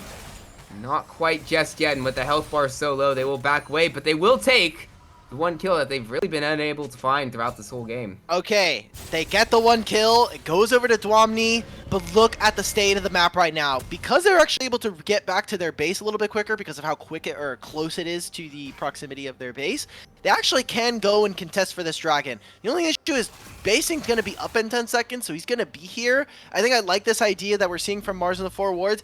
You know that you're not getting this dragon. You already have the first 2. Give over this one. Get the objective bounty for the gold. And make sure that not only is it going over to Dwamni, but the eventual global general gold that you're going to be giving over to your team should be able to help them crest over into that second item and potentially even look to try to fight around the Baron. I don't think they're winning any fight around Baron, but all they need to do for the time being is wherever they can collect waves, you kind of have to do some dirty farming. Sting doesn't know that there are 3 members here. He's taking low. He does have the Haymaker available, though. Does finally come through. Finds a lot of damage on the Kratar. And now the teleport from Vailor comes through, but can't find the kill onto Vailor.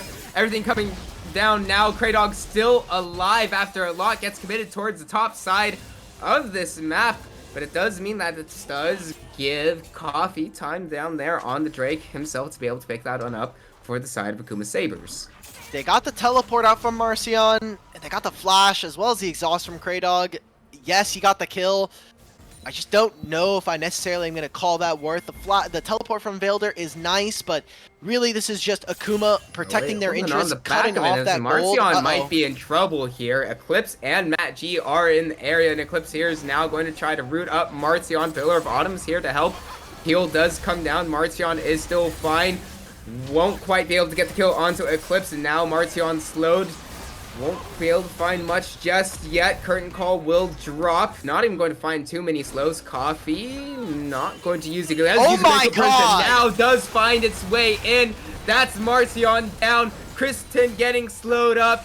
Here comes Coffee pushing in. Can they get any more? Maybe not just yet. So it is only the one kill for the side of Akuma Sabers for now. And only the one kill for Akuma. Why is Marcion there? Just recall. Just keep walking back to your base. They're chasing you away. The fact that that moves past Kraydog, that Pillar of Autumn is no longer in position to stop that. I mean, that's just Marcion's fault right there. Kraydog, is he going to be able to get out of this one? The W away, not going to be canceled, but it won't matter. He can hop to his allies. Just built it to his kit there. So, scary moment, potentially from the side of Marz in the forwards, but they'll come out unharmed. And now they just get the Baron. Like, if they really wanted to, they could have started up the Baron. It's pretty slow. They don't have a ton of champions to be able to start up the Baron.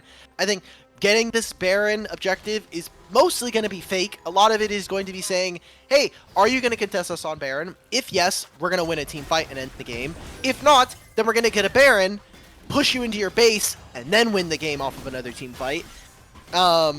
And we've got Dragon in 3 minutes. Like, Soul's not really going to be a thing this game, in my opinion. At least it shouldn't be. So, right now, what I want to see from Marz in the 4 wards is, again, that kind of concept that I was talking about before that top lane dive, which is dirty farming. Get whatever farm you can. Try to find small pockets of areas on the map that you're allowed to actually pick up waves, pick up jungle camps, and then just pray that by the time you hit 3 items, you've stalled long enough that maybe you can have a chance in a team fight. Because as is, Vailor's going to be hitting 3 items. Coffee, even on the Sejuani, is going to be hitting 3 items, and then you're in a situation where you're matching band for band with a team that is 6,000, 7,000 gold over you, and it's the Collies in your backline one-shotting your carries. It's certainly no small task for Marz in the 4 wards to push this one to a game 7, but Vailor will at the very least not have the spell shield available on him. But the Verdant Fairy getting procced. If we fight this one out, the Glacial Prism will find its way into Pillar of Autumn. Pillar of Autumn will be picked up by Vaildir with the perfect execution. And now that's Caitlyn going down. That's well done from the side of Akuma Sabers at the very least. At the side lane, Dwamni's been silently farming up here. Does manage to get the solo kill onto Basting in the side lane in bot there. So even though it's going to be starting up the Baron from the side of Akuma Sabers, maybe a sign of life, maybe a potential point of contention from the side of Marz and the forwards coming through if they can survive that long.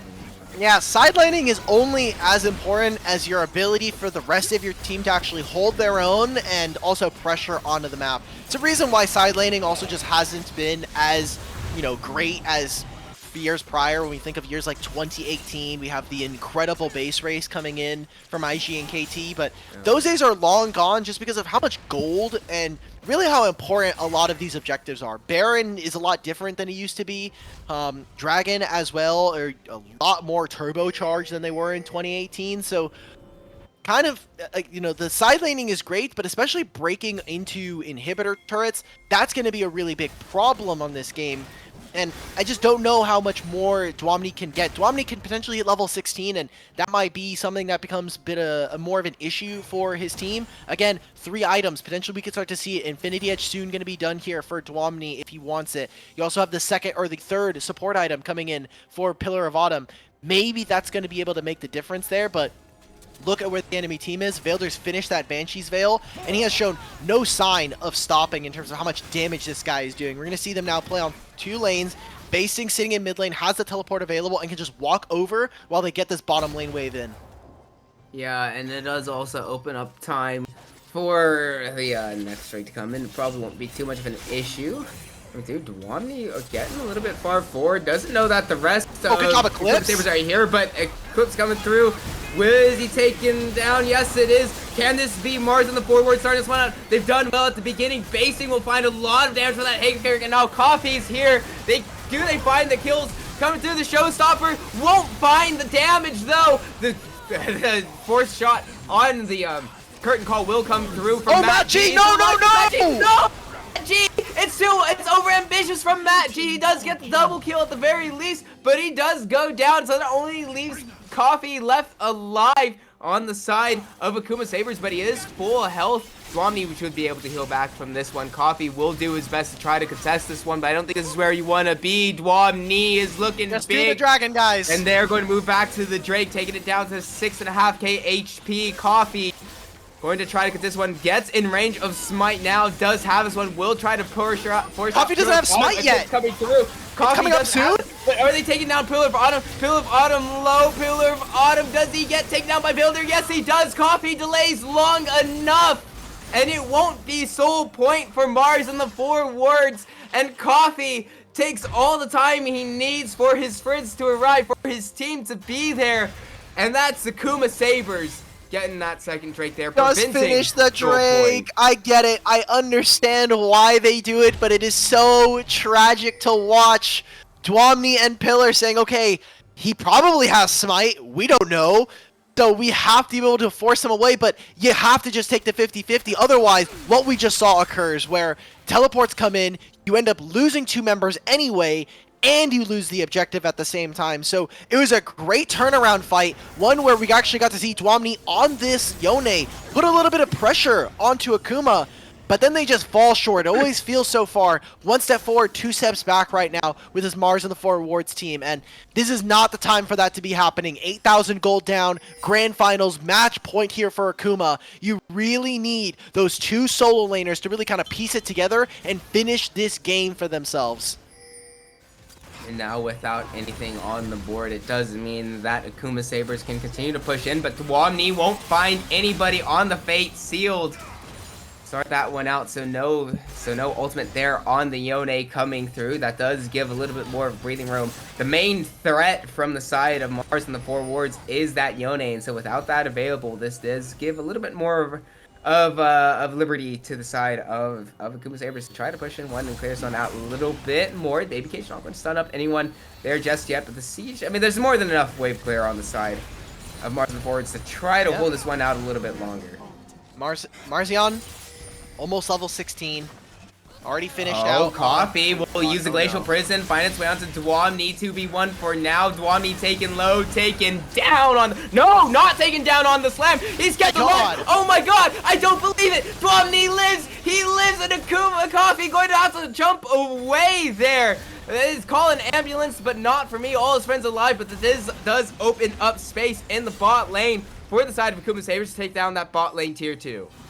Field Bow, Locket coming in from Kraydog, and the redemption from Pillar of Autumn. What an insane steal, or what an insane survive. And also, I think also using the Mikhail's Blessing. Mikhail's does have a small amount of healing on there. If he finds Coffee, this is Baron in a minute. Coffee will hop away. Does he find the kill? No, he doesn't quite yet, but Pillar of Autumn is in the area. Can they find the kill onto Coffee? That's going to be Coffee dead. Yeah, there we go. Okay, That's a shutdown. That's 800 gold going over to the Caitlyn. Should be able to finish whatever item he wants. 1,800 gold right now, and they're still scaling. We were just talking about it right before that play. Marcion, level 16 now on this Veigar, has 700 AP. This might be... I don't want to get to that point because now we've seen 3 fights where Dwamni on this Yone is providing a lot of value. But this might be the case where we actually see Veigar hit like 900, 850 AP and just one-shot someone like Matt G. It's... Sir, it's... I mean, you'd still say the BOL is certainly in the court of Akuma Sabers. They are still sitting up about 6k gold at this point in time, 31 minutes in, which is not a negligible amount. At this point, it's certainly diminished within the past few fights, but I mean, signs of life for Marz and the Four Wards. I mean, about 7-8 minutes ago, we were talking about how Akuma Sabers almost certainly won this game. Given enough time, given a few blunders from the side of not Marz and the Four Wards, hold on, Akuma Sabers, it has given some insurance to Marz and the Four Wards, and just maybe we could be sending this one to Game 5 as it comes along. This is so worrisome right now, as gotta be thinking in the back of your head, you're like, okay, it's just like, again, the past 20 or so minutes have been all Akuma. The early game, all Akuma.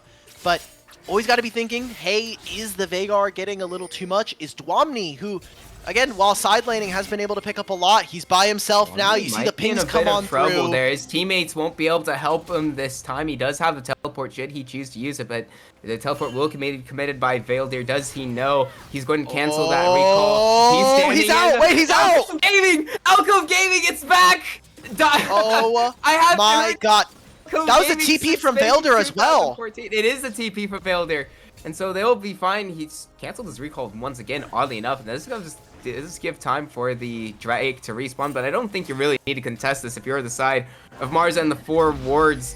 Oh, he ended up staying. He didn't end up canceling his recall again. So it looks like instead of going for the Drake, they want to fight after this is taken. Yeah, they will take it, and it's going to be staggered from Akuma Sabers. The start of the fight, Eclipse goes down. Coffee probably is going to follow. Coffee taken down. Kraydog healing up by the redemption, but here comes. Oh no! And Basting isn't enough for the 2 members. Basting. Oh my god! Basting the damage and the back end from. Oh! Oh, Basting and Veildir single-handedly with assistance from Matt G, and the curtain call absolutely massive from Akuma Sabers. I thought for a moment Marz and the Four Wards found the angle that they got the way back into this one, but the work of Veildir and Basting come through absolutely clutch for Akuma Sabers. The carries for this Akuma team come up clutch in the need for this team. I mean, Basting, that haymaker just deleted 3 members by itself. Mathematically correct set build all the way here for this guy. And with a game where his early game he had a lot of attention from his jungler, a mid game that's filled with a couple of mistakes, him getting caught out in side lane, him getting caught out in a single death around mid lane. Those were small mistakes, but he comes up clutch when his team needs it. I think really importantly of the series that we saw between Omega Goopers and Akuma, where in that second game in the regular season, We got to see him on Scion. He was in a really bad matchup versus Flame. He didn't do all that much. He wasn't kind of getting really taken advantage of in the laning phase, but he did a lot in terms of what he needed to actually do as Scion, which is stand in front of your damage dealers, make sure that you're blocking the Kai'Sa and the Syndra, and despite them still losing that, I think that right there showed me another level from Basting that we hadn't seen necessarily throughout the regular season when we think about all the different carry picks that he's really gotten for, and that right there comes up clutch for the team and gets themselves the Baron. Now they can move in and try to close out on this game that has started to slip away a little bit with some heroics coming in from the solo lanes of Marz and the 4 wards. Yeah, and it was, I guess, not fully against the run of play from Akuma Sabers. Obviously, they were still advantaged at that point, but I mean, Basting. I mean, the show has been stopped when he arrived there, and yeah, we'll just have to sit down and wait again. It'll be on the defensive once again for Marz and the 4 wards setting up around this mid lane. They have kind of survived this Baron, at least the start of it, fairly all right. It's not been too much from the side of Akuma Sabers to really push this one away, so this does give, at the very least, Marz and the 4 wards a little bit more time to continue to scale up, and you know, they do rely on that, but as we start to get around full build, it's kind of a point where you can only scale so far once you get these inventories completely filled on the side of Marz and the 4 wards. So the problem with the Akuma Sabers right now is for Marz and the 4 wards, they're very good at being able to turtle on their base. Again, look at how far Yone can farm away from the regular lane. He can catch the lane pretty high. And then you have Veigar, you have Caitlyn, champions that make it pretty notoriously difficult for a team that is relatively short range, barring Jhin and Karma. So now we're seeing the situation where they need a team fight, or they need to be able to pull apart the map and have the lanes crash all at the same time. Top wave and bottom wave. Kristen will be snared up, but it's a good body block from K-Dog to keep Kristen alive a little bit. Oh, that's scary. Kristen taken very low, but not quite down just yet, but that does give time and space to take down that first tower, importantly.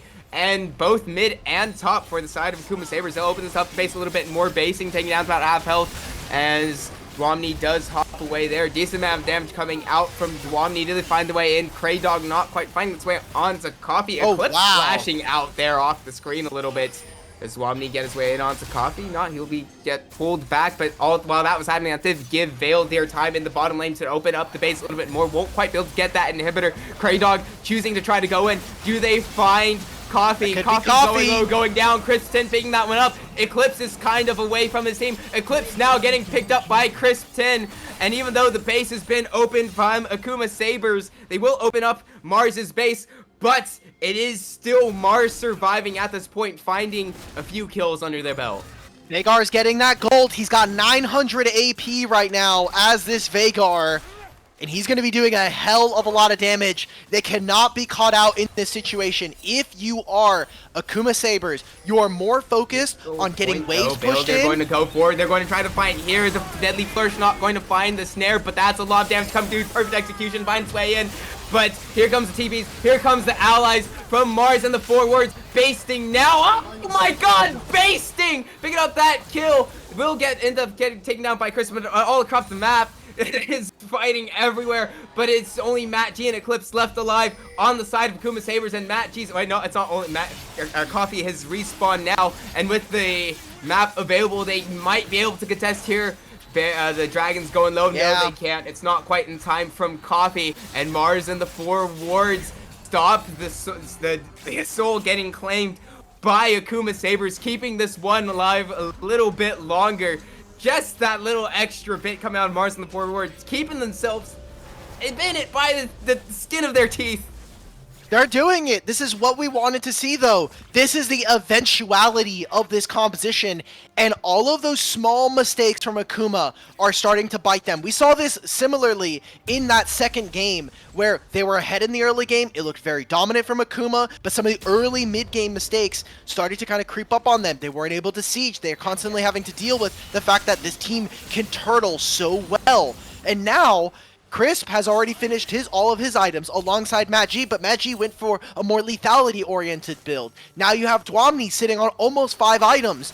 Marzion at 1,000 AP right now. All of his abilities do a hell of a lot of damage, and there's not all that much magic resist coming in from the side of Akuma Sabers, so they need to be able to deal with the fact that there's a baby cage now. And this might be the comeback. There's a lot of skepticism from myself, and I'll be honest. There was a very big portion of this game that Akuma should have just closed down and won. But now we're in a spot where Akuma might lose this and force us to a Game 5 thanks to Marzion and the 4 wards.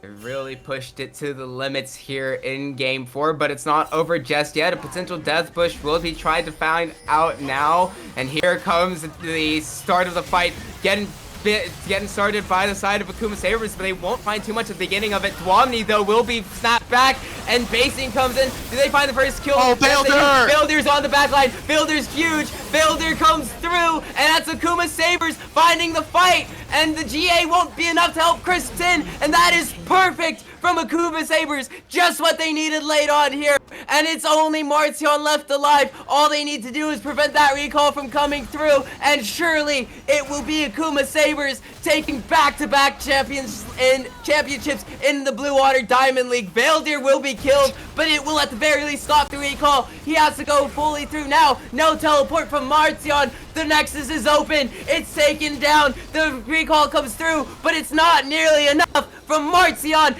and the back-to-back championship is complete for Akuma Sabers. Congratulations to Akuma Sabers. Said at the beginning of the season, we saw them as the first place team. They had an almost undefeated season coming into week 7. They had some hiccups there, a 3-0 in the semifinal bye after finishing first in the regular season, and then finishing with a 3-1 victory here in grand finals.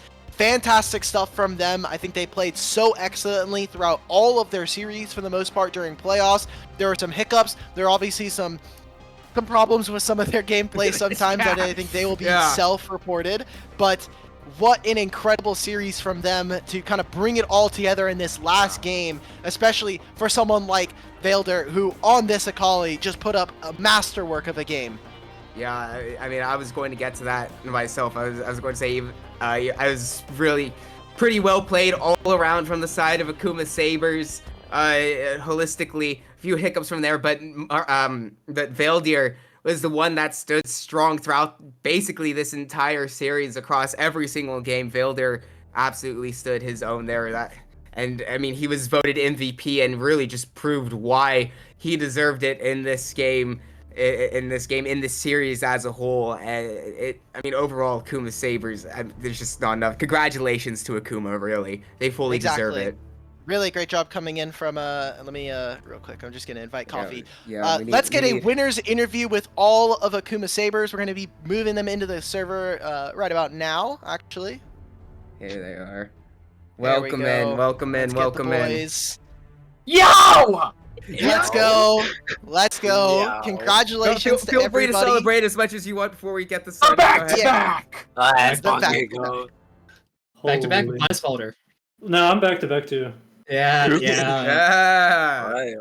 Nice, man. In spirit. Well, congratulations to you guys. Obviously, kind of coming in. I don't know if you guys really took a look at the Otter Talk before. We also posted our All Stars. Everybody from the team was included. And Veildir, you ended up winning MVP. Now that you're here, you ended up winning the Grand Finals. Veildir, how's it feel? You know, I wanted to kind of come to you first. You were someone that I think grew a lot throughout this season, and obviously now you're a champion as well as the MVP. It feels sick, like especially winning with these guys. This is really fun playing with them. It's like the first team where I think I liked everybody. Didn't have like terrorists holding me back, you know. Depends on the night. I don't know. Coffee. Some people have described Coffee as a terrorist. So Listen, in my defense, going into this game, I only had one working eye. I've had an eye infection for the last like 5 days, and we scrimmed yesterday, and I couldn't see out of my right eye, and I was like mega tilted about it, and we got smashed. So, like, Are you doing all right now at the very least? Yeah, I'm chilling. Okay, honestly, cool. shout out to my teammates for putting up for me for the whole season. I've been miserable because, I mean, I just hate this fucking role. So, shout out to you guys. Nice. what role do you normally play, Coffee? I play support. Oh, I Ah. feel bad for you then, dog. You would. Mm. I don't know why you're complaining, dog. You picked the dog roll to switch to the dog roll. Nice, dude. Yeah. Okay. But for the members of Akuma Sabers who were on their last year, we know it was a little bit of last season. It wasn't last year. Last season there was a lot of controversy surrounding that previous finals with Con Esports not being able to make it there, being disqualified. So being able to win this one fully without having any sort of shenanigans, without having any sort of controversy surrounding the finals. I mean, how much better does that make this one feel compared to the previous one? On top of it Alright. being back to back. First off, we still would have whooped Con Esports. That shit wouldn't have mattered. I don't care. But yeah, it felt good winning this one. But I guess not playing against a team that got told on a couple days' notice that they were playing in finals is a little bit better. So There you go. They Also only had think to. it They also- only went one on Sunday, so they only had 4 days. true. They knew. At least so- this one was their own merits, right? It wasn't the fact Yeah. that they got DQ'd. I want to go from top to bottom here. Basting, you're someone that had a lot of fun, I think, playing against a lot of the top laners in the league throughout the regular season. There are some people that were coming for your head after you guys started to kind of fall down in the standings after I think week 7, week 8. So how does it feel now to kind of be a champion and kind of like what it's been like to play with these guys? Especially with how much fun you guys were having, especially during regular season. Yeah, well, I mean, I think a lot of our fun in regular season was, the True Furious we were doing, and like we were truly playing a different style during regular season. We're a lot more strong side top. That's why I was getting the criticism, but like I'm really able to go back to my roots. I get a Silent Ornn in a volleyball game in finals. I'm in like my fantasy world with this, man. Like this is where I want to be. It felt so fun. Love these guys. Best team I've played with so far. And I'm just happy we've been able to stick together for so long. You guys definitely performed really well.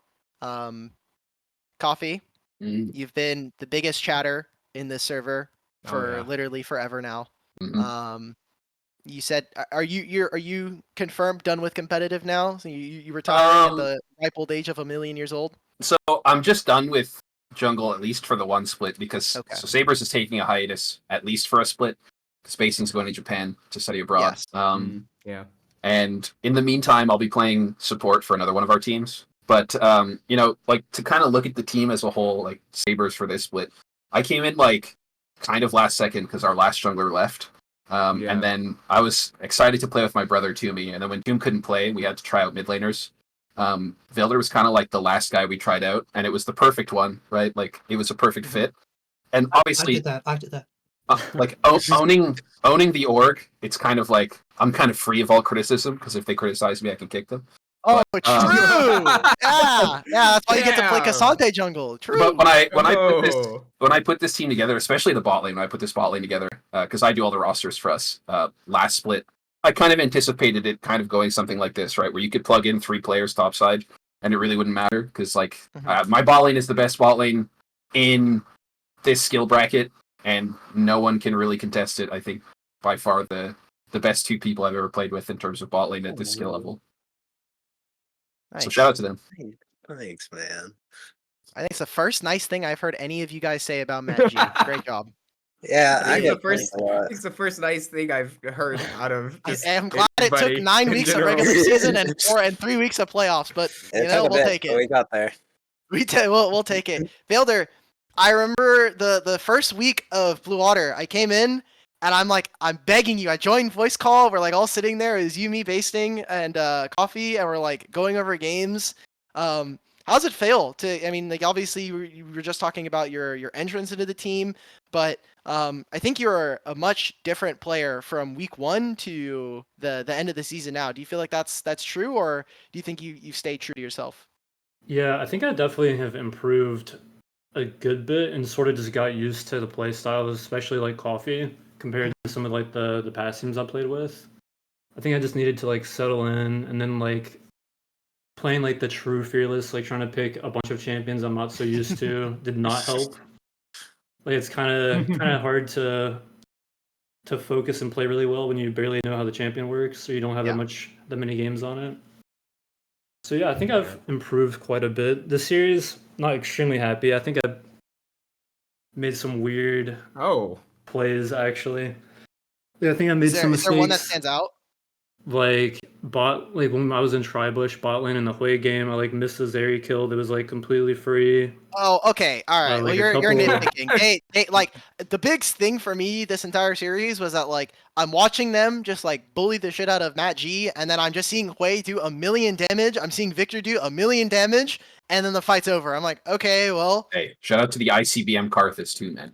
that was kind of crazy. Yeah. I wish I think if I saw again, I know I said it in the game chat, but if I see Karthus flashing at me, I'm seeing red, bro. I'm telling my team, hit this guy, kill this guy right now. He's not allowed to do that. So, Bailder, again, Yeah. I know we didn't get to have you on the show, but congratulations again on MVP. And if there's anything you wanted to say real quick. Oh yeah, thank you for MVP. I honestly thought Marz was gonna get it. Not gonna lie, I'm glad. So did it was me, Isaac. though. If that makes you feel any better, Yeah. Isaac also said that Mars Yeah, probably that's- deserved it. I hope he's Yeah. his mid lane role. What the fuck? I know. Coffee, if I it do makes you think- feel any better, he did vote for you. I Yeah, did. it I really did. matters. I did vote coffee. Yeah. We should Isaac's do an great. MVP for like the brains of the team, though. No, Like I might have trust good none of you scores guys. and good plays, but some of my It's teammates not you. are like running the team. No, I know it's not me. Like Coffee and Bilal are carrying us with their calls Mm. a lot of the times. Mhm. Yeah. Matt, obviously, you've been unfortunately the butt of the joke for the team for a little bit, but you've, I think, time and time again throughout the season, really proved a level of consistency minus Kaisa. So, what do you? And we didn't also get to see your famous Yasuo. So, what do you think contributes to that level? Is it just you and Bilal playing together, or is it just like the level that you guys have kind of held playing throughout so many different leagues at the same time? I mean, me and BOL, we've been playing together for a while, so both spot lanes they feel quite easy because we're on like a different. I don't know. I feel like we're just like a step ahead of all the other bot lanes here, so it makes it quite easy. And with the Yasuo, I was just waiting for them to lock like Seraphine or something to lock that in. Before the I was show. ready. I was ready for it into anything. I saw your solo queue game, which Yo, by the I- way, screw you for not coming on an Auto Talk. I hate you, dog. I never said I would, Yep, yes you did. and I would consider. I There was never a signed your ass confirmation. up. I There's never a signed your ass up. confirmation. Anyway, I asked Chris, I was like, "Are you ready for Yasuo bot?" And he goes, "I hope he plays it." So I think Oh, I think if I next heard time, that, I would have forced Ye- my team to pick it. What? yeah, look, I was ready for that. Hey, we you had guys an have angle one more for it. game. We did have We an had an angle for angle. it. There We was could do a best of 7. there was one draft universe where we weren't picking Yasuo. Only one, but it existed. Only yeah. one. We can't just good. leak now. Yeah. Yes, you can. Oh wait, If they I don't know beat one if you played- Seraphine, we would have played Wukong Yasuo. That was Nice. our that was our Yasuo. All right. plan. There we go. So For any, that's for draft I don't know, plan, you guys yeah. are you guys still playing in ADL? I have no clue. No. We're not in it, yo. I think I'm going August. to Emerald League actually. I'm having a hard time climbing. Okay. Eclipse, Bilal. You've been probably honestly when I talk to other like all the other supports, like they're pretty humble for the most part, and you're kind of keeping in that same vein. Every time I ask like, hey, how do you feel about your support play? You always feel like you're playing like dog water. So what's going on there? Like, are you just like, I feel like you might be a little too overcritical, but also when we look at the rest of the supports in the league, did it feel particularly difficult to play against these guys? Because I know some of your teammates may have a bit of a differing opinion, but I know on air I've been pretty unhappy with some of the support play in the league. I mean, I think a lot of supports, I don't know, maybe they just think their AD sucks. So they just put them on like Ziggs or Seraphine or something, and then they're like, all right, I'm out of here, peace, have fun. Mhm. And then like they just don't know how to lane the first 3 levels. So we like win the lane really early. And I mean, not all of them. I think Kraydog is pretty good, the Marz support. Mhm. I had a fun time against him. I think maybe they could also lane a little more, but not going to say too much about that. But yeah, I mean, me and Machi are just good laners, right? And but I can always leave him on a weak side when I need to. I do think I played so bad in the Karma game. Also in It's the okay. game we They had lost. Rakan. You did not have to worry about anything. That Flash W was kind of fun though. It was pretty sick. Okay, so kind of moving on. I wanted to ask just everybody real quick. We're gonna go do top down again, but this is gonna be more of a pretty quick segment. Who do you think is series MVP? You only got to give me the name. Don't got to give me a whole bunch of explanation. So we'll kind of try to keep this quick. Basting, real quick. Series MVP. Can you come back? I hate you. Coffee, I'll say me. of course. Elder. Can you come back? God Oh, damn it, my guys. goodness. Matt Dude, G. it's impossible. What do you mean it's impossible? There's five of you. Wait, no. We all played well. Daniel Alive Binder. Okay, That's you my didn't vote. play the games.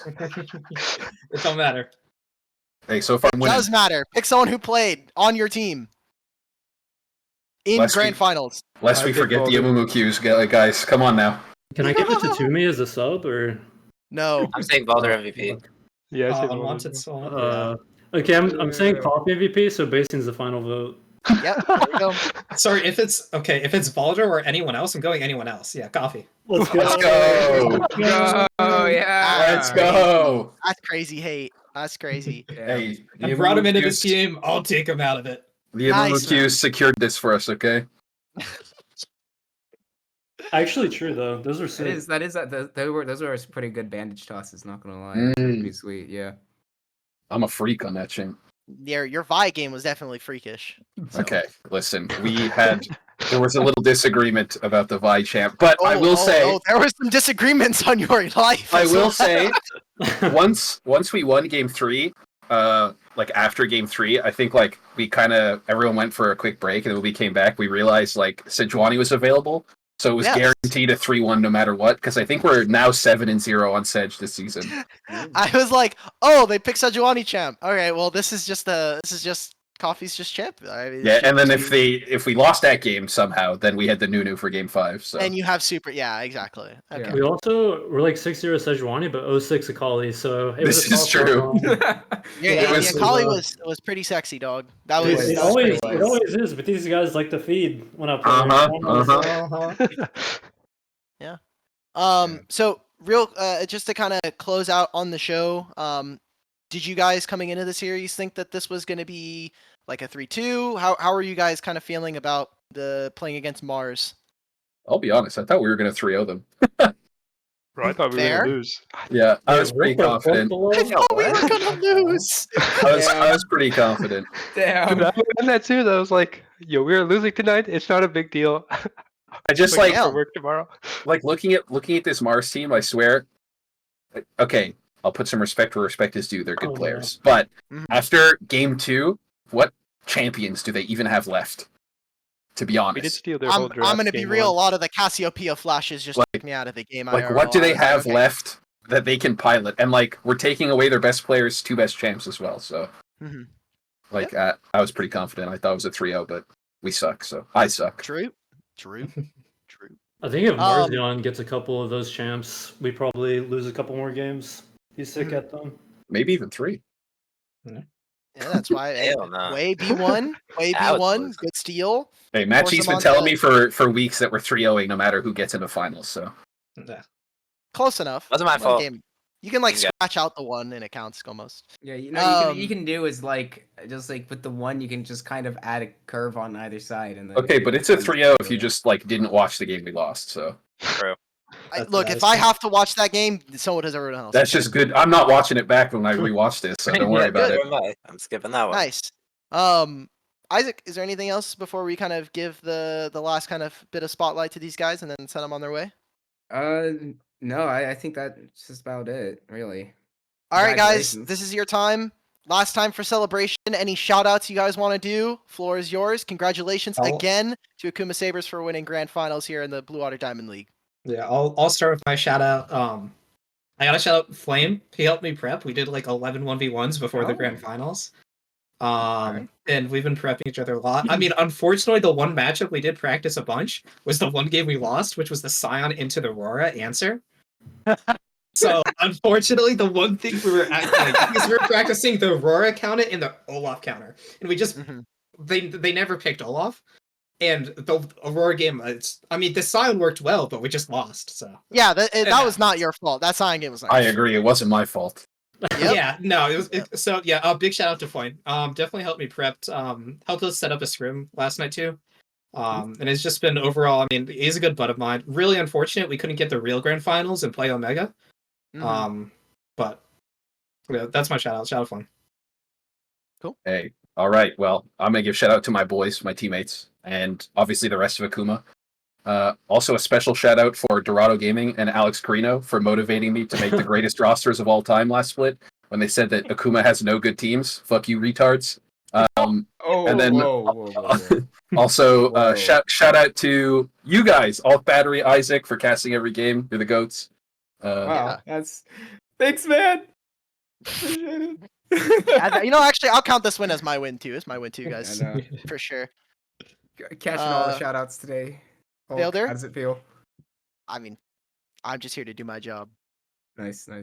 Okay, first and foremost, Okay, it's there we Toomey. This guy actually has been building my confidence up the entire split. Like, Yeah. every single day that guy is hyping me up. So shout out to Toomey. I think he's getting a little attached though. Then alive. I don't really know him well, but he was helping us prep some with the drafts before the series. And then you guys are great casters. Appreciate it. And Idris as well for shouting me out too. Or for hyping me up too. There we go. Yeah, I guess one last time for Akuma. Thank you guys again for a great grand finals, for coming onto the show to do this post game interview. And we're kind of gonna let you go. If you guys just want to go and hang out, do whatever you got to do. Congratulations on winning. We're gonna close out the show here, and we want to thank everybody here at Blue Otter, whether you're a tournament organizer, a referee. If you guys have, I don't even know if we have referees. I'm gonna keep it a stat, guys. For Bully, to everybody who's worked on any of the production stuff, whether that be Wookie Monster, who has been here for all of our shows, Breaku, who's helped in the times past, Pop Tart as well, everybody who's been able to help in Blue Water, whether you're even a player as well. For teams that didn't make it to playoffs, thank you again for even participating. All the players, whether you're a sub for a single game or you played every single game of the season, games and leagues like this don't exist if players like you don't actually show up and play. So thank you again for all your participation. For everybody who's joined the community, typed in general chat, laughed at Matt G, you've all been part of something that's been really great to be a part of for the last couple months. And as we say goodbye to Blue Water Diamond League, thank you again to my co-caster Isaac, who is here for almost every single week, myself, who is also almost here for every week, and Storm as well, who also showed up on the show to kind of fill in the gaps as well whenever needed. So yeah, that's going to be the end of our show. Thank you to everybody who has been here, who has been watching as well. If you're an audience member, it's been great to have you. Great to see you in Twitch chat every single week. And that's going to be it. That's going to be the end of Blue Otter Season 12 Diamond League with Akuma Sabers as your grand finals champions. So everybody have a great night. Be good to each other and keep playing some good League of Legends. Have fun.